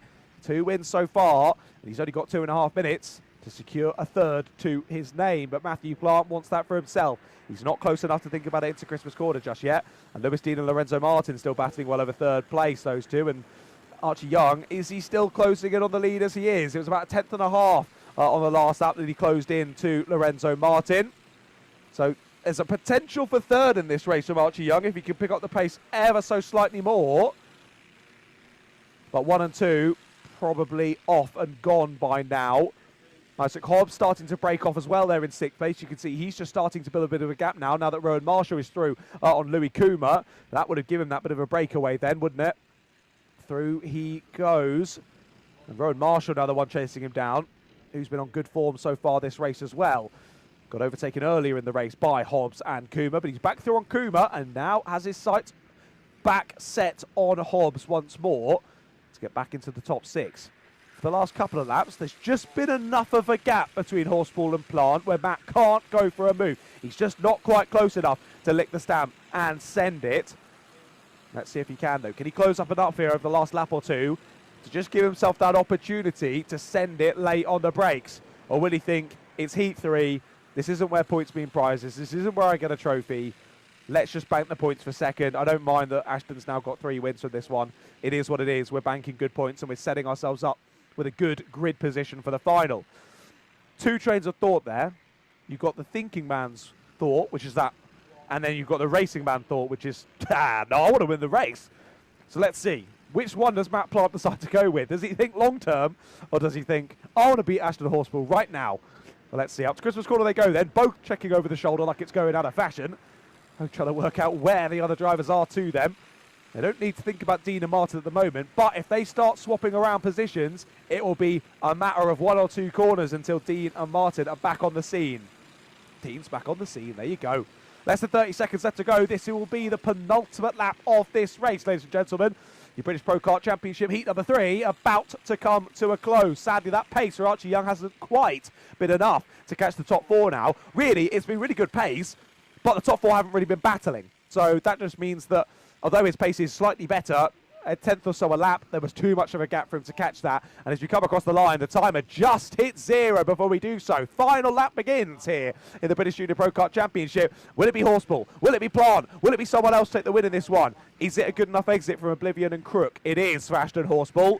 No need to defend, but Plant keeps himself close enough there through the middle part of the corner. We're back to green down at Ashby, so there must have been a yellow then up at Christmas. I didn't quite spot that one. But either way, he might go for it now. Matthew Plant looks to the inside line, doesn't quite get enough of a run to get the inside line down through Wilkins. So as they go now, and actually Dean and Martin are a bit closer than the top 2 now as they squabble for 3rd place. Matt Plant again looks up the inside. He'll look to get the switchback here to get the inside line. Can he get it? He almost does. Bit of contact made with the race leader, but Horspool's done enough. Fends him off, holds the race lead and gets the race win in heat number 3. Well done to Ashton Horspool. 3 from 3 for Ashton Horspool, as some of the drivers who come off the circuit decide they want to, well, try and destroy the fibre cable of the fine people here at Stretton Events as they all come off circuit. But either way, a couple of drivers falling by the wayside in that one. Ashton Horspool takes yet another win there in British Junior Pro Kart. Can anyone stop Ashton Horspool in the final? We've not got too long to work that one out. Matthew Plant seems to be his closest challenger, but he can't find a way past.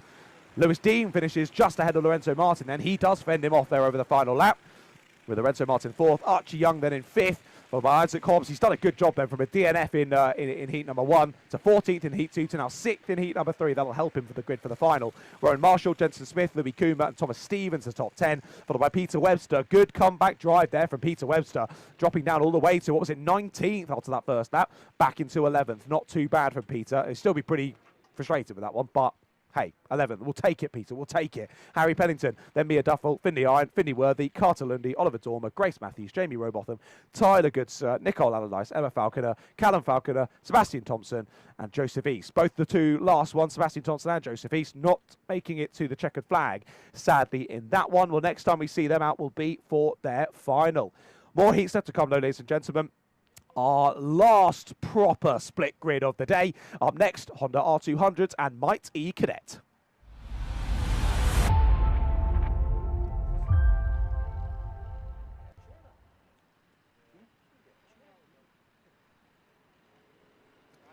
Off we go then. Honda R200s heading out onto the circuit, and the mighty Cadet joining them as well. Let's find the grid for this one. Here we go. So JJ Allen, once again, another driver having a really great day here at Whilton Mill. Lines up on pole position. Jensen Charity is alongside him on the front row, with Hallie Finlater and Jake Barnett on row 2. Ethan Pearson and Matty Horspool on row 3, with William Hossack and Harry Parker Ray on row 4. Then Alfie Facer and Jack Clark on row 5. That rounds out the grid for Honda R200s. And then our 3 mighty cadets joining them on the back. Jax Wong and Jaden Bond, and then Harry Ross there. All 3 of those just going through your screen there down through Osiers. But here we go then. Only a few more heats still left to come, ladies and gentlemen. Get ready. The finals are coming up soon, but we've got to determine those grids first. A few more of the 3rd round of heats still to go. And thank you all so much for joining us on the live stream. We're not going for a start this time. Chevron flag is out. And the drivers will get another lap around the circuit to, well, try and get some heat in those tyres and get themselves into formation, ready for a second attempt at the race start.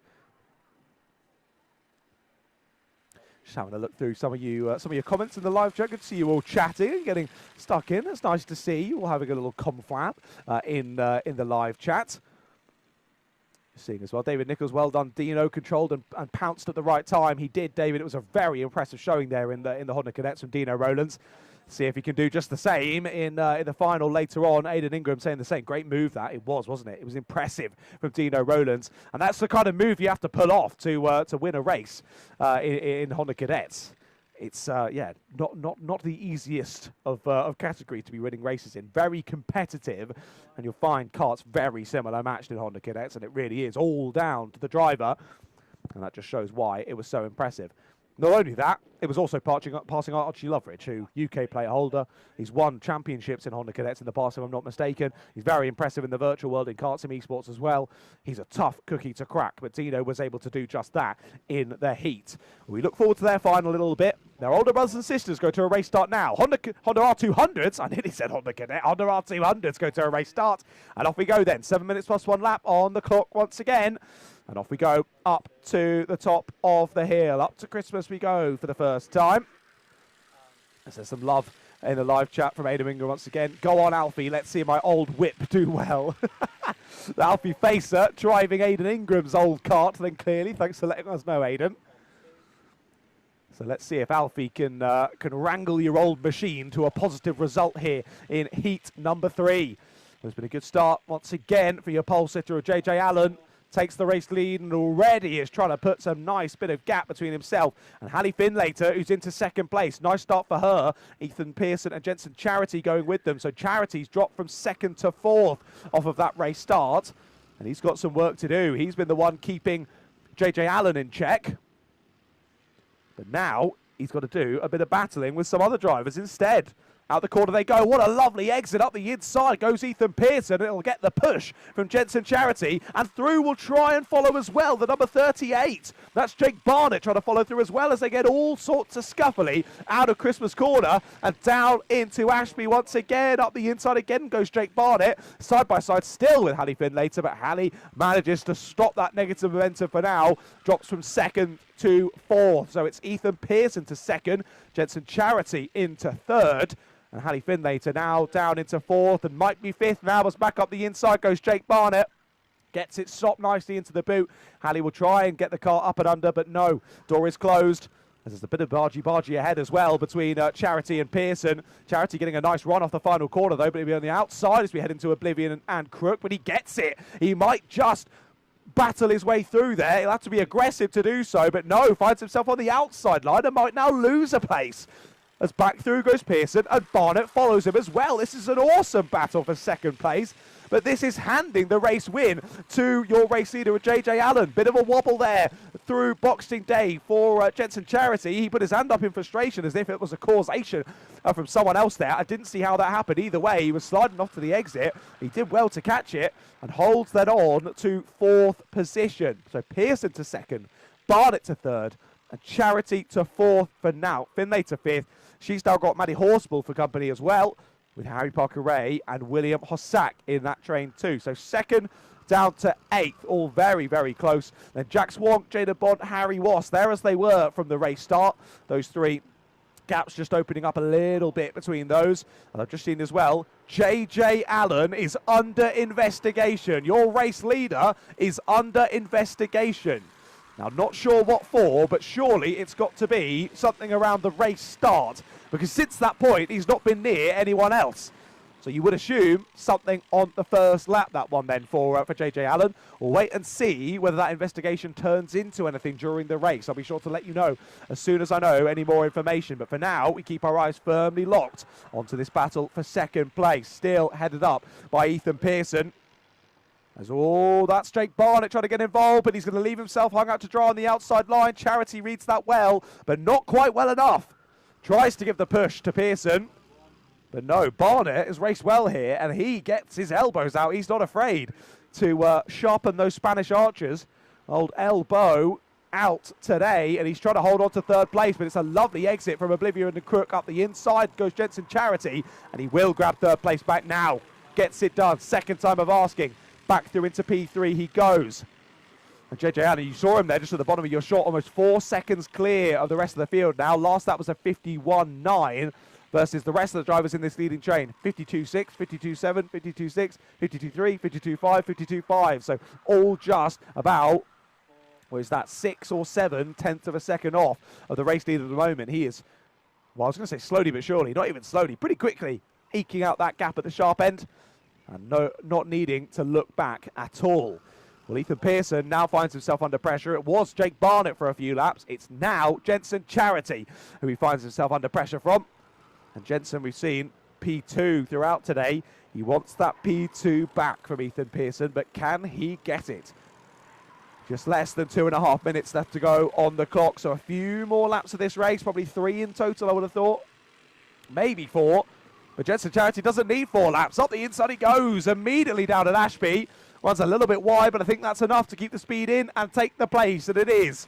Charity gets second. Pearson drops to third. And now Barnett in behind them under a bit of pressure now from, well, it was Maddie Horsball, but they've switched around again on this lap. Hallie Finlater, yeah, is back to 5th place. So the 2 lady racers swapping positions over the last couple of laps. The Finlater's back to 5th. Horsball back down to 6th. As I've got to say, Hallie Finlater's the only driver I've ever seen in cadets activating human DRS. But to be fair, Hallie does look like a taller one of the drivers in this class. So understandable, she wants to try and offset her aerodynamic disadvantage for being a taller girl and dropping down into the seat down the front stretch. Well, clearly it's working because Hallie's finding some really good pace across this third heat of the day, and she's keeping Maddie behind her for the moment. But will she be able to find a way back through on Jake Barnett? Will she points forward? She wants to work together with Maddie Horsball. Whether Maddie will listen, though, I'm not quite so sure. Press on. 1 minute left to go on the clock then. So as JJ Allen crosses the line, I think we'll just about stretch 2 more out of this. I think we will, you know. Across the line he goes with 55 seconds left to go, and he's lapping in the 52s at the moment. So it will just be 2 more laps of the race, which for JJ Allen doesn't really have too much impact. You can see there, he's quite far away in the lead. The most impact it has is on this battle for second, as they're still very close together. Charity from Pearson, from Barnett. All 3 of these, only 2 of them can finish in the top 3 in this race. Let's see who it will be. Barnett's been battling well through this one, as I say. But he's yet to find a way past Ethan Pearson at any point in this race. He's got past Jensen Charity before, but now Charity's the one leading this train. So if he was to get past Charity, you would have thought he's probably gotten past Pearson as well, unless he's following a move through from Ethan Pearson. But let's see if either of them can challenge Charity then. Down through across the line we go. Across the line with 4 seconds left to go on the clock. So it is 2 more laps now. 2 more laps now left to go. So JJ Allen's continuing to eke this race out. I thought it was 2 for the last one, but no. It is now 2 more laps. So again, my maths failing me here in the comms box. But drivers battling on very nicely. That was a look up the inside. That was from Jake Barnett. Trying to get third place back from Ethan Pearson. And Pearson now defends down into Ashby. Sends Barnett the long way round. That'll lose them both a bit of time. And look who that brings back into play. It's Finlater there. But up the inside goes Barnett. First time of asking. Nicely done from Jake Barnett. Didn't wait around for that one. He saw that Pearson was a little bit slow off the exit of Ashby, courtesy of that bit of defending. And Barnett grabbed that opportunity with both hands. Straight through into the top 3, but he's got a little bit slidey there into the boot, loses a bit of time. And now fighting back through goes Ethan Pearson. He'll try and get that inside line into the boot, but he can't. Has to settle in behind once more. And on to the final lap we go. I will say as well, just to update you, that under investigation for JJ Allen has not become a penalty in the race. So if you're a JJ Allen supporter in the live chat, that's probably a positive that that's not going to become a penalty. But post-race, you don't know. So keep your eyes on the Alpha Race Hub for those finalised results. And I'll be sure to give you an update when we go to the grid to the finals later on. But there is JJ Allen continuing to press on. No, that's not JJ Allen. That's Jensen Charity. JJ Allen's not even anywhere near that shot. As oh dear, 2 drivers coming together up at Christmas in the background. That's in our Oh no, I think that's Jack Clark and Alfie Facer, actually. I think that's the battle for 9th place in the Honda cars that's just gone round then. But look at this then, through the last couple of corners, JJ Allen is so far ahead, we barely even get him across the line. That's how much he wins by, and it's going to be over 5 seconds by the time the Jensen Charity gets to the flag, and it is. So Allen wins by 5.4 seconds ahead of Jensen Charity, who had to fight in that one. That's multiple second places now for Jensen Charity. That was his toughest one of the day so far. Jake Barnett, though, battled so well throughout that one.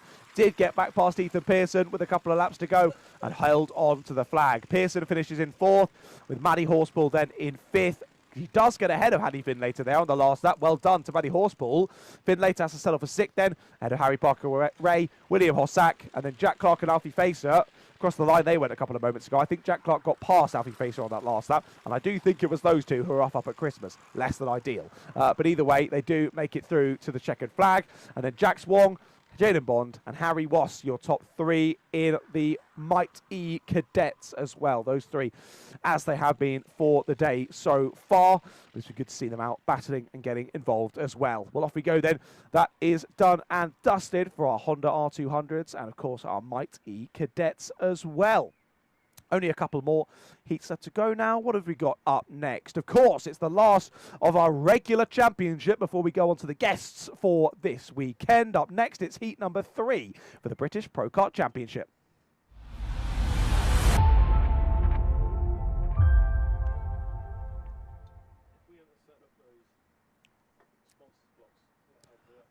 Well, can anyone beat Aaron Alexander? That is the question going into heat number 3 here of the British Pro Kart Championship. Aaron leads us out of the dummy grid as the drivers head on round for their warm-up lap to the grid.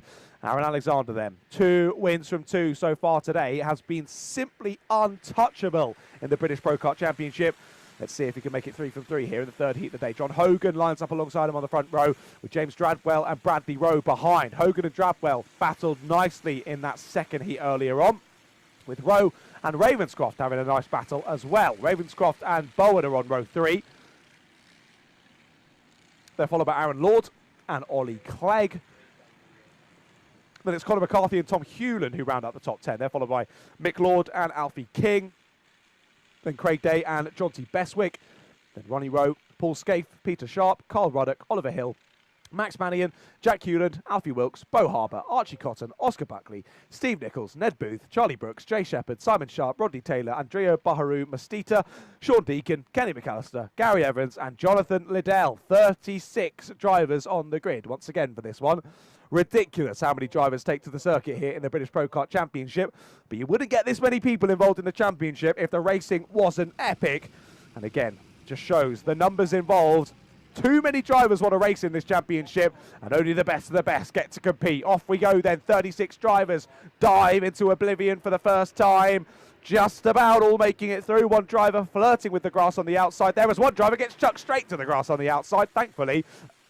That was all in a straight line. As up and over the back goes one driver, lands down and creates more chaos out through Christmas. 2-3 drivers taken to the grass. And that one almost coming to a stop. I think they will rejoin the action, but a long way back from the rest of the train. And that was all caused there by one little driver having a moment, and that just created a chain reaction down the pack. Then saw scuffles, contact, and drivers heading off-piste to the grass. Well, there we go. Down this first lap then, Aaron Alexander still leading the way. And through to the end of lap number 1 we go. What's the gap for Aaron Alexander? Heat number 2, it was over a second. It's not that much oh, it is. It is, ignore me. I didn't think that looked at nearly like a second, but it is. 1 second gained on the first lap already by Aaron Alexander. Copy and paste, heat number 2. Crazy from Aaron Alexander. That was a big wobble under brakes there for one of the drivers there up into Christmas. They held it though, so style points gained either way. But very, very late on the brakes to Christmas there. Luckily, given it is an uphill braking zone, if you do make a bit of a mistake, you can usually gather it up before you get to the grass. Depends how quite how big that mistake was, I guess. But driver there getting very sideways under brakes, catching it and carrying that cart through the corner, but would have lost themselves a little bit of momentum there under the screeching of the tyres. But either way, as we say, second gained on lap number 1 for Aaron Alexander. What will it be on lap 2? It's not a second, but it's not too far distant. 1.6 it is now between Aaron Alexander and John Hogan. And once again, Hogan very much focused on Drabwell behind him. So again, we settle into what would really be a battle for second.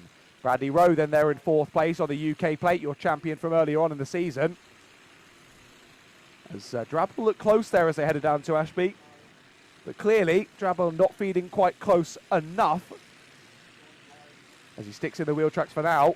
Down through Auge as they go. I think there's still a little bit of a thought of this early on. Maybe we should still be working together because I can still see Aaron Alexander, so he's not uncatchable. But as Aaron continues to extend that gap at the front, I think really it's a battle for second place. So let's get stuck into it. But maybe Drabwell and Hogan will think, let's push forward together for the next couple of minutes, give us a bit of room over the likes of Rowe, Ravenscroft and Lord, and then we can go to battle over the last couple of laps. As you saw there was a check over the shoulder up the front straight for John Hogan. And you saw, as he turned back round, there was just a little nod from John Hogan to be like, yep, I agree, I concur, let's do that. Which I think was a thing of, we're working together now, let's work together. They want to drop Bradley Rowe. Easier said than done, though, as there's a yellow flag up at Christmas once again. I think that's just gone in, so just a little off-track excursion for one of our drivers. But the British Pro Kart Championship Heat 3 continues on then. Still Hogan versus Drabwell versus Rowe, and that's Ravenscroft not too far off this battle for second as well, as they continue to drop further behind Aaron Alexander. Surely that gap is over 2 seconds now as Aaron starts lap number 5 of this race with yet another fastest lap of the race. Yes, it's 2.25. The gap now back to John Hogan in second place. Aaron Alexander, honestly, ridiculous. Has been crazy so far today. And I thought that might be it from James Drabwell. Had a good exit from Oblivion and Crook. Up Fine Lady almost went to the inside line, but thought better of it. Stuck behind Hogan for now. I think Drabwell knows if he goes for a move on Hogan, Rowe's going to get straight stuck in, and then within a couple of corners, Ravenscroft will be on the scene as well. So no need to go for it just yet.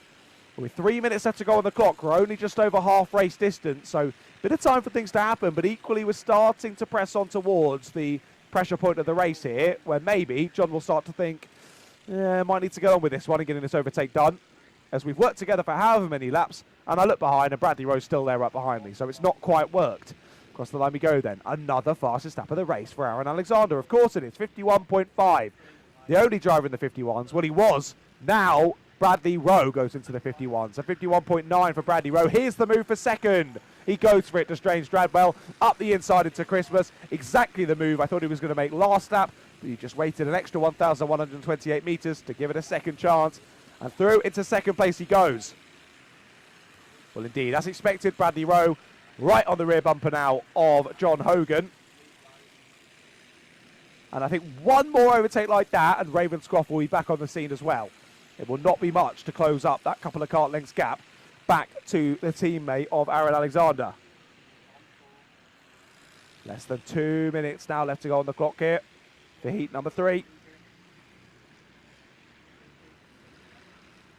And then behind these four, watching at the sharp end as well, Aaron Lord under a bit of pressure from Connor McCarthy. Those two running absolutely nose to tail. And Riley Bowen and Mick Lord close behind them as well in 8th and 9th. So Connor McCarthy and Riley Bowen finding themselves in a bit of a Lord sandwich at the moment. With Ollie Clegg then rounding out the top 10 in touching distance of them too. Timer continuing to tick down then. We're almost at the point now where your race leader isn't in the same shot as the battle for second. That's how much fresh air Aaron Alexander is putting between himself and the rest of the traffic. And simply sublime. I'm running out of superlatives to use for Aaron Alexander. He has been absolutely breathtaking so far today in an absolute league of his own. And we know he's fast. He's running the number one. I've watched him. I've commentated over him win many races in the past. But still, this is just on another level today. He's been absolutely brilliant. Well, across the line he goes. And I think he starts the penultimate lap of the race. Across the line, I think, with about 50-something seconds. And drivers doing around 51 second lap times. So it will be penultimate lap of the race, this one then for Aaron Alexander. And after getting that moved on for second place, James Drabwell hasn't seemed under a huge amount of pressure, to be fair. John Hogan didn't go for any sort of immediate overtake, and since then has been sitting in the wheel tracks of James Drabwell, but not close enough to go for a move. And again, he's in that difficult position now, is John, where he's now got Bradley Rowe right on his tail as well. So if he goes through a move and it all goes wrong, Bradley will surely find a way past. So he's got his work cut out for him, really, has he? Oh, no. Again, my maths is not very good. It will be 2 laps from now. I've done that twice now. What am I doing? Again, be at GCSE, not coming in clutch. Timer does hit 0, though. So Aaron Alexander, so quick, he extends us out by another lap once again. So this indeed will be the penultimate lap of the race now. So a bit more opportunities then for this battle to change up near the sharp end. And Ravenscroft, I will say, has closed in. Might do more now as up the inside goes Bradley Rowe. They both go a bit too deep into the corner. And Clayton Ravenscroft says, thank you very much. Goes through on John Hogan, but he'll be on the outside line here through Wilkins and Osiers. Hogan's back up the inside into Osiers and will muscle his way back through. So what looked like a signed, sealed and delivered cheeky steal of 4th place there for Clayton Ravenscroft turns to nothing with a bit of aggressive defence there from John Hogan. He'd already lost 1 place. He was like, I am not losing 2 on this lap, mate, and keeps Clayton behind. Well, already Aaron Alexander has started the last lap, and Aaron, going on to the last lap, has a 5.1 second lead. What a race from kart number 1. And James Drabwell, now that Bradley Rowe has made the move on John Hogan, Drabwell has got a nice little buffer in 2nd place. But speaking of those, we've looked at the top 5 all race. There's battles up and down the order. Very exciting battles going on as well.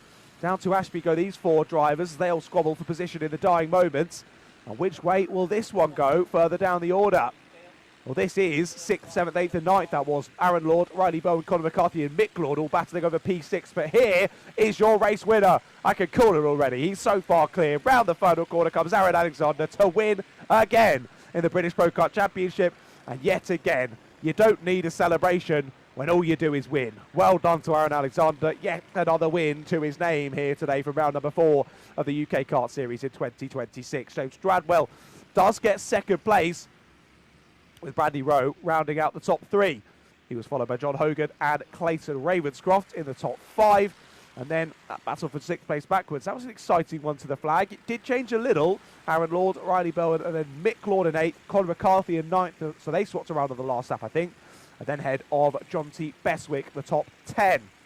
They were then followed by Ollie Clegg, Ned Booth, Paul Scaife, Carl Ruddock, Craig Day, Alfie Wilkes, Bo Harbour, Oscar Buckley, Ronnie Rowe, Oliver Hall, the top 20, then followed by Jay Shepherd, Max Mannion, Archie Cotton, Peter Sharp, Alfie King, Charlie Brooks, Andrea Bahariu Mastita, Simon Sharp, Jack Hewland, Tom Hewland, Steve Nichols, Rodney Taylor, Gary Evans, Kenny McAllister, Jonathan Liddell, and Sean Deacon. All 36 drivers making it to the checkered flag. Fantastic there in British Pro Kart Championship.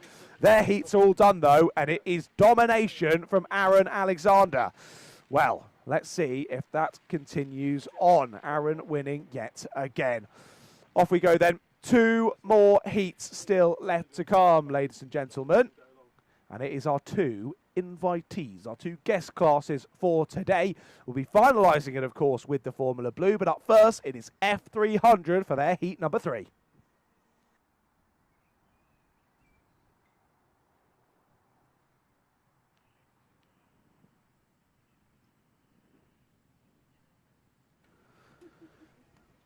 Out on track will come in a moment's time then, our F300s, the rotary engine powered karts, heading back out on circuit for their 3rd heat of the day. Shouldn't be too much of a hold up. We didn't have any drivers not make it to the checkered flag in that last race. So indeed, quickly out of the pit lane come our F300 drivers.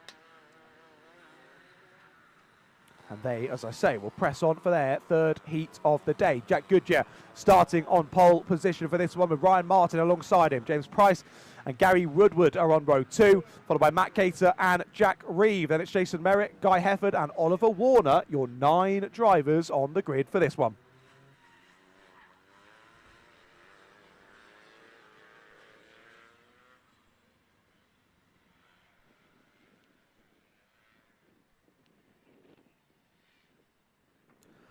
Well, back to 2x2 formation then for our rotary-powered karts. Let's see how we go for their 3rd and final heat of the day. Of course, these karts will get up to about 75 miles an hour up to Christmas Corner. Very speedy karts and making for some good racing. Let's see, one, who gets to the sharp end, and two, who makes it to the end of the race. As of course, it's a rotary engine. If it gets to the end, you've done pretty well. We go side by side up to Christmas Corner though, and your pole sitter, Jack Goodyear, holds on as they head up through the top section of the circuit. Ryan Martin going with him. He goes a little bit deep into Ashby, under pressure now from James Price. Price not able to make the most of that mistake though from Martin. And they continue on as they were. Well, James Price actually is at the sharp end. Again, I was reminding myself through every heat before this one, don't read the grid, John, it's wrong. Don't read the grid, John, it's wrong. And I read the grid. So my grid was totally wrong, so ignore me. We do grids differently in the F300s and in the Formula Blues, because of course they're an invitee for today, so they don't run under our rules and regulations. So their grid totally different. It was James Price who led away from the front then. And Ryan Martin, what an exit up the hill for Ryan Martin. That was amazing. Out of oblivion, got the power down and got the move round the outside. That was fantastic from Ryan Martin. Or was that James Price getting back through potentially actually out of oblivion, because they changed at the end of that first lap of racing. And now getting the power down up the hill to retake the lead. Didn't even need to wait for the braking zone. That was all under the right foot, that one was, to get the position. There's a move up into the boot then. Oliver Warner up the inside of Jack Reeve. Up into third place he goes. And Jack Goodyear looking to get involved with that squabble as well. Of course, Oliver Warner disqualified from heat number 2 due to... was it Oliver Warner that was the one missing the side pod? I'm trying to remember now. Either way, it was a DSQ in heat 2. And so he started this one, I do believe, at the back. That's what mine says. Anyway, whether they actually did or not, I don't know. But he's up into third now, getting that move done on Jack Reeve. And already he's motoring on. As now Jack Reeve, sadly, seems as though he's lost at other places. Jack Goodyear has gone through. So the swap of the Jacks for fourth place. But Oliver Warner, he's been unleashed. He really has, hasn't he? He's hunting down your top 2 now, as he looks to bridge that gap to both James Price and Ryan Martin. So 46.4 currently your best time out there. The only driver in the 46s was James Price, but irregularly on that sort of pace, I think, for the drivers around as well, as Oliver Warner now goes quickest. 46.3 now your fastest time, while both the drivers ahead, 47 dead, 47.2. So a good bit of time gain on that last lap for Oliver Warner. He's going to be involved in the battle for the lead in the not too distant future, I will say. So James Price and Ryan Martin, we saw them have that great ding-dong battle earlier on. But it was James Price. So Ryan Martin got the lead on the first lap away from James Price, and it was James Price who then motored his way back round the outside up the hill. And once again, Ryan Martin now loses second place under power down the back straight towards boot. Oliver Warner is in to second place. And now he's only got a bit of fresh air between himself and the race win here in heat number 3. And we've still got just over 4 minutes left to go. Race win definitely on here for Oliver Warner as they head through onto lap number 5 of this one. Now, of course, for these engines, they've got a balance of performance that I mentioned earlier on. Basically depends on how heavy the driver is. Sort of work out, if you're a little bit heavier driver, you need a bit more power. If you're a bit of a lighter driver, a bit less power. And again, those restrictor plates is where that comes into play. The standard is a 12mm restrictor, and then for the slightly heavier drivers, a 14mm restrictor, just to account for that extra weight, give them a little bit more power, as I say. But when they're running all on their own series, they can run with a 20mm restrictor, which allows them to get to speeds of over 80 miles an hour. And they topped out, what was it on the data I saw earlier, 81, 82 miles an hour at Lid, which is just crazy speeds to be doing in a go-kart. At that point, you're going on to sort of supercar territory almost at that kind of speed. That is wild. And just awesome to have these rotary engines flying around Whilton Mill. And I love my vantage point I've got here from the comms box. The smells, the sounds, it's just fantastic. If you're not here today, you've got to get your way down to a UK Kart Series event in future. Not only to see amazing karts racing around, but also the racing across all the classes is brilliant.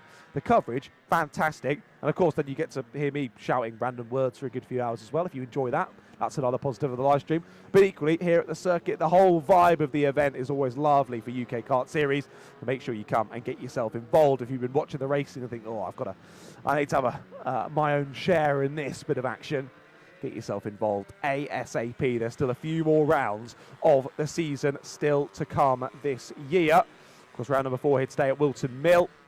And then we've got round 5 at Clay, round 6 at Rowrah, round 7 at Llandau, round 8 at Fulbeck, and round 9 at Shennington to finalise the season. Sadly, I think the last one I'm joining you for is next time out at Clay for round number 5, but you'll be in safe hands for the rest of the season. Not too long left to go in this race though, 1.5 minutes left to go in this one. Price with about 1.5 seconds still ahead of Oliver Warner, but Warner, he's chasing him down as quickly as he can. That's not 1.5 seconds between the two now. It's half a second as we go onto lap number 8. 46.1 on the last lap. New fastest lap of the race from Oliver Warner. And that was versus a 47.2 on the last lap from James Price. 1.1 seconds Oliver gained on James on the last lap. Crazy work from Ollie Warner. Can he make his way through though? He's caught James Price hand over fist. But as we always say in karting, it's one thing catching up, it's a whole other thing actually finding a way past. Let's see what Oliver Warner can do. Down the back straight they go into the boot once more. And still James Price just about leading the way. As they head round to start a new lap, it's going to be very close. 44 seconds as they cross the line. I think this will just about be the penultimate lap, but it's going to be pretty close when they do come round to end this one. Again, gap stays about the same then, about half a second between Price and Warner.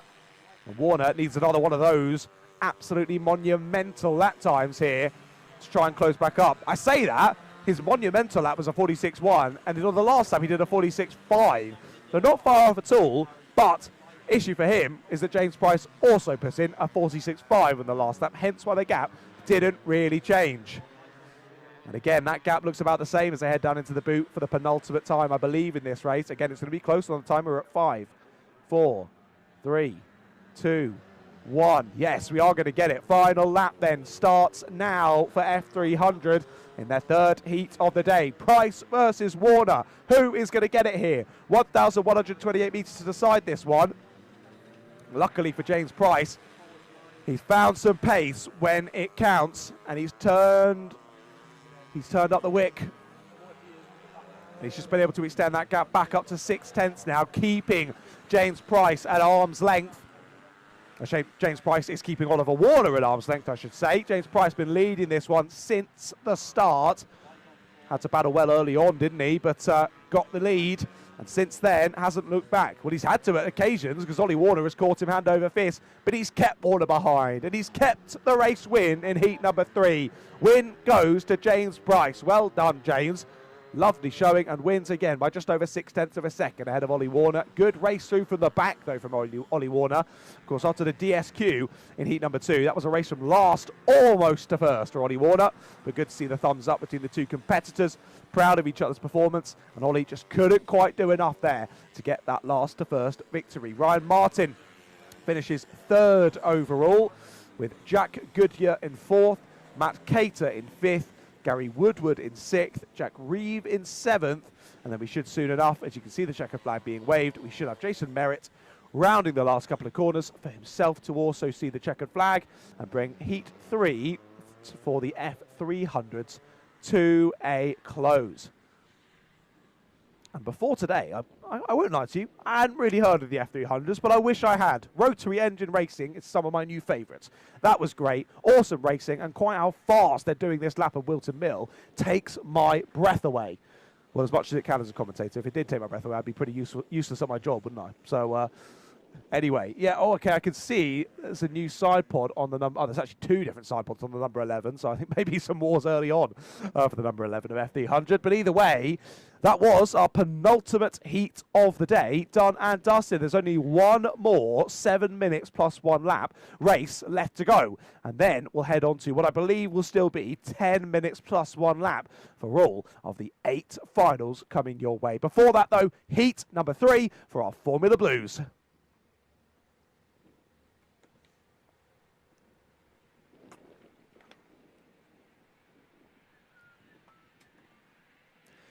Off we go then, straight out of the pits come our Formula Blue drivers, the Blue Seniors and the Blue Juniors all on one grid. Very impressive performance from our Blue Juniors in the last race. Let's see if we get more of that in this one. And I nearly did it. I nearly went out the grid. but I know it's not correct. So we'll watch them carry on. Try and spot the numbers if I can as they go on round. We've got the 15 and the 64 at the sharp end. So 64 of Alex Kemp and the 15 of Russell O'Neill are there at the sharp end. As they head on down through Osiers, we've then got the 11 and a few other carts as well. So the 11 will be on row number 2, I believe. That's Nigel Vickery then taking to row number 2. And the drivers all now sort themselves out into 2x2 formation. But I think they need to close up a little bit more than that. I think they're all getting confused as to where they need to be in this train of drivers. Guys, we need you to close up a bit more than this, or we're going to struggle to go for a race start.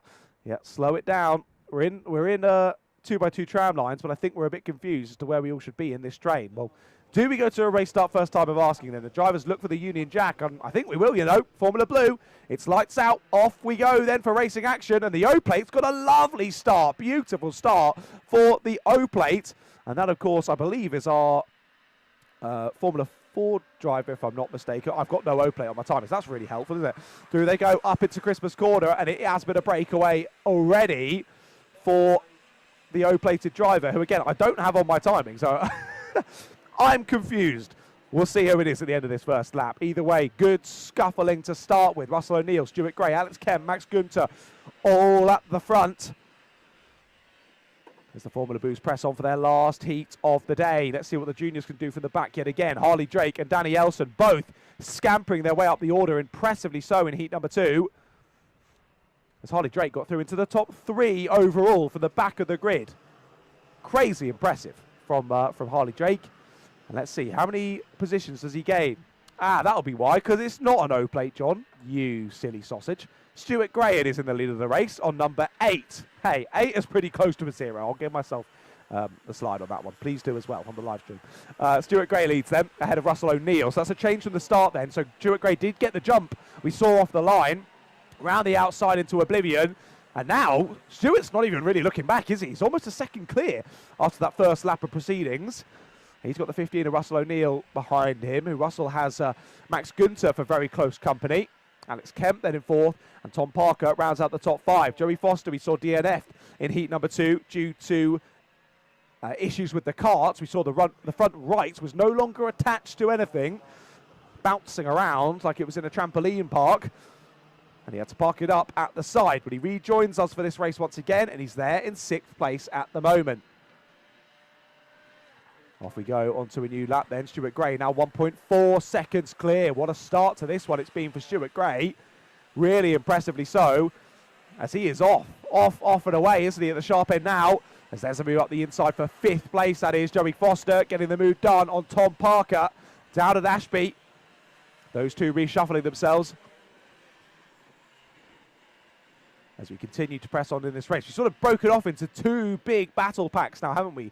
From 2nd downwards is a big pack, and then we've got from 7th downwards as well. That's headed up at the moment, or at least at the start of the lap. It was headed up by Phil Waters, Nigel Vickery, Mike Bell, Anthony Lee, all involved in that one as well.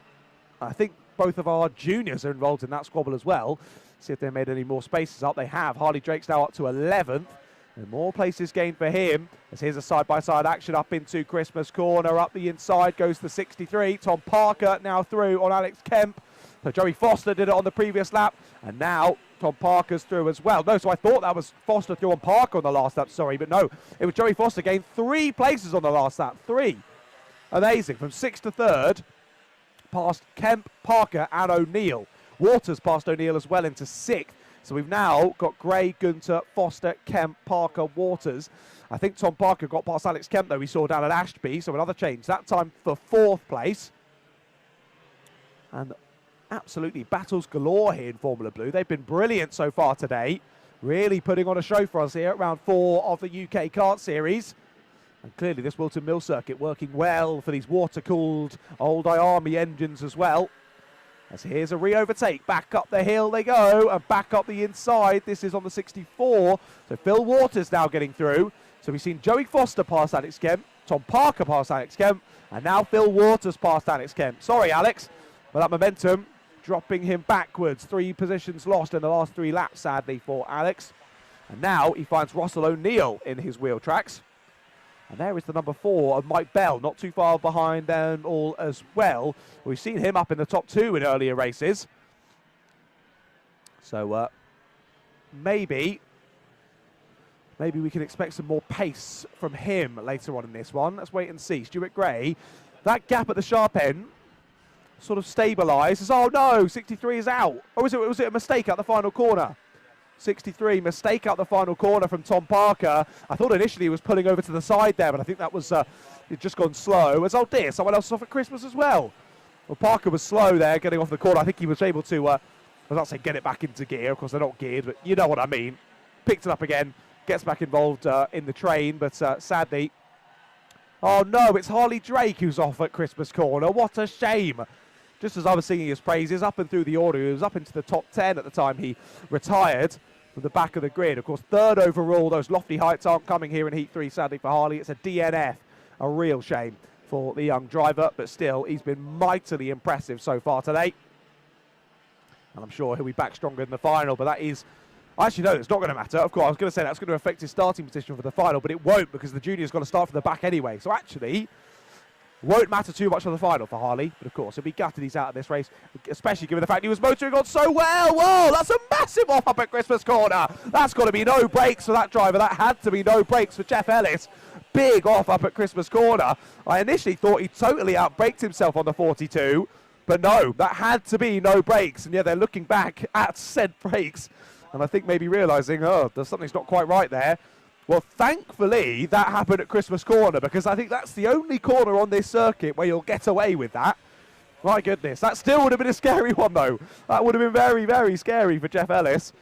Now, Jeff, I can speak through experience that brake failure is a scary thing. I had that in my Fun Cup car a couple of years ago down at Paddock Hill Bend at Brands Hatch, and I took to the skies. That was really good fun. Thankfully, Jeff Ellis not taking to the skies there, but you saw how close he was to absolutely cannonballing Mike Bell.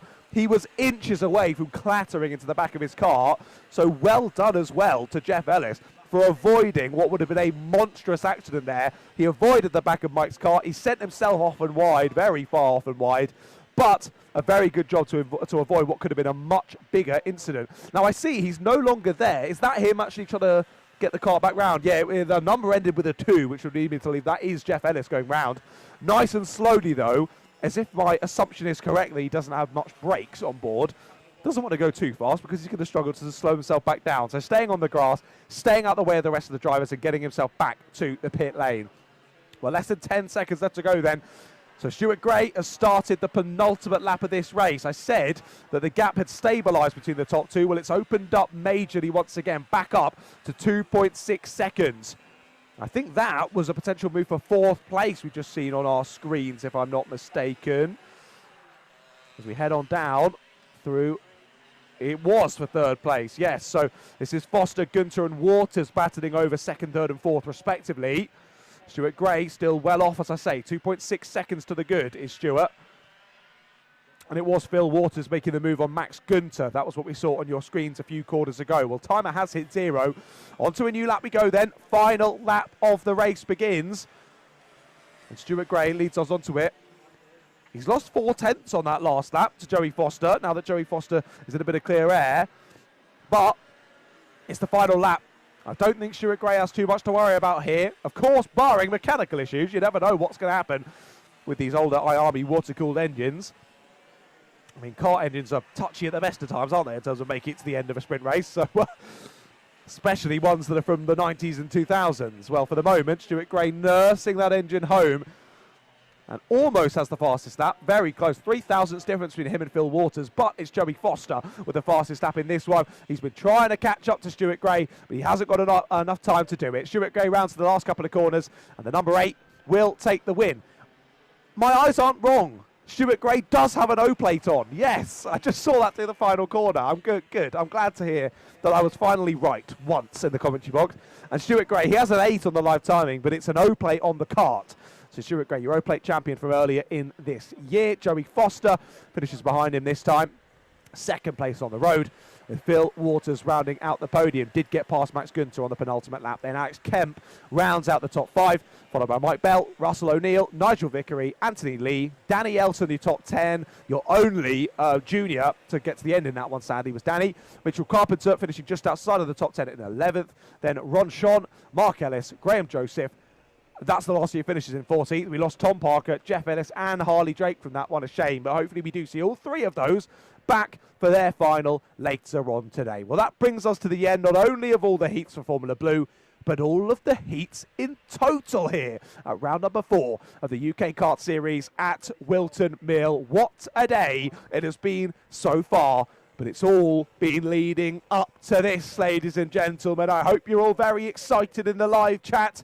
It's those all-important finals coming up next. And this is where points mean prizes. This is where drivers can change the entirety of their season across the championship, because the points on offer here in the finals are huge. And not only that, the drivers will want to add another bit of silverware to their mantelpiece. But who will do it across the 8 upcoming finals? You've not got long to wait and find out, ladies and gentlemen, as we save a couple of karts from the circuit there that have gotten stuck across that Formula Blue race. We look on and we look forward to the first final of the day. And of course, in the same order as we've been running throughout the day so far, your first final of the day will be our Might E Bambinos.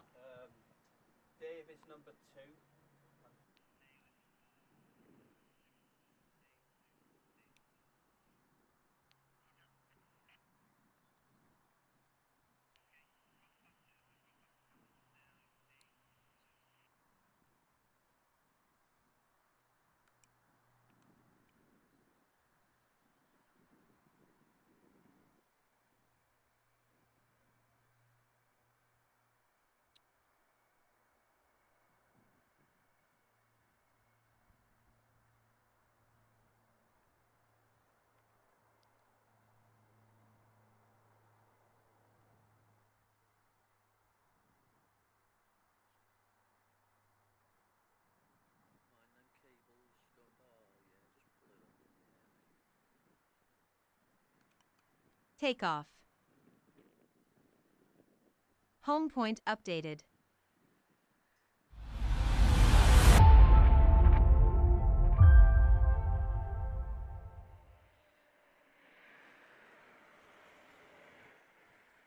Right then, off we go. The finals are beginning here at Whilton Mill. And as I say, we kick it off with our Might E Bambinos, our first final out on circuit. And my goodness, has it been close throughout today between Aidan Castleman and Luca Pede. So close between these two. But it is Aidan Castleman by 1 point who gets pole position. 101 points from the weekend so far for Castleman and 100 for Luca Pede. That's your front row. Oliver Reynolds and Ray Verdi are on row 2, with Max Tetlow and Briella Stevens on row number 3. Row 4 is Joshua Chung and Arthur Etherington. Row 5, and rounding out the top 10 are Max West and Theo Abraham. Row 6, Harriet Jones and Thomas Wilford. Row 7, Jonah Curtis and Cruz Rogers. Row 8, Oliver Mullen and Jack Ross. Row 9, Hayden Constable and Archie Watkins. And then finalising the grid, Finn Bowers, Oscar Osborne and Ayrton Tennant. Well, as the drivers head round to the grid, then they get ready to go for their last race of the day, but the all-important race of the day.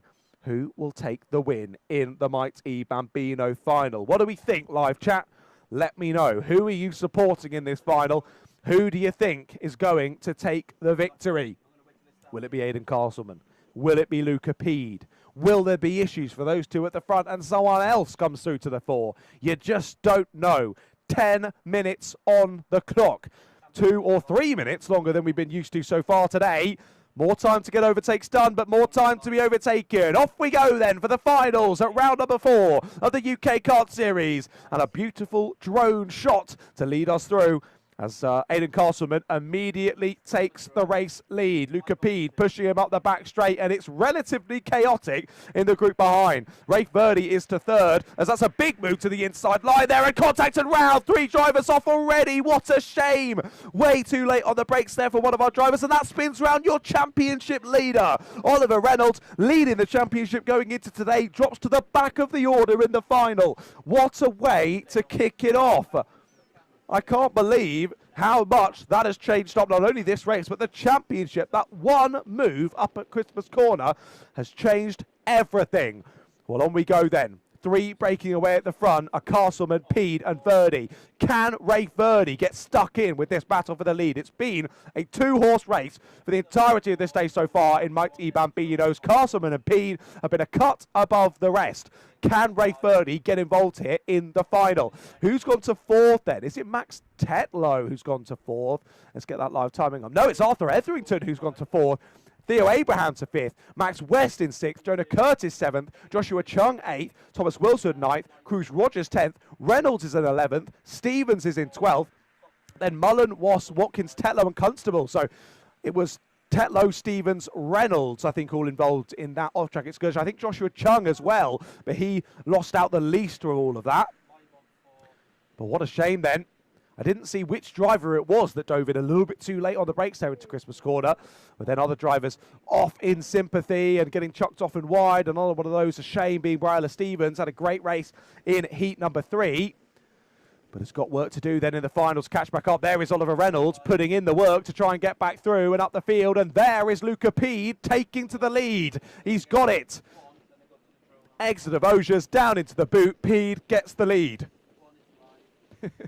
Didn't even realise that was going to rhyme, but there you go. Pede takes the lead as we go on to a new lap. But for not very much longer, back through, we'll try Aidan Castleman. Goes side by side with Pede through the first couple of corners, but it's not enough to pull alongside up the back straight, and Pede holds the inside line. I think there might be a little bit less trust between these two after heat number 3, as we've never seen Pede defend this early in a race so far today. But he's feeling the need to with Castleman right in his wheel tracks. Rafe Verdi, sadly, at the moment, hasn't been able to hold on to the coattails of this battle. He's dropped about a second and a half off of it at the moment as we head through lap number 3. But Castleman, once again, all over the rear bumper of Luca Pede. And already a quarter of the way through this race. Lovely drone shot. You can just see the different lines being taken there by the two drivers as they fly on down to the boot once again. But for the moment, Luca Pede's got the lead, and he's got the measure of Aidan Castleman. Looking further down the order as well. Etherington, we said, was in 4th. And he has broken clear, to be fair. There he is around the final quarter. And look at the gap then back to the next driver. Decent bit of a gap then back to 5th place, which is still Theo Abraham. Who's in that squabble now as well? Because surely it's changed around. It has. Abraham's 5th. Max West is 6th. Chung is 7th. And Oliver Reynolds now up to 8th. Bryla Stevens now up into 10th. So Curtis down to 9th. Wilford down to 11th, sorry. And Watkins and Mullen have swapped round with the last lap as well. That's a change from 14th place, slightly further down the order. Just see Arturo. I stood next to a Bambino. They are so small. Yeah, yes, they are. They are the youngest drivers that we have racing here at the UKKS. So it does make sense. All drivers out, not only here in Mighty Bambino, but also in the Comas and the Iames, all single-digit age, which is just crazy to see them battling so well out on circuit when you know how young these drivers are. Well, still, Castleman piling on the pressure to Luca Pede, but for the moment, Pede weathering the storm. Carries the speed there around the final quarter, does Castleman. And Pede knows it, covers the inside line here. And they might just be starting to invite the likes of Verdi and Etherington back into this leading battle. Any more sort of hold up, any more defence. And again, like I say, they might just be back in with a shout. Pede defence up into Christmas once more. Goes a little bit wide. Castleman can't get the cut back though, and they stay as they were. In behind them as well, Oliver Reynolds has made up 2 more places on the last lap. He's through on Joshua Chung, and he's through on Max West. He only needs to get past Theo Abraham now at the start of this lap, which he might have already done, to get into the top 5. Issue for him then. He'll have 7 seconds, or by that time, it'll probably be more like 8 seconds to catch the race leaders. And he'll have a further 4, maybe even 5 seconds by that point to catch up with the back of the leaders, which will be Arthur Etherington in 4th place. Lots of dust being kicked up down there at Ashby. Clearly someone has had a bit of an off-track excursion down there, but I couldn't see a stricken cart, which would lead me to believe that they managed to get it back underway, despite a less than ideal line down there through into sector number 2. Well, on to lap number 6 we then go of this race. Still Pede leading Castleman. The gap back to Verdi, now 2 seconds. Despite Pede defending, these two are the fastest out on circuit by some margin. 102.8 for Pede on the last lap, 102.6 for Castleman on the last lap. Was Castleman's personal best of the race so far. And like I say, you're seeing it on your screens. You can see Pede defending pretty sizably at certain corners, yet they are still the only drivers in the 102s, and only four drivers are in the 103s consistently. The rest are in the 4s, 5s, and even further. That just shows how impressive the pace is from Pede and Castleman as they now find a way through on Hayden Constable. Constable might just hold them up. They both go either side of Constable. Well, actually, I thought that was going to hold up Pede more, but in the end, it held up Castleman more. Looked as though Pede might get shuffled out wide there, and Castleman slipped through on the inside. But that inside then became the outside for the next corner, and Castleman was the one that got held up. There goes Rafe Verdi, now past your back marker as well. Still very much in the same camera shot as your two leaders, I have to say. Rafe doing a good job, and that gap did close by 4/10 on the last lap. I think that's probably a bit to do with where Pede and Castleman actually caught that back marker on the last lap, though. 3 minutes left to go on the clock, ladies and gentlemen. I've seen as well, Joshua Chung is under investigation. That's only just gone out over the last lap or two. So Chung now in 8th position, but he might not finish there once all is said and done, sadly for Joshua. I'll let you know if that does become a penalty during the race, but things to watch out for post-race potentially as well. Max Tetlow has passed his fellow Max on the last lap. Up into the top 10 he goes, shuffles Max West down outside of the top 10 now. As the leaders now head on to lap number 8 of this race. And that little, where they caught the back marker a lap or so ago, has sort of stifled this lead battle ever so slightly, because Castleman was right on the rear bumper of Pede throughout, which meant that Pede felt under pressure, had to defend, held them up slightly, allowed for Rafe to keep within touching distance, and meant that maybe we could have more play out into the last couple of minutes. But now with that happening, it's opened up the gap a little bit more. Fair play to Castleman, though. He's slowly reading back in here on Luca Pede. It was only about a 10th on the last lap. To be fair, almost a 10th and a half for Castleman, so still very impressive with how quick these two are and how much quicker than the rest of the field these two are as well.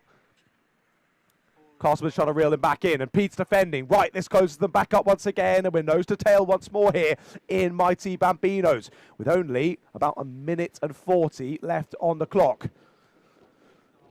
Through onto lap number 9, they'll go now. Pede is once again heavily defending, so that lap or so where he didn't feel the need to is very much over now, as Castleman closes back up to the rear bumper of kart number 4. Wonder if Pede is a Lando Norris fan of that number, or whether it's simply a choice of his own accord. Either way, he's racing like a prime Formula 1 world champion at the moment, and he's defending like a legend, keeping Castleman behind him. But for how much longer? We've seen in the heats, it's this last minute of the race that really counts. When are the drivers going to go for it? Where does Castleman feel he's that little bit stronger than Luca Pede? Down through the middle sector they go once again. Pede remaining firm. Pede holding the lead for now. And Rafe Verdi there in a bit of no man's land, still in 3rd place. He's now got a good 5 seconds back to Arthur Etherington in 4th.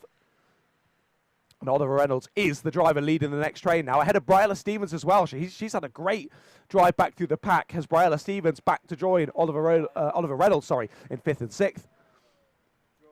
And on to the penultimate lap we go then, with 30 seconds on the clock. Pede leads us onto it. As you see there as well, the corporate sessions going on around the Mill circuit.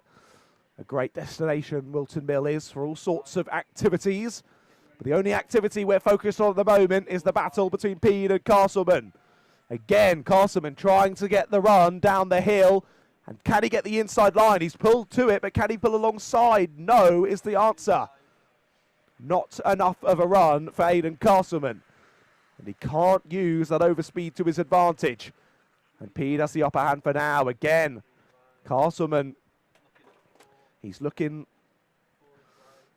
feisty, isn't he, there in 2nd place? He's eyeing up every possible opportunity here for Luca Pede. But again, I think he needs to plan a couple of corners ahead here, where we can set something up, get a good exit from one corner to set up the dive bomb into the next one. However, they're also catching another back marker. This is Jack Wass that they're catching now on the 67. Now, will Jack get in the way at all here? We will see. Up to Christmas Corner they go on the final lap of the race here. Who is going to take the mighty Bambino final here at round number 4 of the UK Kart Series? Pede has one hand on it, but they catch Voss in a difficult place here. Through the right-hander of Boxing Day, they just about thread the needle, and they do get past. I thought maybe that lost a little bit of speed there for Luca Pede, but not enough for Castleman to make the most of it. They head on down through sector number 2. Once again, opportunities beginning to dwindle here for Aidan Castleman. He needs to grab it, and he needs to grab it soon. Through Osiers they go then. And it's going to be defensive down the back straight for Luca Pede. It is exactly that. Defensive into the boot for Luca Pede. One more opportunity really here for Aidan Castleman to get that inside line. He tries to do so, but he can't. It'll be a break into the final corner and then a run to the line between these two, but I think Pede has done enough. They run to the line and Luca Pede wins in Mighty Bambino. The final goes to him, and the battle throughout the day between Pede and Castleman was simply sensational. And well done to both of them. They should be very proud of their performances throughout the day. Rafe Verdi, what a race from Rafe. Well, what a race from Rafe of Racing Rafe. There you go. Say that one 5 times fast. He finishes on the podium. Well done to Rafe. And Oliver Reynolds, take a bow, young Oliver Reynolds. I could see exactly why you are the championship leader, Oliver. Getting back to 4th place after that lap number 1, where he was to no fault of his own, absolutely cleared out by one of the other drivers. Off to the grass he went, dropped to the back of the pack, but he never gave up. He pressed on, got back through the pack into 4th place. Well done, Oliver Reynolds. Arthur Edlington rounds out the top 5 then, and again the same to Briella Stevens. Very impressive drive back through the pack from her as well to P6. Max Tetlow finishes in P7, followed by Joshua Chung, Theo Abraham, Max West, Jonah Curtis, then Thomas Wilford, then Cruz Rogers, Archie Watkins, Oliver Mullen, Jack Voss and Hayden Constable rounds out the order. I can tell you as well that under investigation from for Joshua Chung, at least, hasn't turned into a penalty during the race. But you'll have to watch out on Alpha Race Hub whether that is a post-race penalty or not. Either way, he stays where he was out on circuit of a P8. Well, there we go then. Mighty Bambino final done and dusted. It's our next Bambino race, our last Bambino race of the day, and it's our split grid, Iame M1s and Bambino Comas.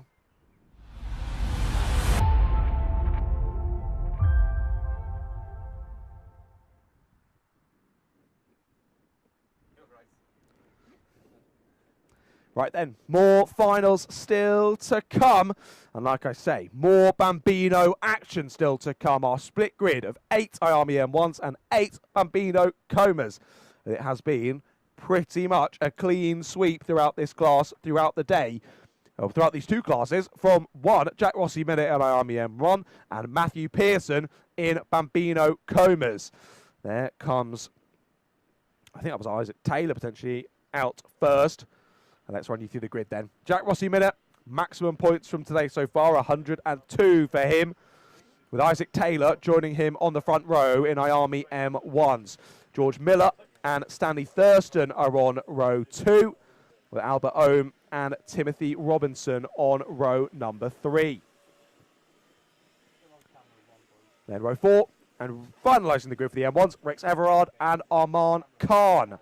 And then looking down onto the Bambino Comas, Matthew Pearson, again, maximum points from him so far today, 102 for a possible 102. And joining him on the front row is Jace Hannon. Now, Jace Hannon and Logan Grassi, joint on points today so far, separated on the grid by, what is that, 43 thousandths of a second. That's crazy because it's done on wins. Neither of them have got a win, so it's then done on fastest lap. Jace Hannon's was a 103.952. Logan Grassi's was a 103.995. That is how close that was to settle who goes on the front row and who drops onto row number 2. Joining Logan on row 2 is River DeGiorgio Miller, with Reggie Rhodes and Noah Gallagher on row 3, Dalton Dyke Whitfield and Jax Wilmington on row number 4. We'll drivers head on round to the grid once again then. And let's see how we go for this race. Drivers round for a standing start once again in this one as we prepare for the M1s and the Bambino Comas. As looks as though drivers are about ready on the grid.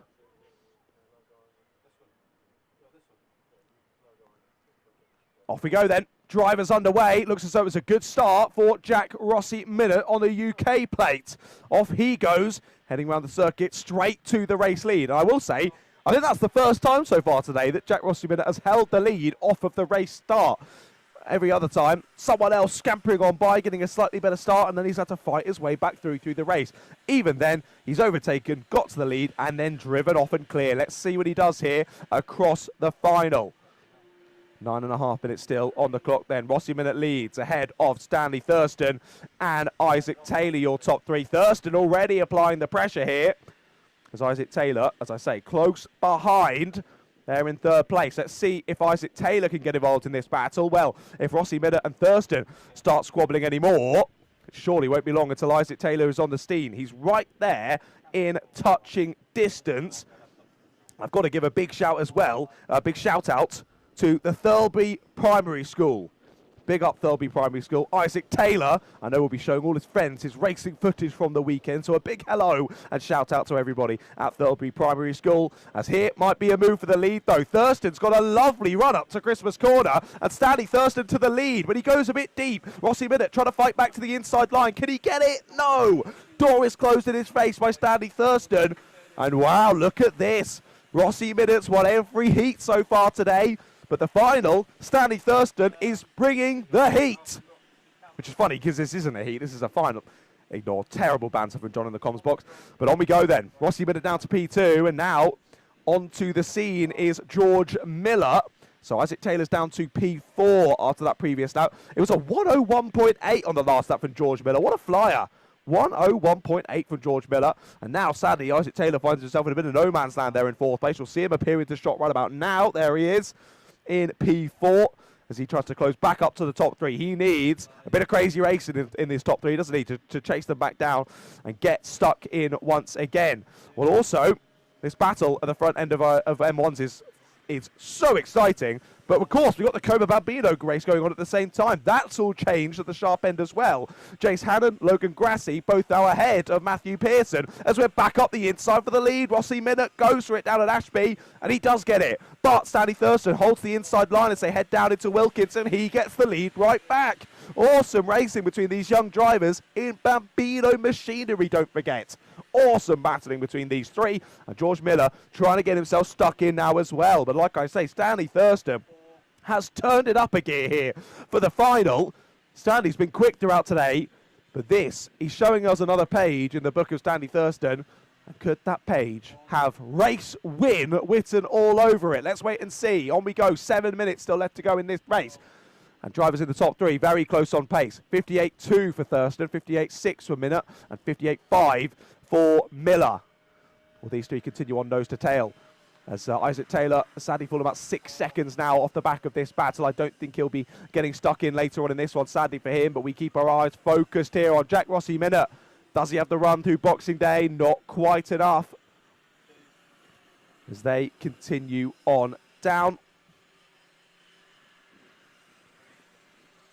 As I've got to say as well, get that shout out to Thirlby Primary School, because they've been so supportive of Isaac having his days off to make sure he comes racing and gets the practice that he needs. So thanks to the primary school for being understanding of his dream to get up the motorsport ladder, maybe F1 one day. But either way, he's having a good time while he's doing it, making lots of friends, and that's the main thing in Bambino. Not only is it improving as a racing driver, you're also developing as a human being, as a person, and you're also making lots of friends, especially with people who have the same interests as you. A karting paddock is just a lovely place to be as a kid, and it's so great. Not only do they have awesome racing out on circuit, but the camaraderie amongst the paddock and the love and the friendship made as well is brilliant. But once they're out on circuit, visor down, there's no love anymore. It's all battle. It's every man and woman for themselves.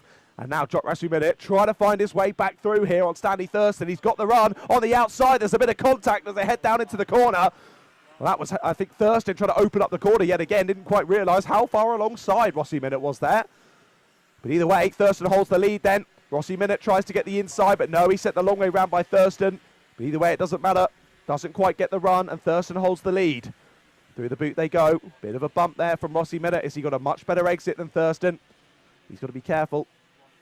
Doesn't want to clatter too much with that nose cone as well. Onto a new lap we go. Still 5 minutes left in this race. We're just about to hit half race distance here in our Iame M1s and Bambino Coma final. Well, Matthew Pearson is back into second place in the Bambino Comas, past Logan Grassi. And here comes Jack Rossi Minute up the inside into Christmas Corner, and he's got it done. Late on the brakes goes Rossi Minute back to the front. Great squabbling here between the top three. And really, George Miller has the best seat in the house for this lead battle. He's sat waiting in the wings. And if it all blows up in the faces of Thurston and Minot, I think George Miller will rub its hands with glee and say, thanks very much, guys. I'll more than happily take this final win. No problem at all.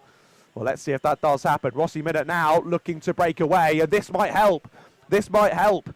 Thurston is blocking Miller down into the boot. He's defending hard. And if he turns his attention here to George Miller, surely it won't take long for Jack Rossi Minot to try and press on ahead.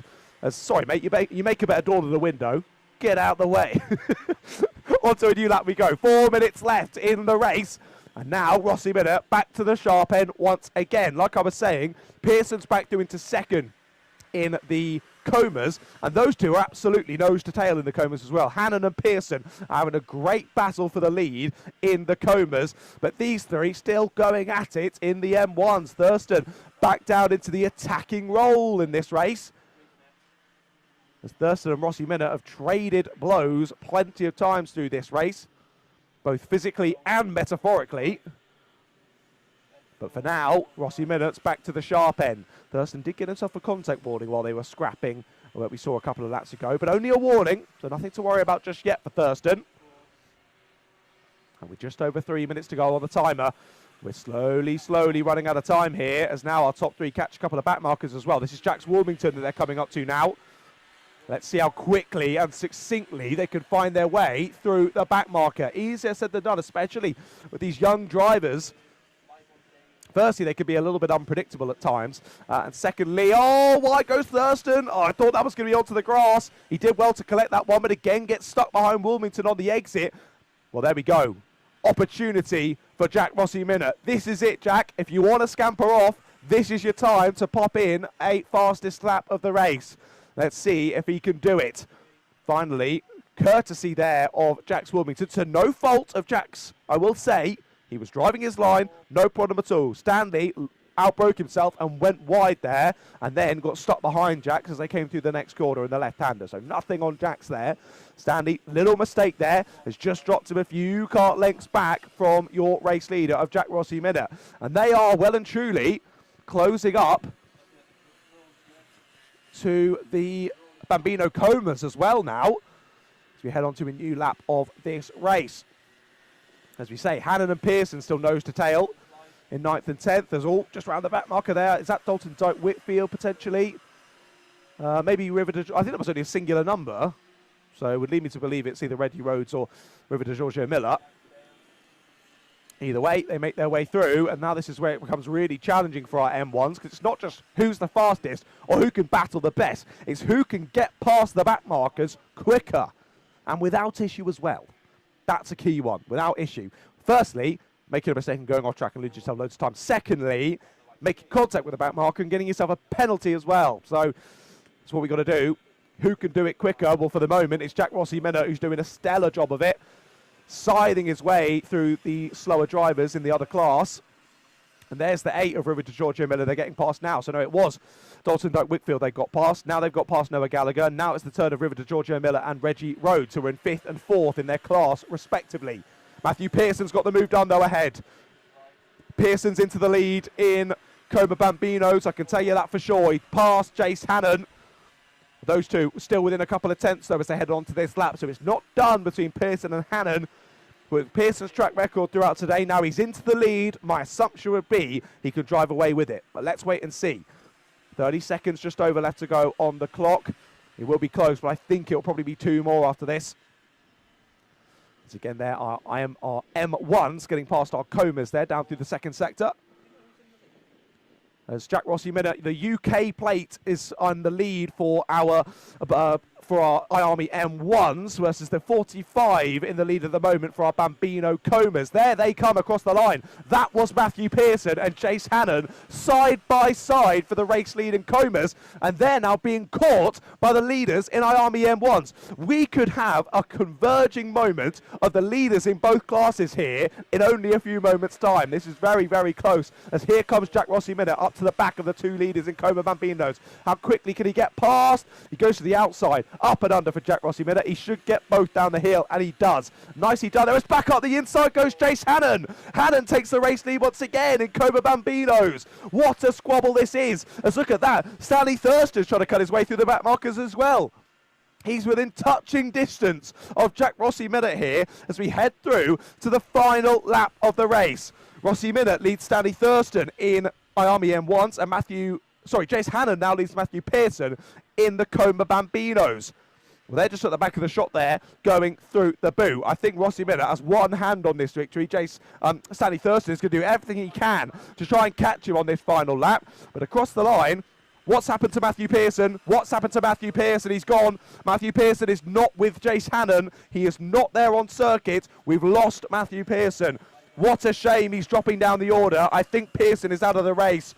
He's come through. He's come through in 13th place. 5th overall for Matthew Pearson. It all goes wrong on the last lap. What a shame for the driver who won every single race today in Coma Bambinos, is not going to win the final. Was having a great race with Jace Hannon, but looks as though Jace Hannon has been let off the leash now for these final couple of laps and just needs to bring that car home to the checkered flag. But here is Jack Rossi Minute, your UK champion earlier this season, your championship leader in Iame M1s, and he's only going to extend that championship lead. He comes round the final corner, and Jack Rossi Minute wins in Iame M1 once again. The final goes to the UK plate, and Stanley Thurston should still be very happy with that performance in P2. What a battle it was between Rossi Minute and Thurston. It was just those back markers that caught them out, and there is Jace Hannon. Hannon wins in the Coma Bambinos as well. Great racing from Jace Hannon.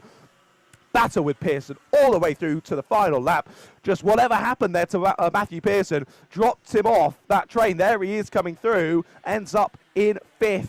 5th in the class. What a shame for Matthew Pearson. He'll be gutted with that one. We didn't see what happened though, whether it was one of the Iame M1s coming through to lap, whether it was a battle with someone else. We didn't see what happened. Either way, he dropped down the order. Well, there you go then. Jack Rossi Minute, Stanley Thurston and George Miller, your top 3 in Iame M1s. They were followed by Isaac Taylor.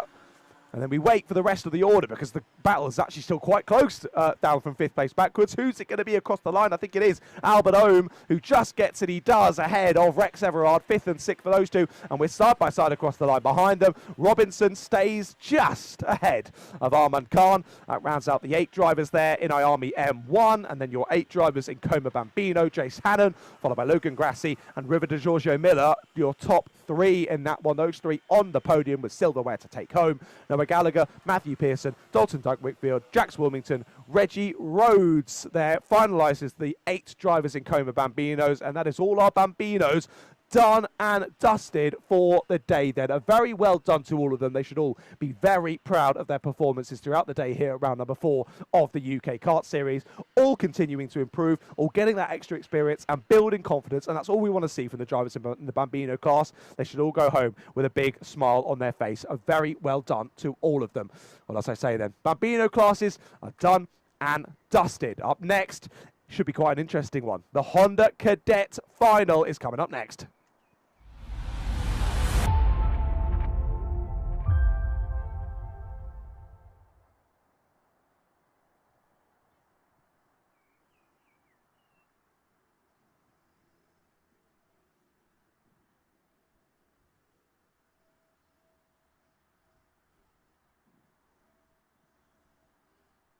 Right then, Honda Cadets, here we go. It has been a battle between Loveridge and Rowlands throughout today, and I could only imagine this final is going to be more of the same. It will, of course, be Loveridge on pole. Landing. Rowlands alongside him on the front row. Let's hear what you have to think in the live chat, ladies and gentlemen. What are we saying for this one? I think a few of you have some desires for who to win, but who do we think is going to win is a different question. Yeah. Arturo, so very good from Isaac indeed. It was a great race. Well done, Isaac. Crushed it, says Han indeed. Well done to Isaac. A very good finish to that race. Well done, Isaac. And hello to you if you're watching it back. I mean, you probably turned off now because you watched the race. But anyway, big shout out to your primary school. Right then, off we go for the Honda Cadets. As we say, Loveridge and Rowlands on the front row. Row 2, Bradley Sutton and Joshua Bailey. Row 3, Ollie Knox and Alistair Saunders. Row 4, Oscar Somerset and Archie Rutter. Row 5, Nathan Gretsch and Phoebe Shelton. That rounds out the top 10. They're then followed by Seth Wright and David Kioka, Chase Wilmington and Louis Dawson, and Oliver Godfrey, Callum Ryan, Oscar Wills, Callum Bradford, Zachary Dormer, Ada Wright, Connor Sturdy, Leo Belengen, Joey Kuma, then Boddy Shilcock, and Ben Bowers, your 25 drivers on the grid for this race.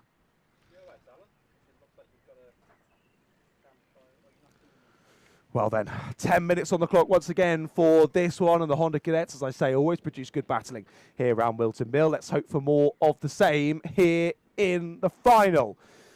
But as we say, it really has been a two-horse race throughout today, hasn't it?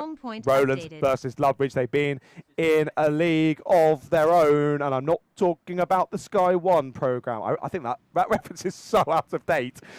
Right, off we go. 2 by 2. We're off and racing here at Whilton Mill once again. Who gets the jump? It is Loveridge. Just about Loveridge. And off they go through the first lap of proceedings. Up to Christmas Corner for the first time.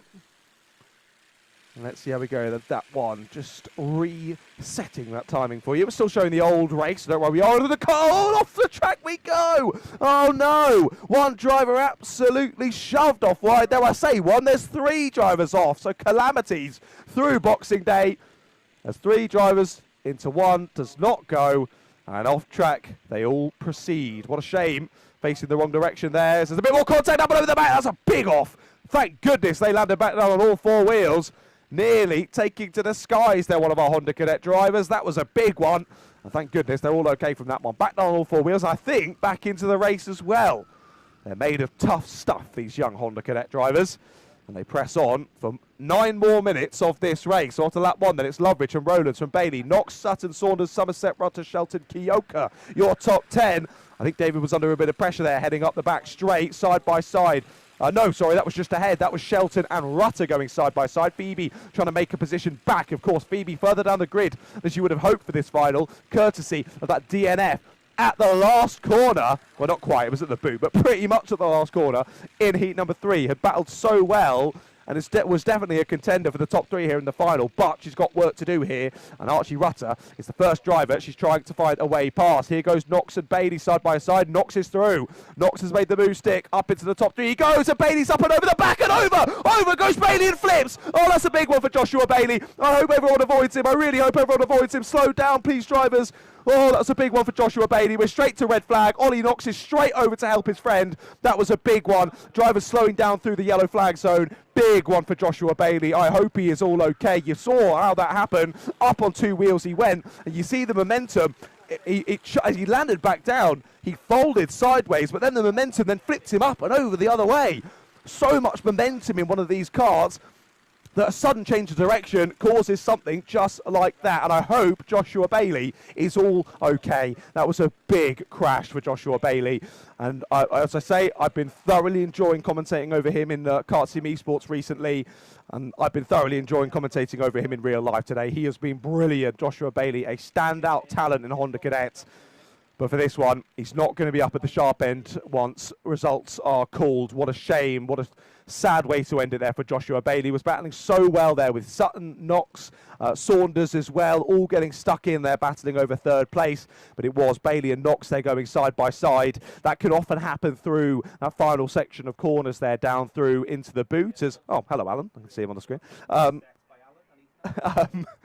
That can often happen when you drive as close together because you've got that wide radius that then closes up into the new final section. And as soon as those tyres met, you saw it just flicked. It just flicked Bailey up onto 2 wheels, and that momentum, as soon as he was up like that, he couldn't control it at all. No matter what inputs he put in there, he was on a bucking Bronco that was on a one-way train straight to the scene of the accident. So I'm so glad that, well, I really hope that Joshua Bailey is all okay there, because that is a big one. Whenever you see a driver go upside down in a kart, you know it's a big one.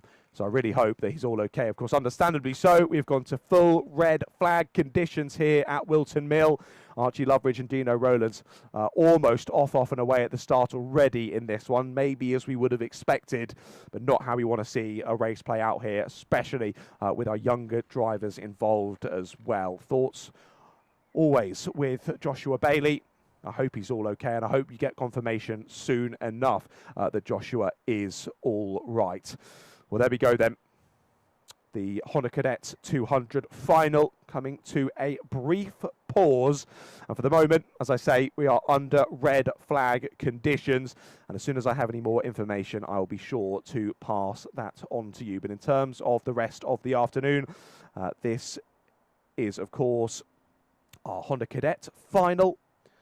So this, I imagine, we only really got a lap in. My assumption would be we'll go to a full restart with the maximum time, as in with the 10 minutes plus 1 lap back on. But again, I'm only speculating. As soon as I know any more genuine information in terms of what's going on, I'll be sure to update you as soon as possible. But for now, anyway, we're under red flag, and the Honda Cadet 200 final comes to a halt. Well, that would be and is our third final of the day, and we've got 8 finals in total. So quick maths, after this one is finished, it'll be 5 more left to come. So we've already had the mighty Bambino and Bambino final, and we've already had the Iame M1 Bambino and the Bambino Coma final.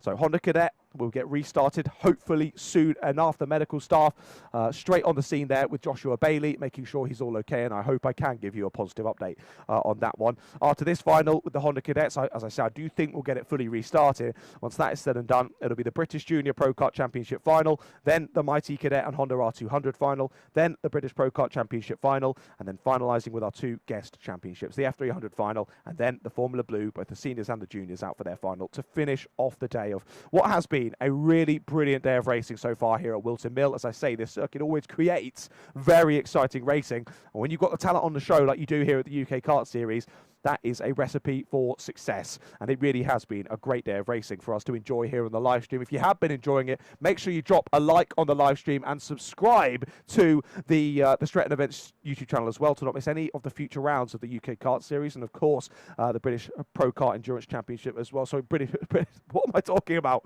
What am I talking about? British Pro Kart. What am I talking about? I'm getting my wires well and truly crossed there. The British Pro Kart Championship. If I can get my words out. Of course, all of those classes have been choosing us today, and even, to be fair, the guest classes. When you always see the guest classes, there's always a thought of like, sometimes they can be a little bit dull. I've got to get through those. They've been absolutely outstanding today. I've got to say, F300 and Formula Blue, sensational racing in both. Even though F300 only has 9, racing has still been really good. And Formula Blue, there's so many drivers involved this round, and clearly throughout the season as well. There's been a big uptake clearly in Formula Blue. Great to see so many people getting involved, and clearly a fun championship to race in as well. So we look forward to finalising the day with them here today. But as I say, I hope you enjoyed the live stream so far today. Make sure you subscribe to the channel. And if you've enjoyed the commentary so far, at Ratters Media, go and drop me a follow on Instagram. I would really appreciate the support. But for now, as I say, we're under red flag conditions here in the Honda Cadet final. I really do hope that Joshua Bailey is okay. I will give you an update as soon as I can. But for the moment, I'm the only one in the live streaming van. Everyone has cleared off to go and make sure that, one, Joshua is okay, and also to get the plan on the restart and what we're going to do, firstly in terms of the Honda Cadet final, but also in terms of the rest of them, because now, with this bit of lost time, we might be pushing on towards that final point of the day where we've got to stop. So I'll update you with any of that information as soon as I know a little bit more. But for the moment, we'll go to a brief pause here at Whilton Mill.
Well then, hello everyone, and a big hello to the driver that just waved out there as well. Hello.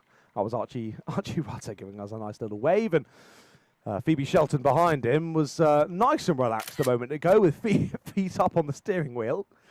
Phoebe nice and chilled, ready to go for a race start then.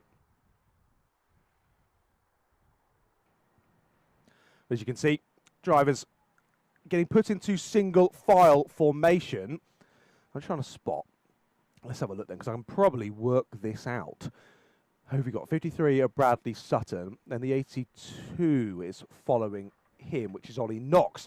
And Ollie Knox, of course, dropped down to the back of the order in that incident with Joshua Bailey, and he's now been put back to 4th place, I believe that is.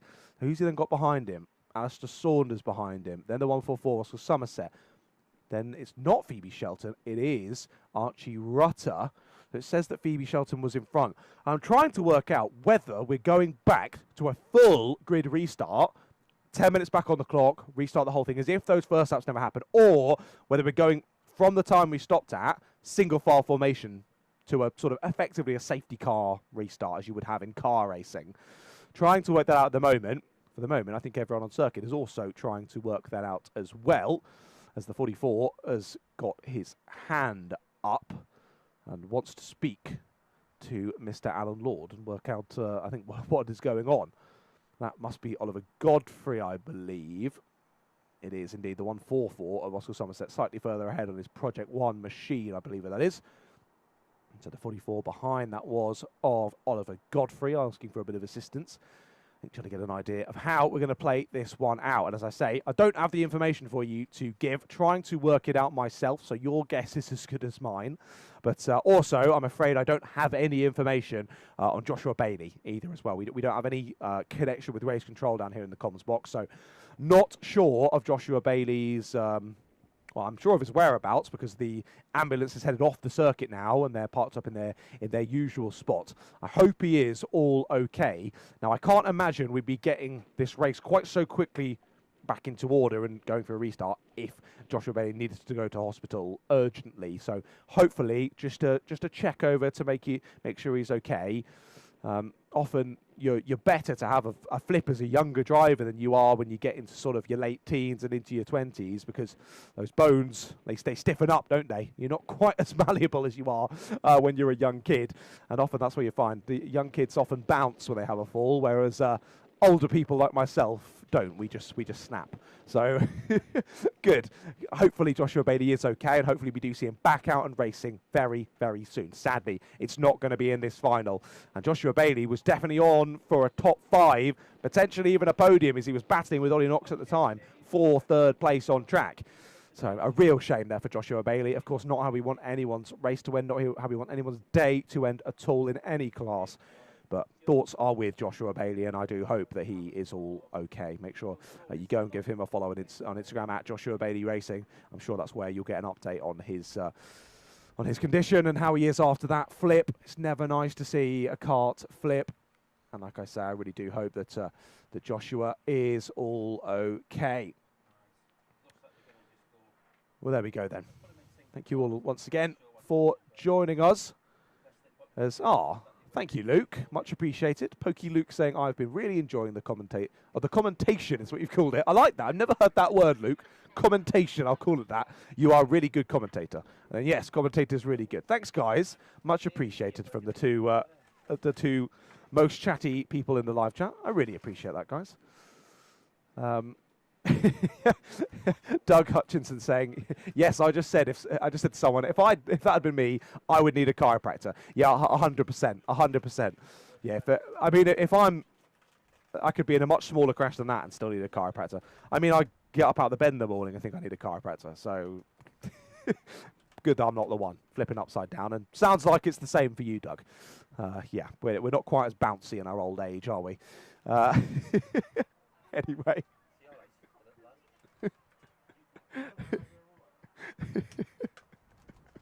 I'm getting a lot of flack from the young chaps in the box with me, but all I'm saying is that we wouldn't quite fare so well in a flip like that, I think. But Joshua Bailey's made a tough stuff, so let's hope that he's all okay after that one. You can see family members, mechanics and whatnot out onto the circuit to assist not only in getting this race generally ready to go, but also making sure that their driver is all happy behind the wheel.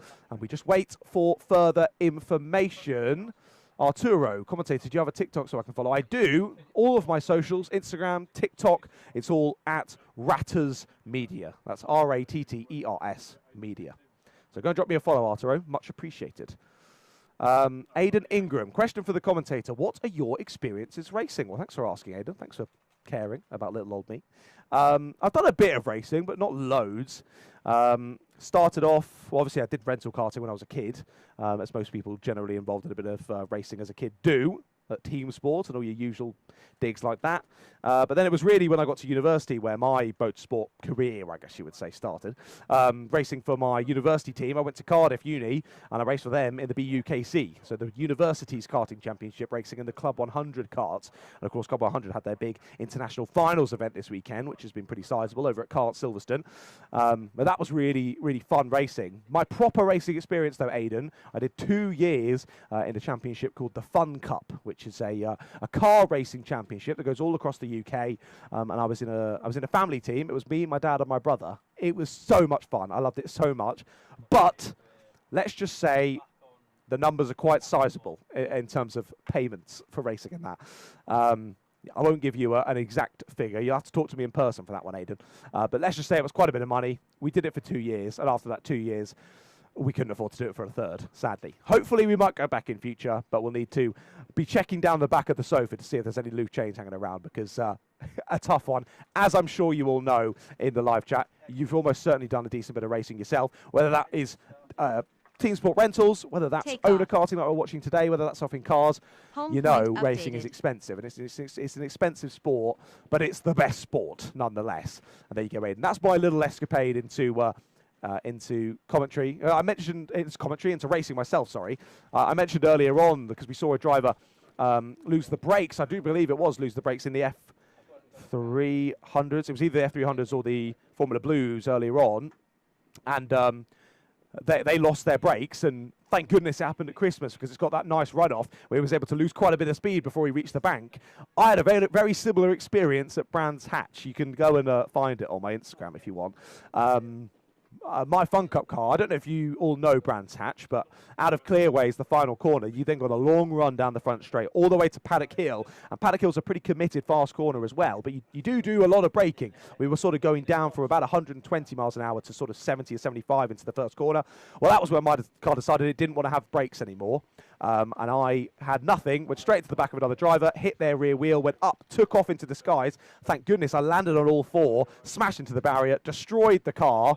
But I was okay, thank goodness. But anyway, less about me, guys. I appreciate you taking an interest, but less about me. Let's go back to racing then in Honda Cadets. The green flag is flying once more here at Whilton Mill. And off we go to racing action once again. And it is Loveridge from Rowlands at the sharp end of the order then, as they all fan out up towards Christmas Corner once again. And we've got Bradley Sutton and Ollie Knox getting stuck in as well, as losing positions is Loveridge. Loveridge has made a mistake up at Christmas Corner. He's dropping down the order like a stone. Down to 5th place goes Archie Loveridge.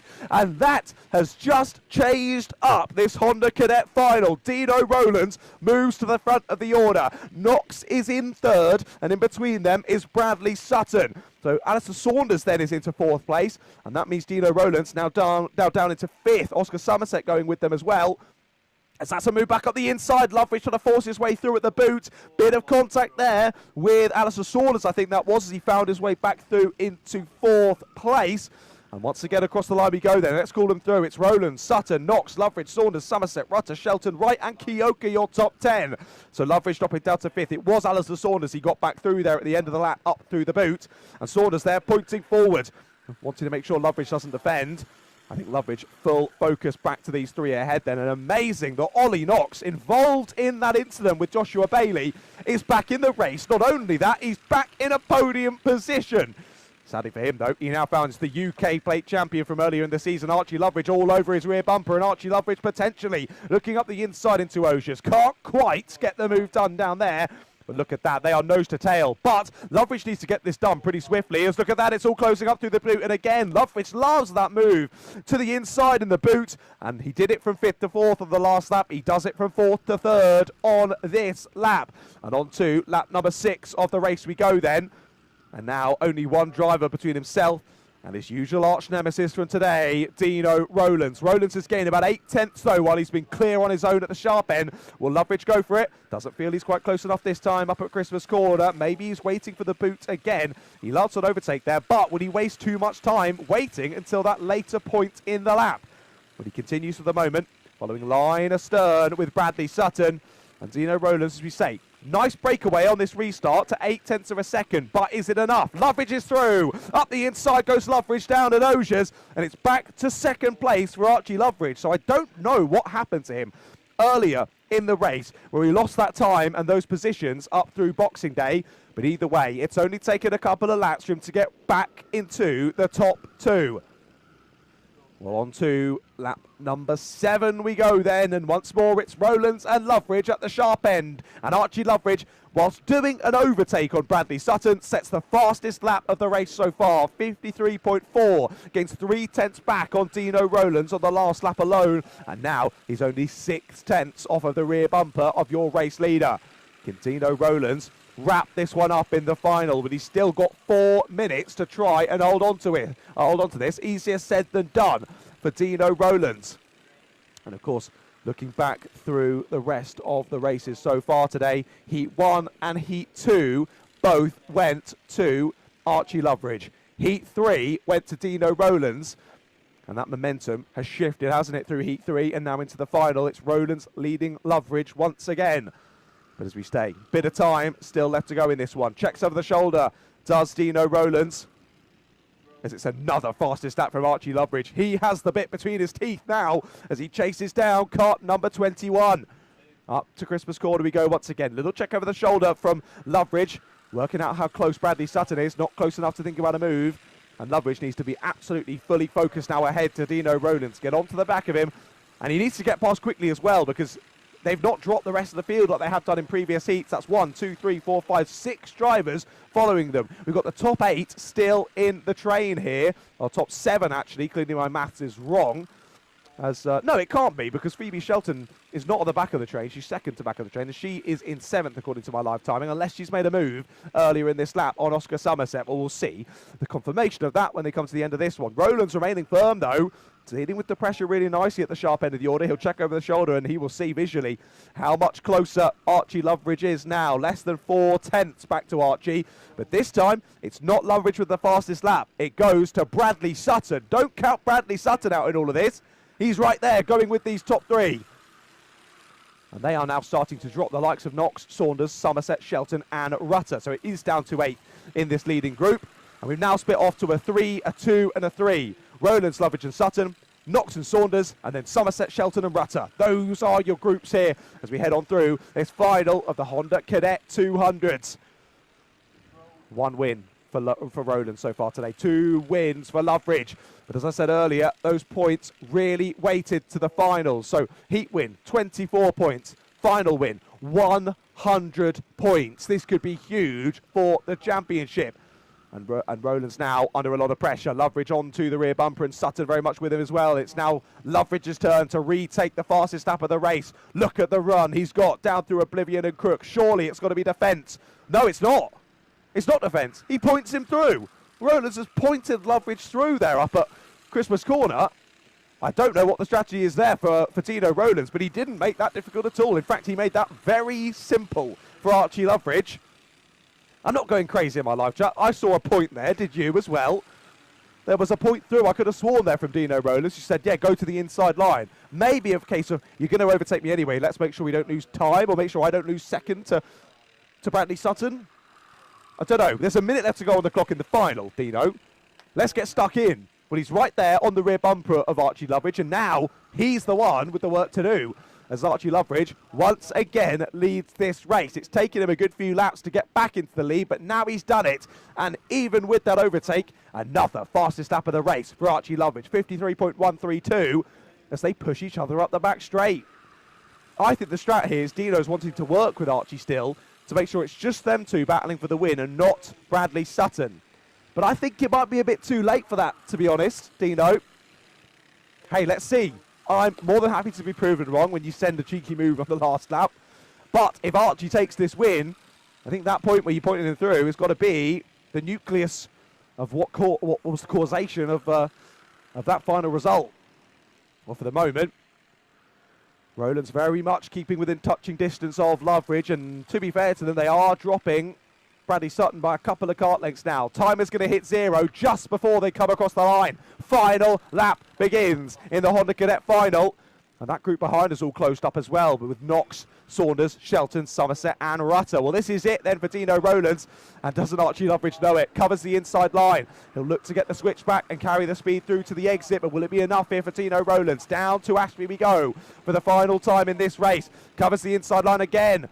Does Archie Loveridge, and now Bradley Sutton's back involved as well. This aggressive defence, but it's not enough for Archie Loveridge. Through goes Dino Rowlands. A little bit of slidey moment there through Ashby. Sees Rowlands retake the lead, but he's covered off the inside line aggressively, too aggressively. And back to the inside goes Archie Loveridge. Lovely exit through Osiers, and through goes Bradley Sutton as well.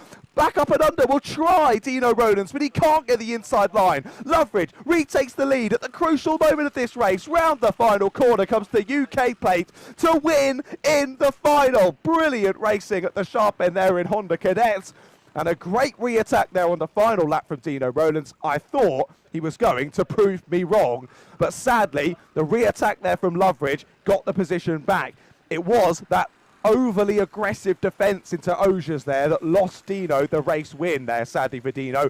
He was too aggressive on the chopper cross to hold the inside line. That meant he inevitably ran wide out the corner with not a great bit of exit speed because he closed off that entrance so much, and that meant Loveridge could take the wide line, swoop for the cutback, get the run down the long back straight and get the position. And it was such a good run that even Bradley Sutton followed through as well. Good race from Bradley into second place. So your top three then are Honda Cadets, Archie Loveridge from Bradley Sutton and Dino Rowlands on track anyway, provisionally.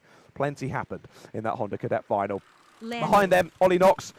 Brilliant for Ollie Knox, involved in the red flag incident and still comes through to finish in fourth place. Fair play to you, Ollie.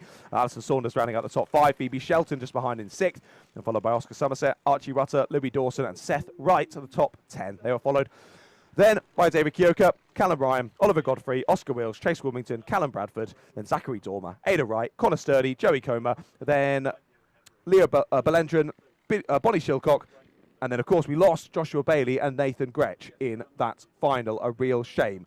Two of the Honda Cadets not able to finish that one, sadly. Well, there we go. Honda Cadet final is done and dusted. We are 3 down with 5 more left to go in the finals. Up next, it's our final for the British Junior Pro Kart Championship.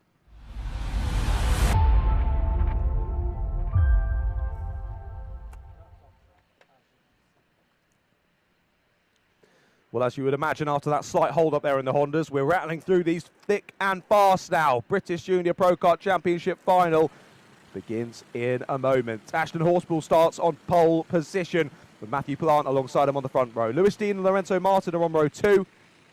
Peter Webster and Archie Young on row 3. Rowan Marshall and Jensen Smith on row 4, with Harry Pennington and Sebastian Thompson rounding out the top 10. They're followed by Finley Worthy and Thomas Stevens, Isaac Hobbs and Mia Duffel, Finley Iron and Carter Lundy, then Joseph East, Oliver Dormer, Louis Coomer, then Jamie Robotham, Grace Matthews, Nicole Allardyce, Tyler Goodsir, Callum Falconer and Emma Falconer rounding out the 25 drivers on our Junior British Pro Kart Championship grid for this final here at round number 4 for the British Pro Kart Championship.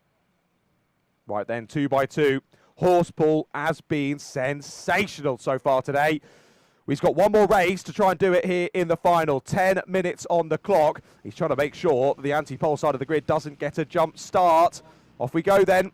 Flag drops, and clearly he felt maybe there was a bit of a jump start. Either way, he grabs the lead straight away, so not enough to make it worth it. 2 drivers off into the barrier. Big off into the barrier already, and that is 2 of our heavy hitters as well. Matthew Plant and Lewis Dean from 2nd and 3rd in the grid. They come to blows through the first corner, and out of the race they go. Well, they might be able to drag the car back out on circuit and get stuck in once again. but they're going to be so far behind the rest of the order. What a shame for those two. Matthew and Lewis, two drivers you would have called as definitely at least being involved in the battle for the win in this final. There's bit of contact there down at Loges. 3-1 once again, doesn't go. As I can see the Battenberg flag. Battenberg flag is out on circuit, and that is single file formation, in case you've not seen a Battenberg flag before. It is effectively like a virtual safety car, I think is the best way I can put. Red flag, I've just seen red flag on the starting gantry. I think we'll be coming to a halt then here in the British Junior Pro Kart Championship. Red flag here with only 58 seconds of the final completed. A real shame there. I would assume the reason I can think of is that maybe the barrier is damaged down through the first couple of corners, because it was a mighty whack into the barriers from Matthew Plant and Lewis Dean. But you've just seen Matthew Plant heading round there back to join the back of the field. There's us in the van. Hello. I can't quite get out the van with my headset on, but if I would, I'd be giving you a big wave. Red flags anyway out on circuit as drivers head on round. So just like we saw in the Hondas, they'll all park up down the back straight. And we will find out how we're going to reassess the situation and press on with the rest of the racing this afternoon. Of course, this one was going to be a 10-minute plus 1 lap race, but now we're under red flag again. Surely my assumption would be we're going to lose some time for the rest of the finals, but as I say, I'm only speculating here in the box. I will let you know as soon as I know any further information. Well, as the drivers stop on the back straight, red flag in hand for one of our marshals. Landing. As we saw there, a couple of the fantastic staff here for the UK Kart Series motoring on over to that first couple of corners, which would lead me to believe a barrier's moved out of place. They need to put it back in place, because if someone else goes off at that same corner and hits the same bit, they don't have the same panning protection that those first drivers did. Safety is paramount. Absolute priority in the UK Kart Series, and that's why immediate red flag. Drivers pull to a halt on the back straight. I think we can assume it'll be a similar restart as we saw in the Hondas. Drivers will go round single file formation and then back to a green flag restart. But as soon as I know any more information, I'll be sure to let you know. But again, we go to red flag here at Whilton Mill, with sadly less than a minute of our British Junior Pro Kart Championship final completed. We should go back to green flag in a moment's time. I'll be back with you as soon as I have any more information.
Takeoff. Home point updated.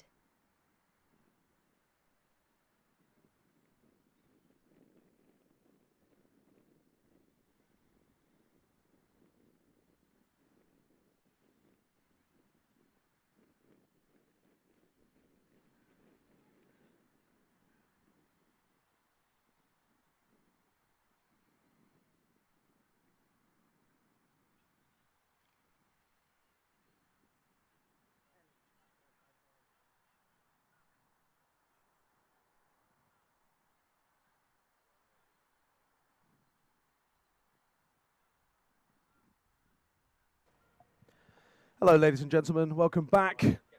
Looks as though we're getting ready to get the British Junior Pro Kart Championship final back underway as the drivers all head off. I know you've all been chatting about whether we go to a full restart or a single file restart. I know it was mentioned. That it would be back to a full restart because we didn't complete a lap. But of course, we're low on times today, so I think it is going to be a single file restart to green. There is the green flag, and off we go then. Back to racing here in the British Junior Pro Kart Championship.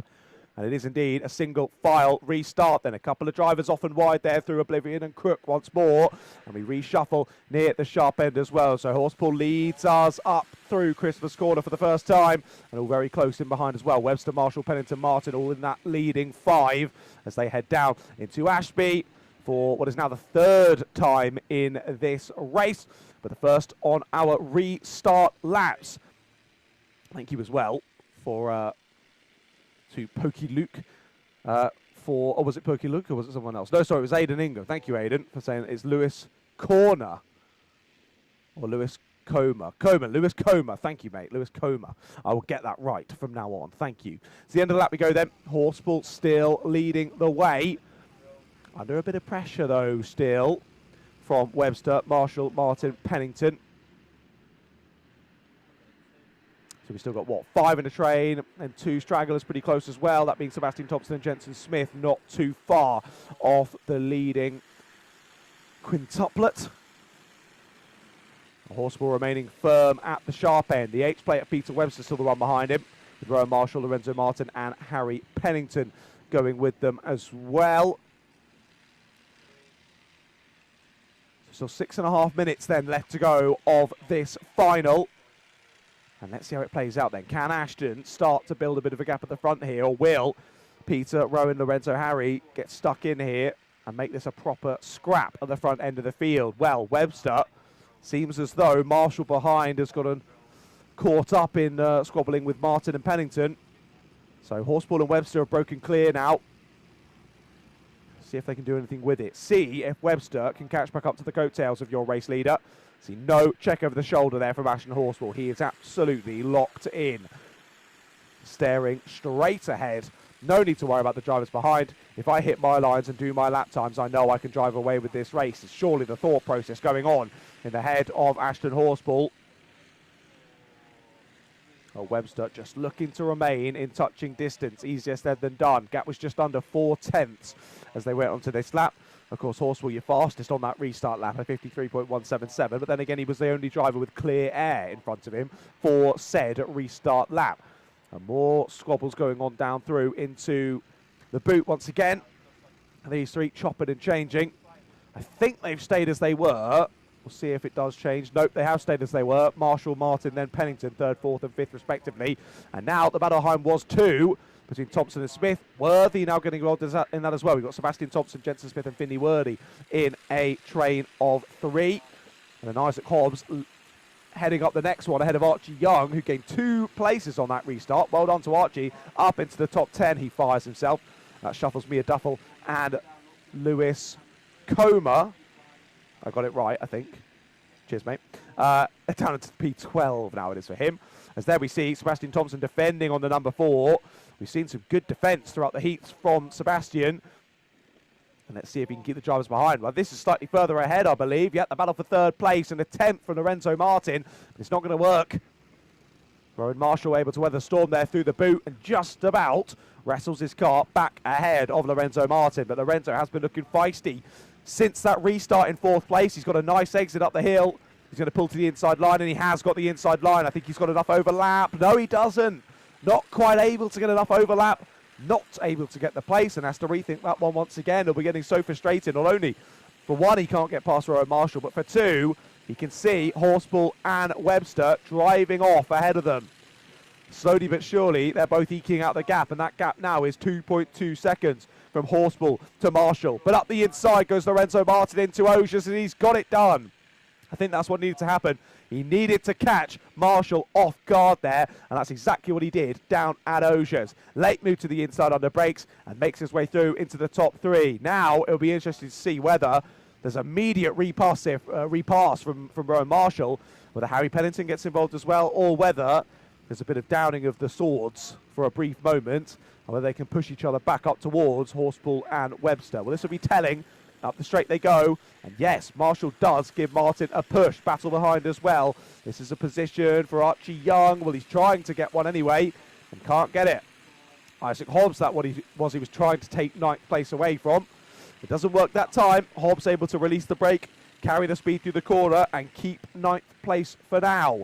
So that queue of traffic now is Sebastian Thompson, Jensen Smith, Finley Worthy, Isaac Hobbs, and Archie Young. And soon enough, Finley Irons going to be joining them as well. And not too far behind are Thomas Stevens and Louis Comer.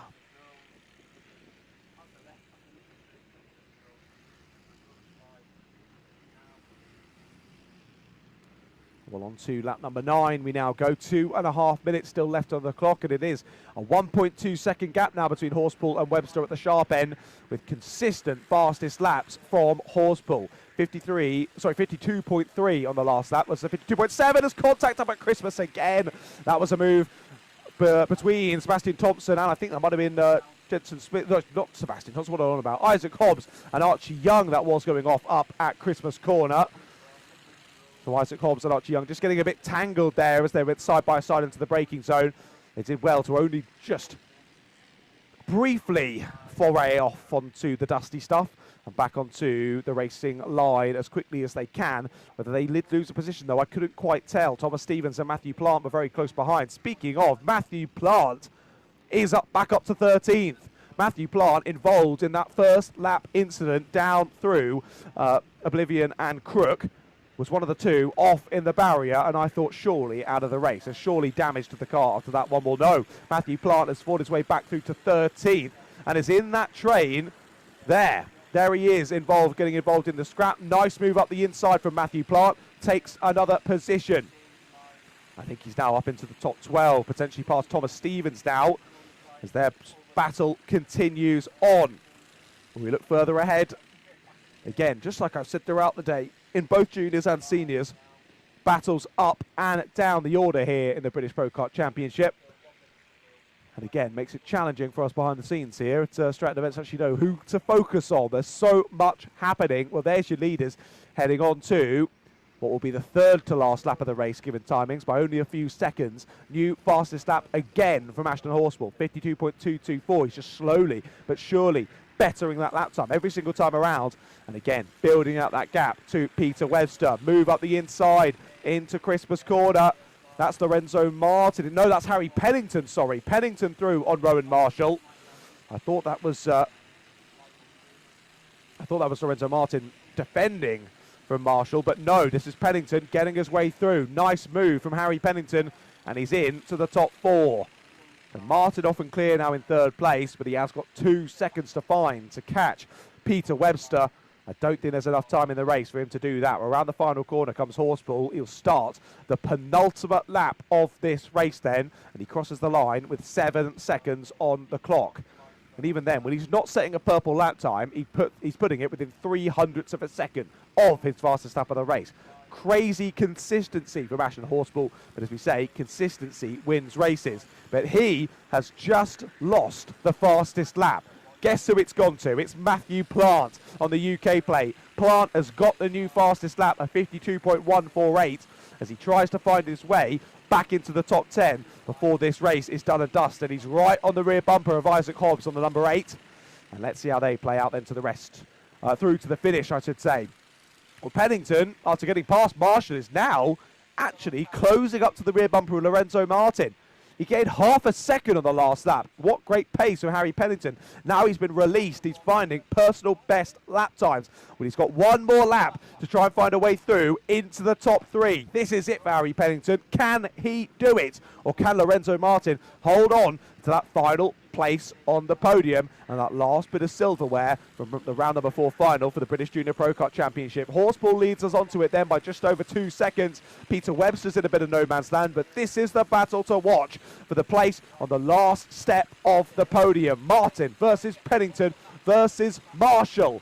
They head out now down through Ashby. And Martin's still just about got it for now then. Pennington applying the pressure though as they head down into Ogiers. He doesn't grab it that time and he's got half a lap to do it. But I will say the more challenging second half of the lap to actually get an overtake done as they head down into the boot. There is Ashton Horspool out of the final corner. And Ashton Horspool wins in the final. A topsy-turvy final, but he takes the win. And the H-plate takes second. Well done to Peter Webster. And sadly, Pennington couldn't quite get past Lorenzo Marshall the last lap.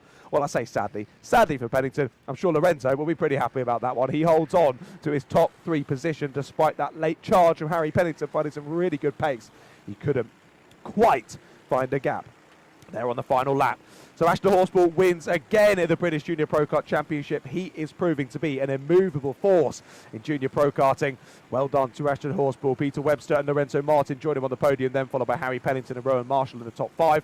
Following them, Archie Young, Sebastian Thompson, Jensen Smith, Vinny Iron and Matthew Plant did get into the top 10. So from the wall at lap 1 to P10, fair play to Matthew Plant. Probably helped a bit by the fact everyone stopped on the red flag, so he got to join the back of the train once again. But either way, I'm not taking anything away from you, Matthew. Well done. Great drive. Behind him was Isaac Hobbs, Louis Comer, then Joseph East, Carter Lundy, Finley Worthy, Thomas Stevens, Nicole Allardyce, Mia Duffel, Tyler Goodsir, Oliver Dormer, Grace Matthews, Jamie Robotham, then Callum Falconer, Emma Falconer, and Lewis Dean. Sadly, the only driver to... Oh, no, he did make it to checker flag. Just a lap down, apologies. So Lewis did carry on, just like we saw from Matthew Plant, but Lewis was a lap down once all was sorted. But... fair play to him. He got the fastest lap of the race on the last lap. 52 dead. Right then, I'm going to shut up. We're about ready to go for the next final. It's Honda R200 and Might E Cadet.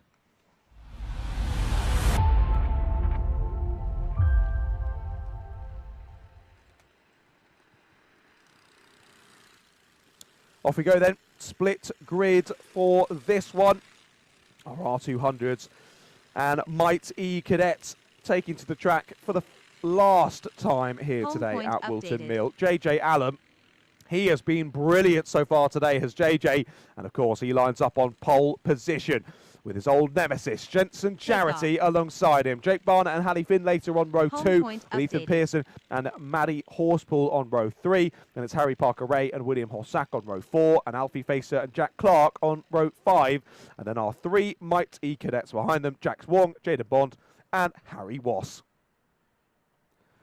While drivers heading through the final sector, then getting ready for the race to begin, as we still have 4 more finals, I believe, including this one, and we're underway already in this one. Some drivers, I think, not too happy with that race start, but either way, they can put their hands back on the steering wheel and head up towards Christmas Corner, as there go the Mighty Cadets as well. They begin their race as we're side by side for second through to the exit of the corner. Great stuff there in the R200s. Maybe I spoke a bit too soon. A bit of argy-bargy and Charity drops down to third. He just about chops back across ahead of, that is Jake Barnett. No, Jake Barnett's ahead of him now into second place. That's Ethan Pearson that's behind Jensen now. As poor exit there for Barnett. Is that going to give the opportunity to Charity? It is. Pulls alongside up the inside into the boot. Able to hang it around the outside. Though, there's a bit of contact and they both go wide. Bit of contact and they both go wide. And Charity is absolutely fuming after that one. Understandably so. Hands in the air, but he very much does care as they head onto lap number 2. What a shame for Jensen Charity. After lap 1, he's dropped from second on the grid to 8th place. And he's now at the back of this train. You can see there just ahead. That is Matty Horspool defending on William Hossack, and Jensen Charity is now stuck behind both of those two drivers. Parker Ray's in 5th ahead, and Barnett 4th. Hallie Finlater now in 3rd, and Pearson now up to 2nd at the lead of this train. But just as we saw in heat number 3, Jensen Charity drops into the pack, and that allows for JJ Allen to simply clear off at the front of the order. After 1 lap of racing, his gap was 2.5 seconds. That's the most amazing first lap gap we've seen all day, the biggest one we've seen all day. And that award goes to you, JJ Allen. Well done. On to lap number 3. He then goes. You can see on that drone cam the beautiful shots here provided by Stretton Events. You can just see how much of a gap he's already built in this race. And all these drivers totally focused on the battle for second now. Still Pearson from Barnett then. What's happened to Jensen Charity? He's dropped to 10th now. Jensen Charity's now dropped to 10th place. 2 more positions lost on that lap, behind Clark and Alfie Facer as well now. Charity's down at the back of the queue in P10. What a shame for Jensen Charity. That just shows you start getting frustrated and the red mist descends, it often leads to more issues, and Charity now has a serious bit of work to do. He's already gone back through on Alfie Facer. You can see him there setting up a move to get past Jack Clark down into Osiers, but then he's got a few seconds now to even catch this group, let alone getting to the front of it and getting back his P2 that he started this race with. Well, through the final corner come our Honda R200 drivers once again. And just a little check-in on the Might E cadets. We've got about 1.5 seconds between the 3 of them. Still Jax Wong leading Jaden Bond and Harry Voss. I keep calling him Voss, but I know it's not Voss. I know it's Voss, so apologies to Harry and his dad. The O-Plate champion. They're in 3rd at the moment. About 6/10 off of the back of Jaden Bond. Sadly, both of them now starting to fall off of the back of Jax Wong. They're now 1.5 seconds behind Jax Wong. And then 2 seconds it is back to Harry Voss at the moment. Jake Barnett is under investigation. That's just popped up on my live timing. So any Jake Barnett fans in the chat, he is under investigation. No penalty just yet, but either way, he's found his way through into 2nd place on this lap. He's gotten past Ethan Pearson, and that will help to nullify any penalties that he does get, if he does get them, at the end of the race. So it's now Barnett from Pearson, Finlater, Horspool, Parker Ray, Hossack, and then Charity. You saw his blue cart in the background. He was trying to catch up to this leading battle, and to be fair, he's doing it relatively quickly, to be fair to him. I think he gained about half a second, just less on the last lap. As we press on through the rest of this race. Just over 6 minutes then left to go in this one, as I'm watching Alan count my bonus at the moment. I'm not sure why he's doing that at the moment, but 6 minutes left to go in this race as JJ Allen still leading. That lead is now 5 seconds for JJ Allen. That is monstrous from JJ Allen in a Honda R200 as well. That's crazy pace from JJ Allen. And to remind you, he's nearly 5 seconds clear, and we're not even halfway through this race. That is how dominant JJ Allen has been in this final so far. And these drivers are left to squabble for 2nd place. When I say 2nd, Jake Barnett now starting to himself now break away a little bit from this leading pack.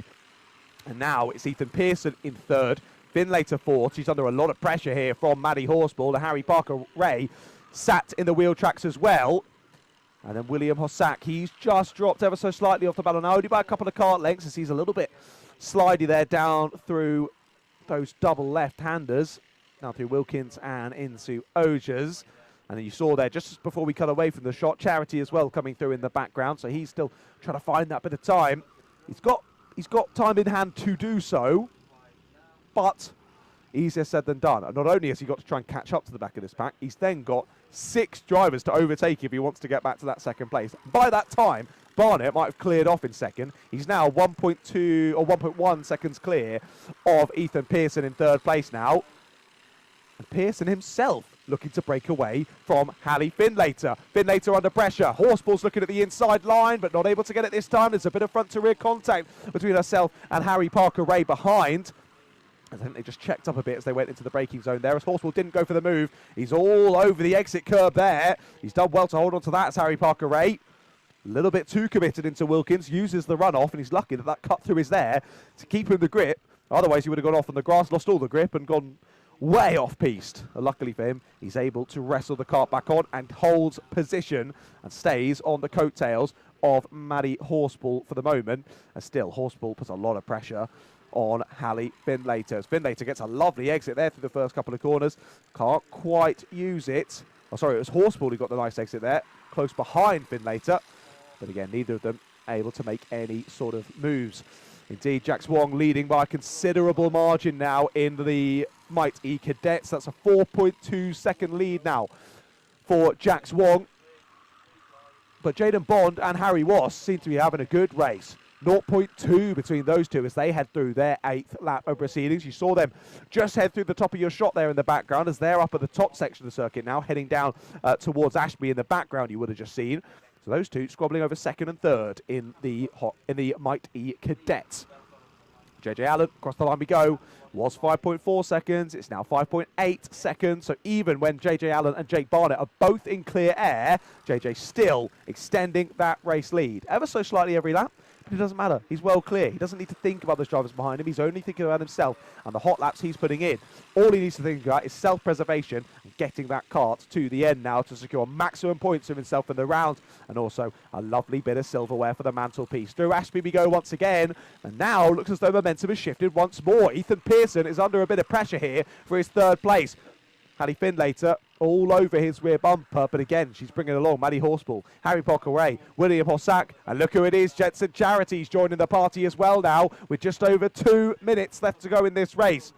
Well, 2nd, I think, sadly, is well and truly gone here for any of these drivers, but still a potential for a 3rd place to get back to here for Charity, which would be mightily impressive. But as I say, he's got a lot of drivers to overtake to do just that, and some very impressive drivers, to say the least. Off we go up the hill once more, back towards Christmas Corner. And there is Pearson. He's dealing with the pressure well, though, is Pearson. Ethan's been impressive so far today. But Findlater right in his wheel tracks. And crucially, she's got a bit of breathing room now ahead of Maddie Horspool. One failed attempt at a move, and that gap would reduce to nothing. But she has that opportunity where if a move does go wrong, she shouldn't lose a place. There's Charity up the inside of Ogiers. He goes for it through on William Hossack. And that is to 7th place now for Jensen Charity. A minute and a half, just less, left on the clock. Through the boot they go once again. And still, Findlater has been applying the pressure on Pearson lap after lap after lap, but she cannot find a way through. If she can get this would be a podium for Hallie Findlater, which I'm sure she would be very happy with. But again, I'm sure Ethan Pearson wants that podium just as much. He'll be doing everything to try and keep these 3 or 4 drivers in his wheel tracks as we press on through. Oh, we've had someone drop off the pack, sadly. William Hossack has dropped off the pack. He has fallen a good bit off the pack, and so has Harry Parker-Ray. I think that they've both lost a bit of time over the last lap. Parker-Ray drops to 7th, Hossack drops to 8th. I think that is Parker-Ray who's off the back of the pack now as Jensen Charity's up the inside, this time on Maddie Horspool. So he's back into the top 5 is Jensen Charity, and that top 3 is still on the cards here for Jensen Charity. Out the final corner they go. It's Pearson from Findlater, from Charity, from Horspool, from Parker-Ray. And Hossack has indeed dropped a bit further back. I think he's now being joined by Alfie Facer and Jack Clark as they squabble for 8. Charity's up the inside of 1, maybe up the inside of 2. He's gone for it as Jensen Charity, and he's into 3rd place. Amazing overtake there at Christmas Corner, committed on the brakes from Jensen Charity, and he makes his way through into P2, or P3, sorry. Lovely stuff from Jensen Charity. But P2 of Jake Barnett is a further 4 seconds up the road. We're on the penultimate lap of the race here. I think 3rd is Lofty Heights for Charity. But either way, he dropped to 10th in this race. And he's back to 3rd. Oh dear, drivers off down at Ashby I've just spotted. A lot of dust being kicked up as they made it all the way to the barrier down there at Ashby. That's a decently sized off there down at Ashby. Hopefully driver all okay. Try and check who that was. I think it was one of our Mighty Cadets who's gone off there. I'll check who doesn't come through to end the lap. But either way, we're on to the final lap of the race then. JJ Allen leads us onto it with over a 7-second gap out at the sharp end. Parker-Ray having a sniff at the inside line there. Tries to find a way past Hallie Findlater. Yeah, it is Hallie Findlater. Maddie Horspool's now through on Findlater. So Charity's to 3rd, Pearson to 4th. then Horseball, Finlater, Parker Ray in this battle. And I can tell you, it wasn't a mighty cadet, it was Jack Clark from our Honda R200s, who's sadly off in the wall down there at Ashby. But either way, JJ Allen is going to win in the Honda R200 final. I always say, if I barely talk about you, it's either been a great race or a shocker. And sadly, happily, sorry for JJ Allen, it's the former of those two. Jensen Charity, absolutely chuffed with his third place, as he should be. A lovely race back through the pack, and well done as well to Jake Barnett. Had to get his way to second place there to lead the train, and also put the power down and scampered off from the queue as well, which is a difficult thing to do. So fair play to Jake, really powered on well there through that final. But JJ Allen winning by 7.7 seconds. Take a bow, JJ Allen. That was domination in the final. And to be fair, domination throughout most of today's proceedings. So JJ Allen wins in the Honda R200s from Jake Barnett and Jensen Charity, your top three.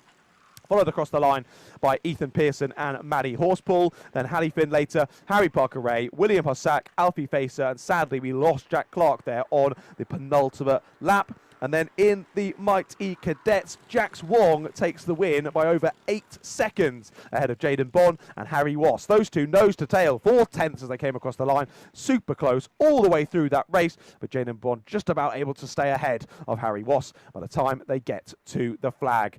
Well, there you go then, another final done and dusted here at round number 4 of the UK Kart Series in 2026. The last of our usual championships coming up next for our 2 guest championships take to the circuit. Up first, as I say then, the final for the British Pro Kart Championship.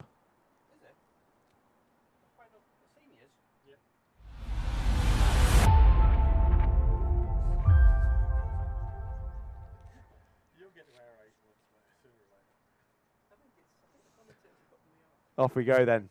British Pro Kart Championship final here at round number 4 at Whilton Mill. Racing has been great, but no one has been able to get anywhere close to Aaron Alexander. Simply in another stratosphere here today at Whilton Mill. Well, one last race to see whether Aaron Alexander just drives off with it yet again.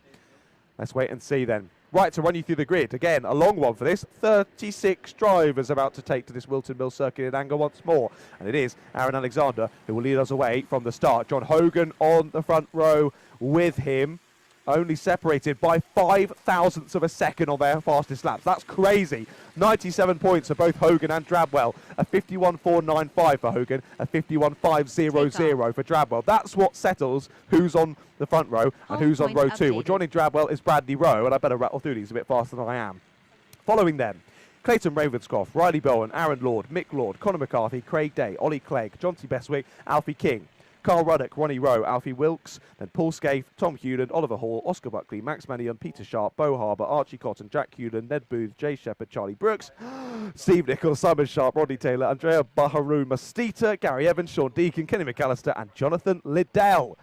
36 drivers across 3 classes here in the British Pro Kart Championship. Of course, machinery no different, all the drivers different in terms of experience level, and we look forward to going to racing action. British Pro Kart Championship final about to begin then. 2 by 2 to the lights we go. Union Jack Falls, and we're racing here for 10 minutes plus 1 lap in the British Pro Kart Championship. And yet again, what a start for Aaron Alexander. It's chaos in the middle though. 2 drivers off to the mid portion of the circuit of the grass, and 1 driver off to the left as well.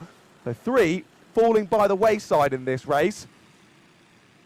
And let's see who it is then as they press on down through to Ashby. Of course, Aaron Alexander leading the way as all 1 driver tries it up the inside there at Ashby. A little bit too late. Clobbers the side of another kart. Almost loses it. Little half spin there, catches it and carries on, but lost a bit of momentum. And when karts are all as close as this on the first lap of racing, a bit of momentum lost can ruin your entire race. Well, off we go then. Can anyone tell me what sunflower I wanted to see her? Okay, I think the guys in the chat have helped you with the timestamp there. But yes, we have already had Logan Grassie's final. You can scroll back and find that, as well as the rest of the finals and all of the heats from today as well. Go back and give those a watch at your leisure. But for now, we focus on the British Pro Kart Championship final.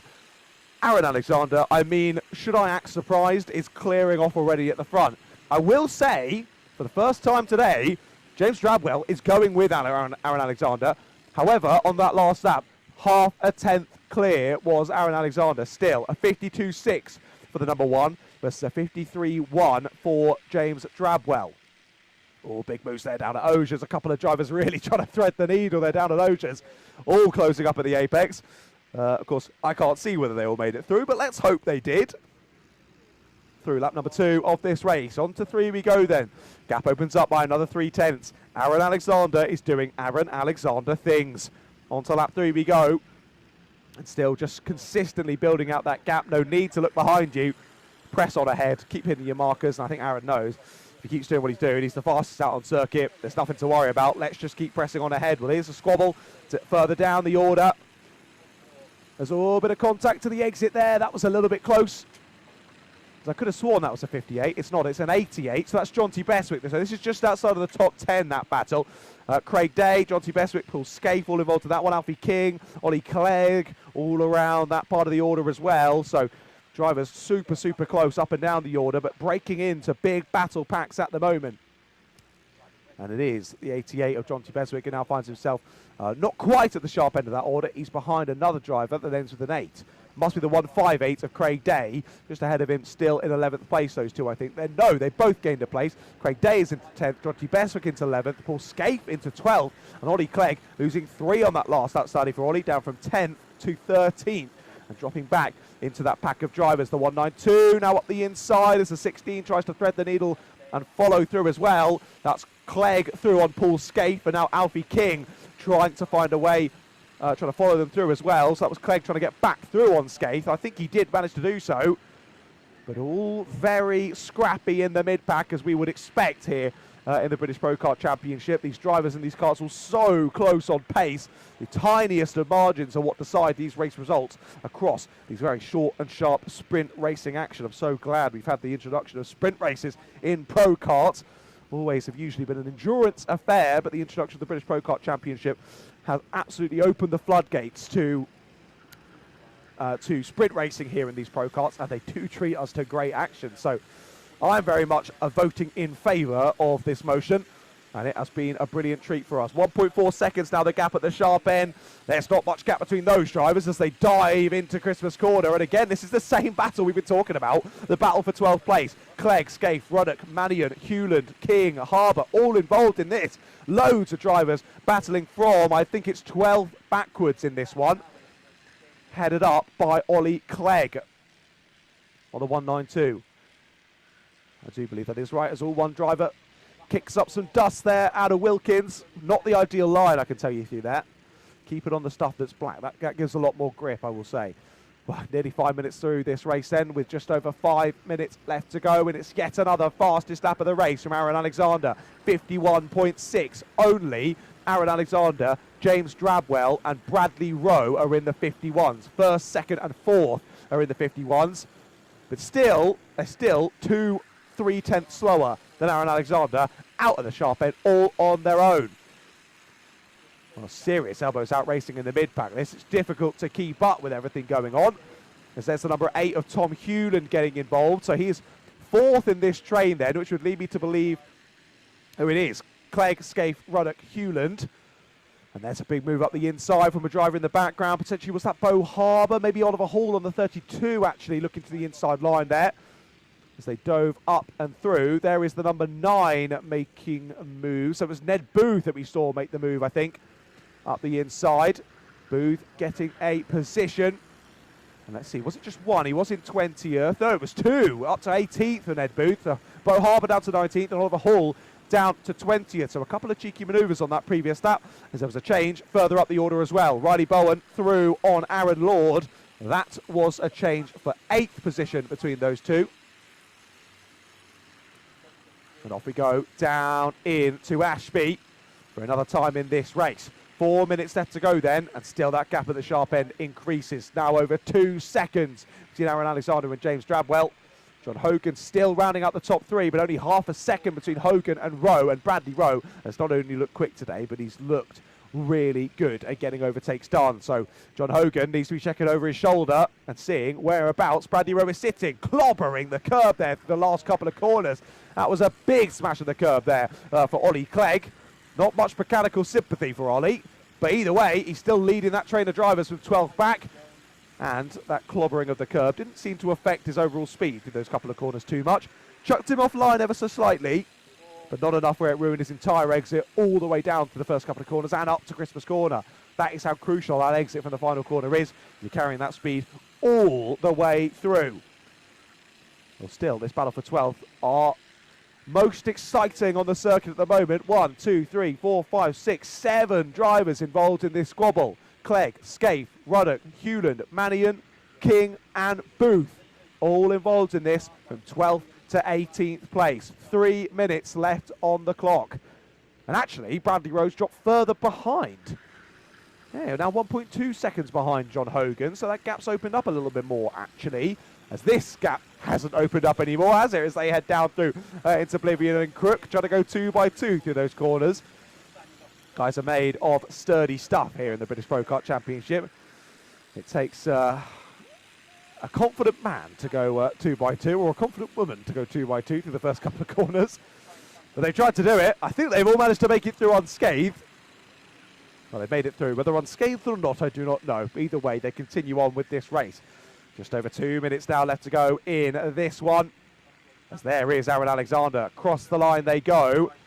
Then James Drabwell, then John Hogan, then Bradley Rowe. Then there's Clayton Ravenscroft rounding out the top 5. Then back to Conor McCarthy and Mick Lords. They've got Riley Bowen for company as well. Then Aaron Lord in a bit of no man's land. And then Craig Day and Jonty Beswick round out bottom end of the top 10, 10th and 11th as they're close. Then a bit of a gap. It's then 5 seconds back to Ollie Clegg as that gap we see. That gaggle, I should say, we see head through and up towards Christmas Corner once again. There they are in sort of the background of the shot there, heading up the back straight as we watch our leader heading down through Osiers once again. As a bit of a wobbly moment that was. Bradley Rowe, that would have been a scary one. Over the grass there on the outside. The kart got very light. You could see there as he lost traction on the rear tyres. Managed to gather it up, and he can breathe a sigh of relief after that one as he carries on. He's lost a bit of time, I think, in all of that, though, to John Hogan ahead. He has. More time has opened up. As I mentioned, it was 1.2. It's now 1.6. Only 4 tenths though between Hogan and Drabwell, so there might still be a potential battle for second on in all of this. But here is that battle for 12 continuing on out the final corner. Super close between those drivers.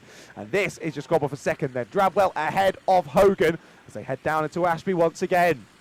Hogan's looking to size up a move. Well, these two have been battling tooth and nail throughout this entire day's racing, throughout all of the heat so far today. And again, another positive I'm really enjoying that we're now covering all of the races across the day here for the UK Kart Series is I get that understanding from earlier in the race. Of course, previously, I'm coming in blind into the finals. I can see what's happened on the results, but you don't really know how the race felt as well, how the drivers were moving through and what was happening. You don't get that same feeling through looking on the timing. You only get that either being at the track or watching on the live stream, and this is what this live stream of the whole day brings you. So again, massive shout out to Stretton Events for bringing you the full day's racing, not only for the day but for the rest of the season, I believe, as well. Time is ticking down here in the final at round 4 for the British Pro Kart Championship, and Aaron Alexander is now 4.5 seconds clear of James Drabwell, and that's mainly because Drabwell has well and truly turned his attention to John Hogan in 3rd place. 2 tenths between the two of those as they headed on to this penultimate lap of the race. But will Hogan be able to get close enough to think about an overtake? And in behind as well, Bradley Rowe actually now having to start thinking about Clayton Ravenscroft really as they head through to the last couple of laps. Well, speaking of, last lap begins now for Aaron Alexander. As there are James Drabwell and John Hogan. Drabwell checks over the shoulder. 1,126 metres for you to hang on to this one. James, let's see if you could do it. John right in the wheel tracks of James Drabwell as they head up to Christmas Corner now, as your leader continues flying through this final lap. Honestly, I don't think I have enough positive words that I could say about Aaron Alexander.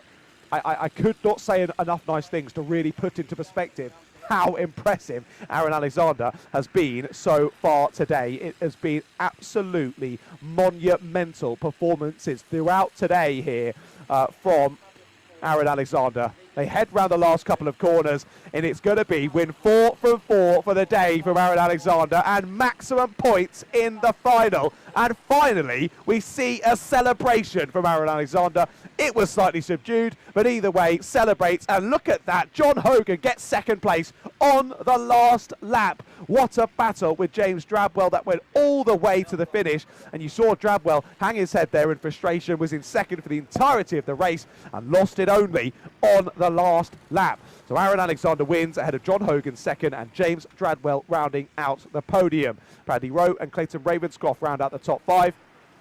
They're followed by Riley Bowen, Conor McCarthy, Nick Lord, Aaron Lord, John T. Bestwick rounds out the top 10. They were followed by Craig Day, Carl Ruddock, Tom Hewland, Ollie Clegg, Max Mannion, Alfie King, Bo Harbour, and then Oscar Buckley, Ned Booth and Alfie Wilkes, your top 20. Behind them, it was Jack Hewland, Oliver Hall, Charlie Brooks, Ronnie Rowe, Peter Sharp, Steve Nichols, Jay Shepherd, Simon Sharp, Archie Cotton, Andrea Bahario Mastita, Ronnie Taylor, Gary Evans, Sean Deacon and Paul Scaife.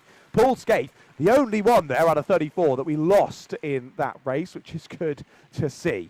All other 33 finishing all on the lead lap as well. Some brilliant battles there up and down the order in the British Pro Kart Championship.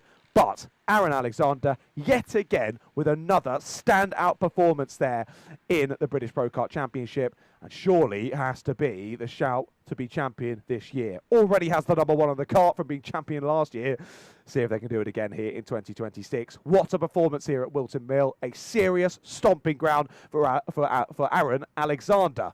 Well, there we go then. End of today's proceedings then for our British Pro Kart Championship. Straight out on circuit. It's our 2 guest classes to finish. And up first, it's F300.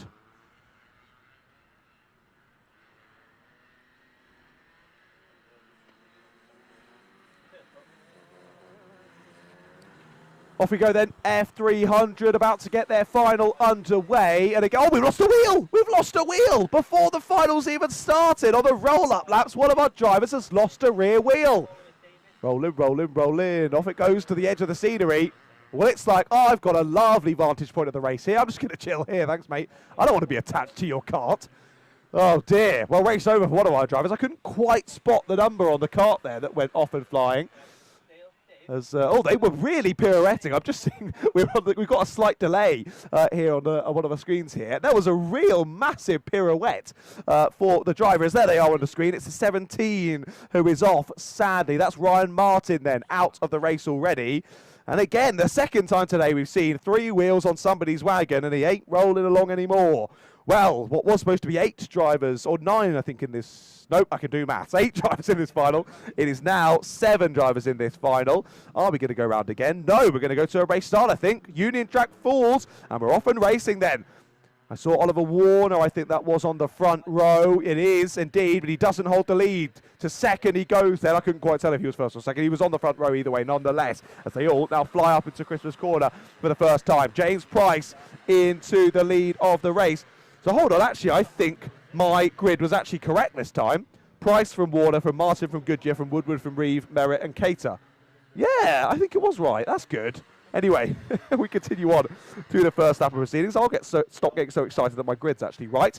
And we'll watch the race that's right in front of us. James Price trying to clear off with this one already. Oliver Warner actually under a bit of pressure in these opening stages from the 2 Jacks, Goodyear and Reeve, right in his wheel tracks. Then we've got Gary Woodward and Matt Cater going with him as well.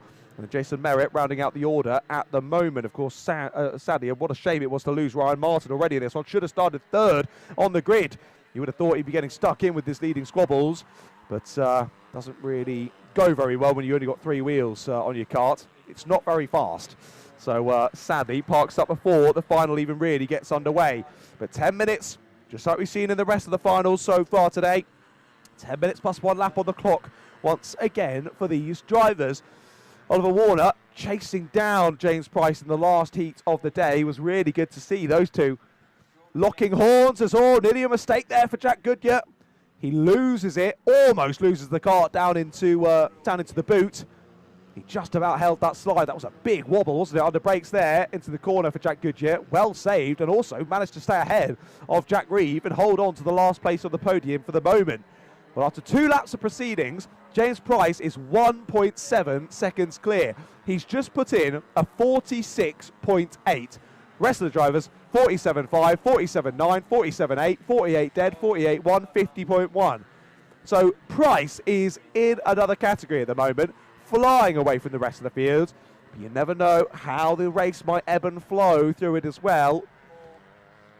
And you never know as well, these karts, there's no guarantee they're going to get to the end of a 10-minute plus 1 lap race. So it's really just going as fast as you can, of course, for one, you're a racing driver, but for two, making sure, to the best of your ability, you can get that kart to the checkered flag. Because as they say, you've got to be in it to win it. And if you're parked up trackside, just like Ryan Martin is at the moment, that's not where you want to be. Not going to be conducive of, well, 1 point to the championship, and 2 trophies to take over the mantelpiece. Well, down through Ashby, our drivers go once again here in F300. And what a series this is. I'm really glad that we've seen these guys join us as a guest class for this round, because I would have never been introduced to F300, and they are awesome. So cool to see these rotary engines continue to fly around this Whilton Mill circuit. Most of the drivers running those rotaries, running axe rows. I hope I've got that right. If F300 guys are listening back and laughing, I'm sorry if I mispronounced anything. But as we said, 75 miles an hour the karts are doing up there to Christmas Corner when they hit the brakes. And that is with restrictor plates as well. They can get to over 80 miles an hour. But as I was being told earlier, kindly by Guy, who is no longer in this race, I've noticed. He said we should have had 9. So Guy was the other driver we should have had at the start of the race who didn't take to the final, sadly, did Guy.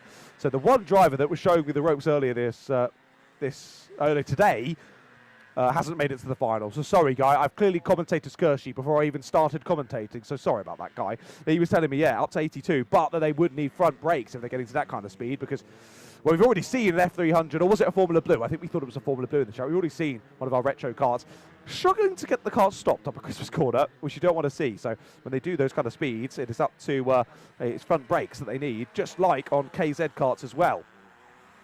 So impressive, the speeds these drivers are doing on these old rotary engines. And fantastic to have them on board, as I say, as a guest class for this round.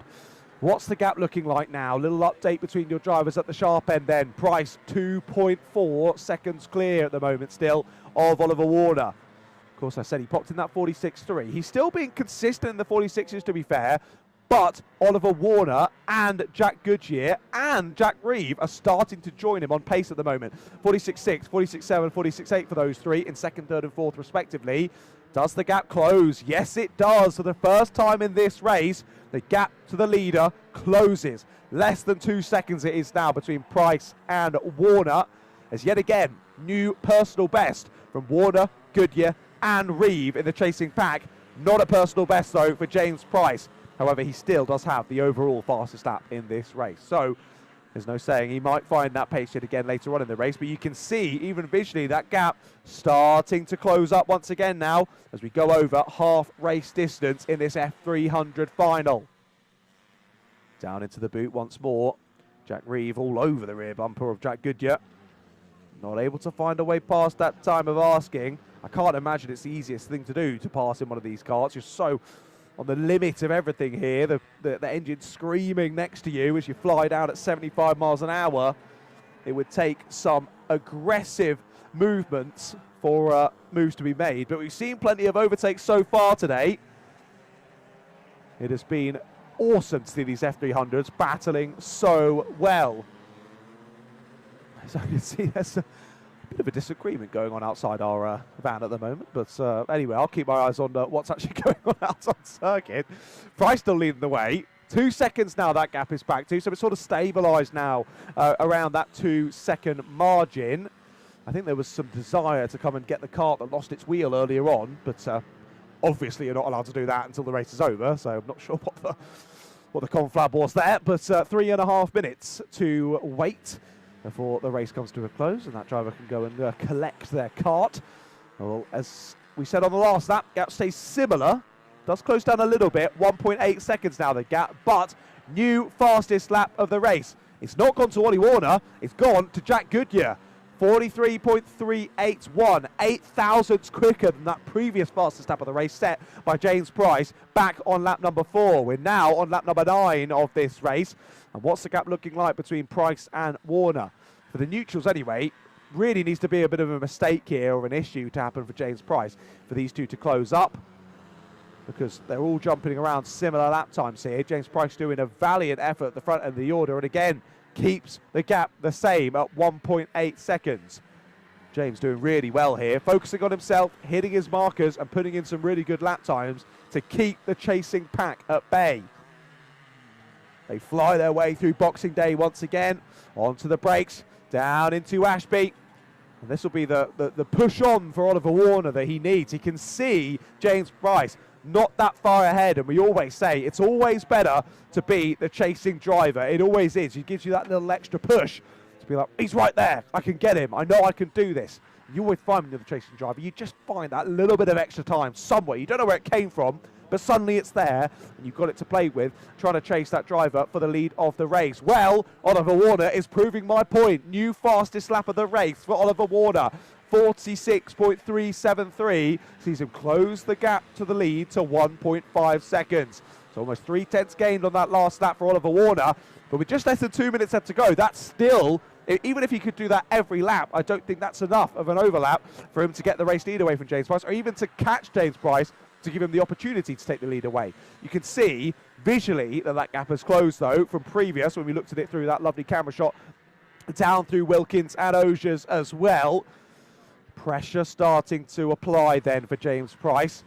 I will say, probably I've been watching him every single corner of every single lap, but I've not seen him check over his shoulder either. He is absolutely laser focused ahead, but it was another half a second taken out of the lead gap there from Oliver Warner.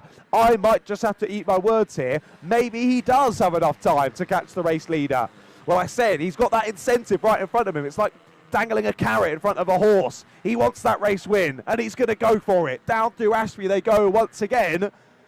And James Price, for the moment, just doing enough to keep it at arm's length. Less than a minute now left to go on the timing. Down into Ashby we go then.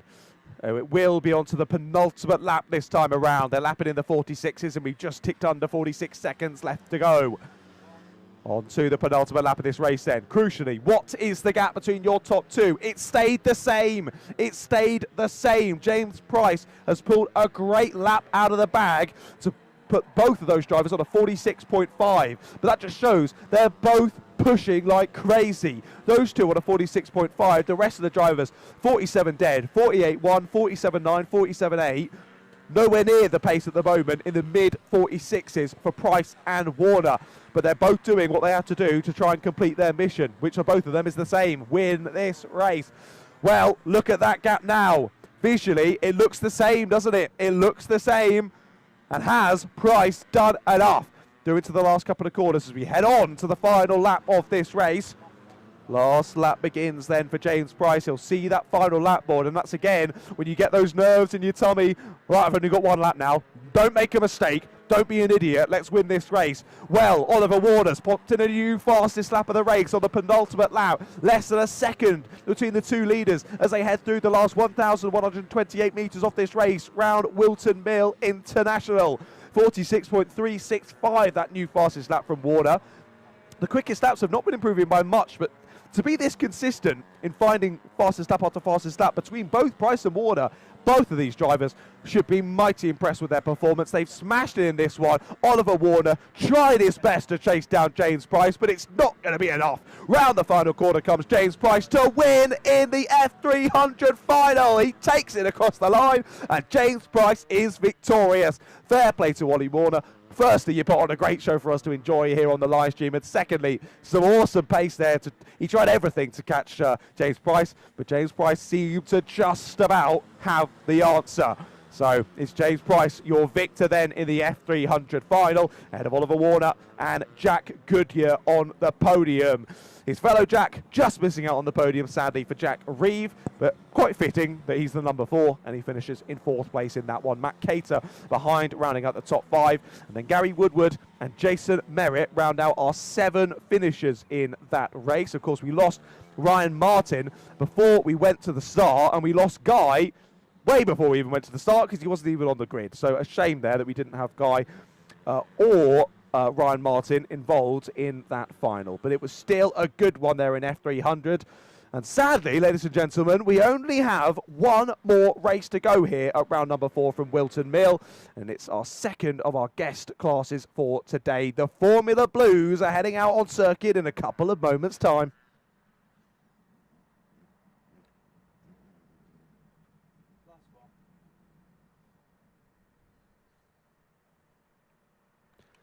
Well then, for the final time today, 22 drivers about to take to the Whilton Mill circuit and battle through for a 10-minute plus 1 lap final. What a day it has been here at Whilton Mill for round number 4 of the UK Kart Series in 2026. The racing has been brilliant, and if you have thoroughly enjoyed the coverage of the entirety of the day, make sure you show your love in the live chat, make sure you drop a like on the live stream and subscribe to the Stretton Events channel as well, so we can keep doing these full day live streams for the rest of the season. Well, out on circuit come our Formula Blues then, and it is Max Günther who lines up on pole by only 1 point ahead of Mike Bell. I'm going to assume this grid is correct.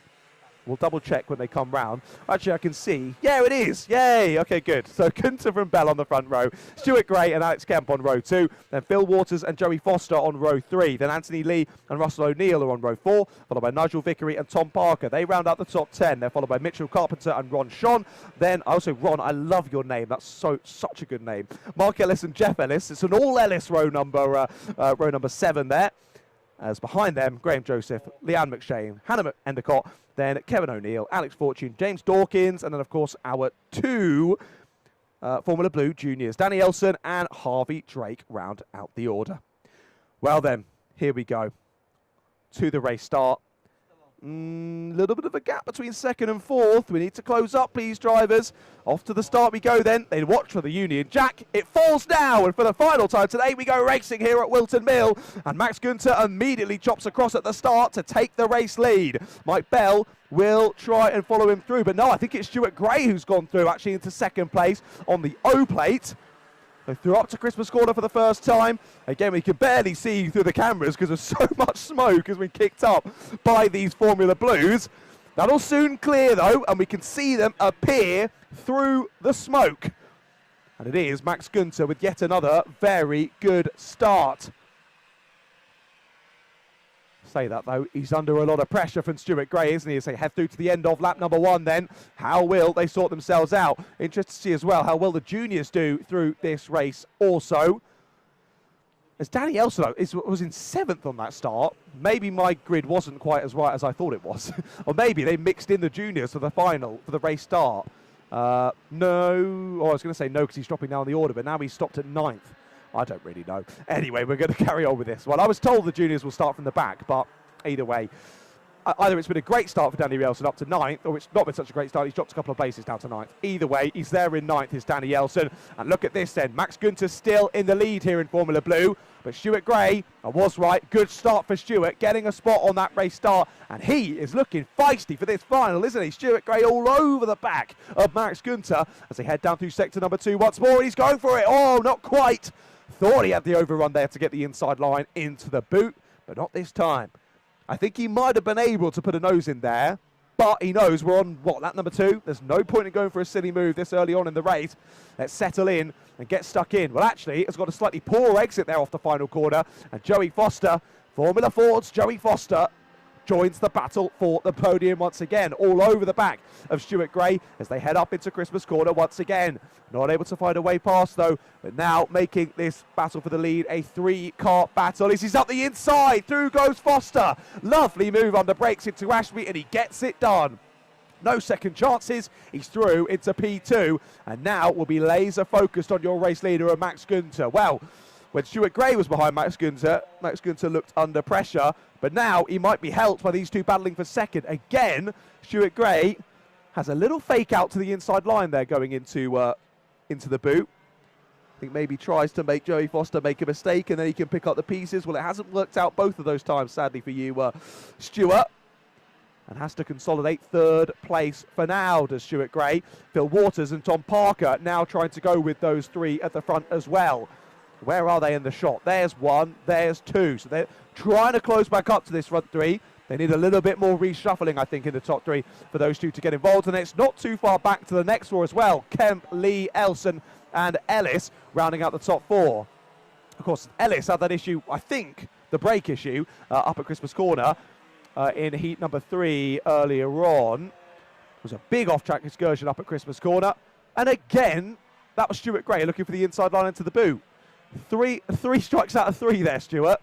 I don't think that move is working. You have to rethink that and go for it somewhere else here. It didn't work on Max Günther and it hasn't worked on Joey Foster. And now the 36 of Phil Waters has pretty much closed that gap to your front three. 3/4 of a second between the top 4. And then a further second now back to Tom Parker in 5th. But as I say, any squabbling between these 4 now, we'll see them lose so much time and we'll just invite more drivers into this battle for the lead. But for the moment, Max Günther, I said he's the only driver I've ever seen with emojis in his name on Alpha Timing. And he's got 2 racing cars in his name. And clearly, that's powering him to some speedy times out there on circuit. And for the moment, fastest time out of anyone is actually Harley Drake on a 49.525, one of your juniors, fastest out there on circuit. And he's made it through to 10th spot so far in this race. Fair play to you, Harley. Well, on to lap number 6, we now go in this one. And there is a change for second. Stuart Gray finds his way back through this time. Now, it was a slightly poor exit of the final corner that saw him under pressure from Joey Foster. This time, it's a good exit from the final corner that sees him get the move done back on Joey Foster. And back to second place goes Stuart Gray on the O plate. And now he is applying the pressure once again to Max Günther. Down they go into Wilkins and Osiers. Once again in this race, we're nearly halfway through this final race of the day. And who is going to take the win? It's anyone's guess at the moment. We're looking up the inside again. That's your 4th strike now, Stuart, of trying to fake someone out into the boot and it doesn't work. Still remains there in second place at the moment. How will they press on through this one? Looking back at your winners so far today, Max Günther won in heat number 1, Phil Waters won in heat number 2, and Stuart Gray won in heat number 3. So it has been open season in terms of heat wins so far today. Not a single driver getting more than 1, split evenly across 3 different drivers. Well, a lot of those 3 are in this leading battle as to who will get the victory in the final, and that's the one that matters. More points, and of course, trophies as well. We're just like animals. We love shiny things. We love shiny things, like a pigeon or a crow. It's the end of the day. I always go a bit mental in the comms box at the end of the day. 4 more minutes to not go crazy, John. Let's go through to the last couple of corners. And Max Günther is doing a valiant effort here at the sharp end. I've been mighty impressed. As I say, he's a race winner already today. And he's being helped a little bit by those 2 battling for second. But either way, he's remaining firm at the sharp end. He's not for a moment allowed anyone even a sniff of that race win. He has held firm, and he's got just less than 4 minutes to continue to do that. Well, Gray and Foster were once again side by side out of the final corner. This time, Gray the one under pressure. But Joey Foster not able to crowbar that door open. Remains in 3rd place for now. I think he'll still be happy with the podium, but 1st and 2nd are right there within touching distance. And he's still under pressure from drivers behind as well. Phil Waters and now Tom Parker have closed up to this gap. We're almost a 5-kart train now for the lead of the race as we close in towards the end of this last race of the day.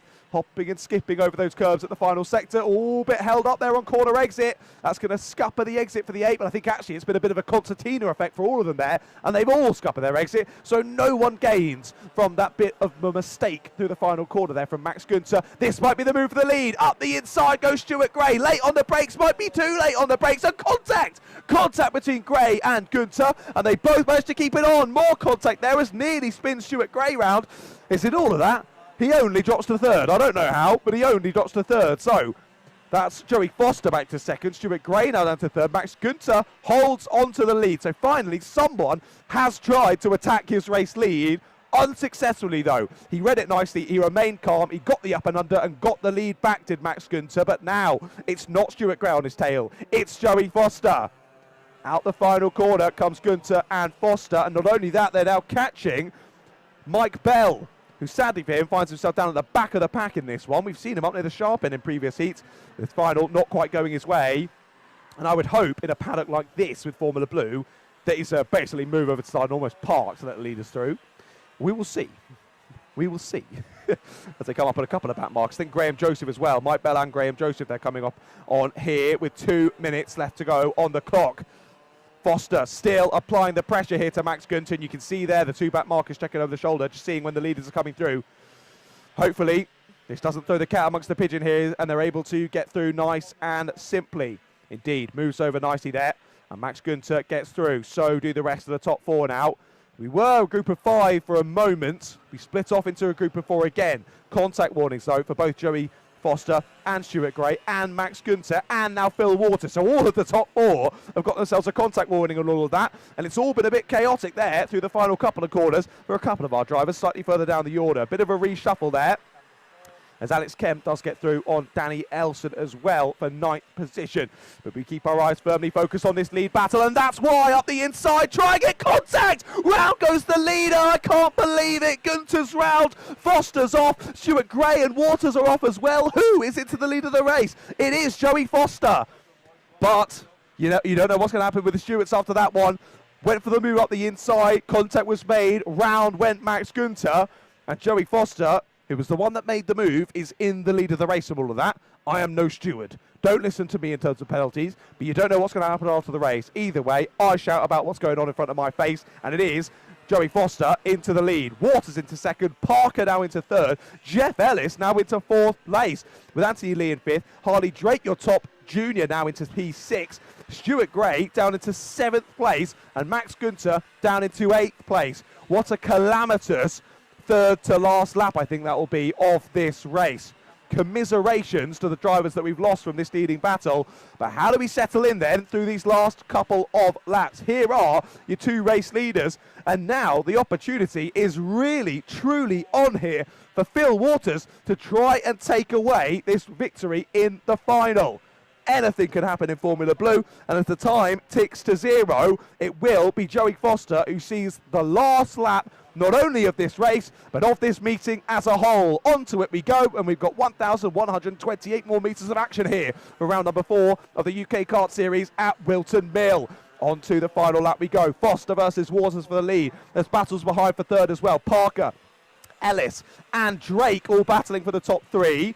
Or for the last position in the top 3, I should say, with Anthony Lee trying to go with them as well. So potential here that one of the juniors could get on the overall podium if they play their cards right. Battling in with Tom Parker and Jeff Ellis through the final lap. Sadly for Phil Waters, I think he's just a little bit too far back.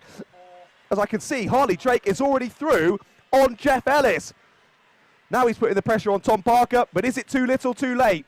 Round the final couple of corners come our leaders, and it is going to be Joey Foster who wins on the road in the final in Formula Blue. No celebration across the line though from Joey Foster. Is that telling of his thoughts in terms of what the stewards might think after that race?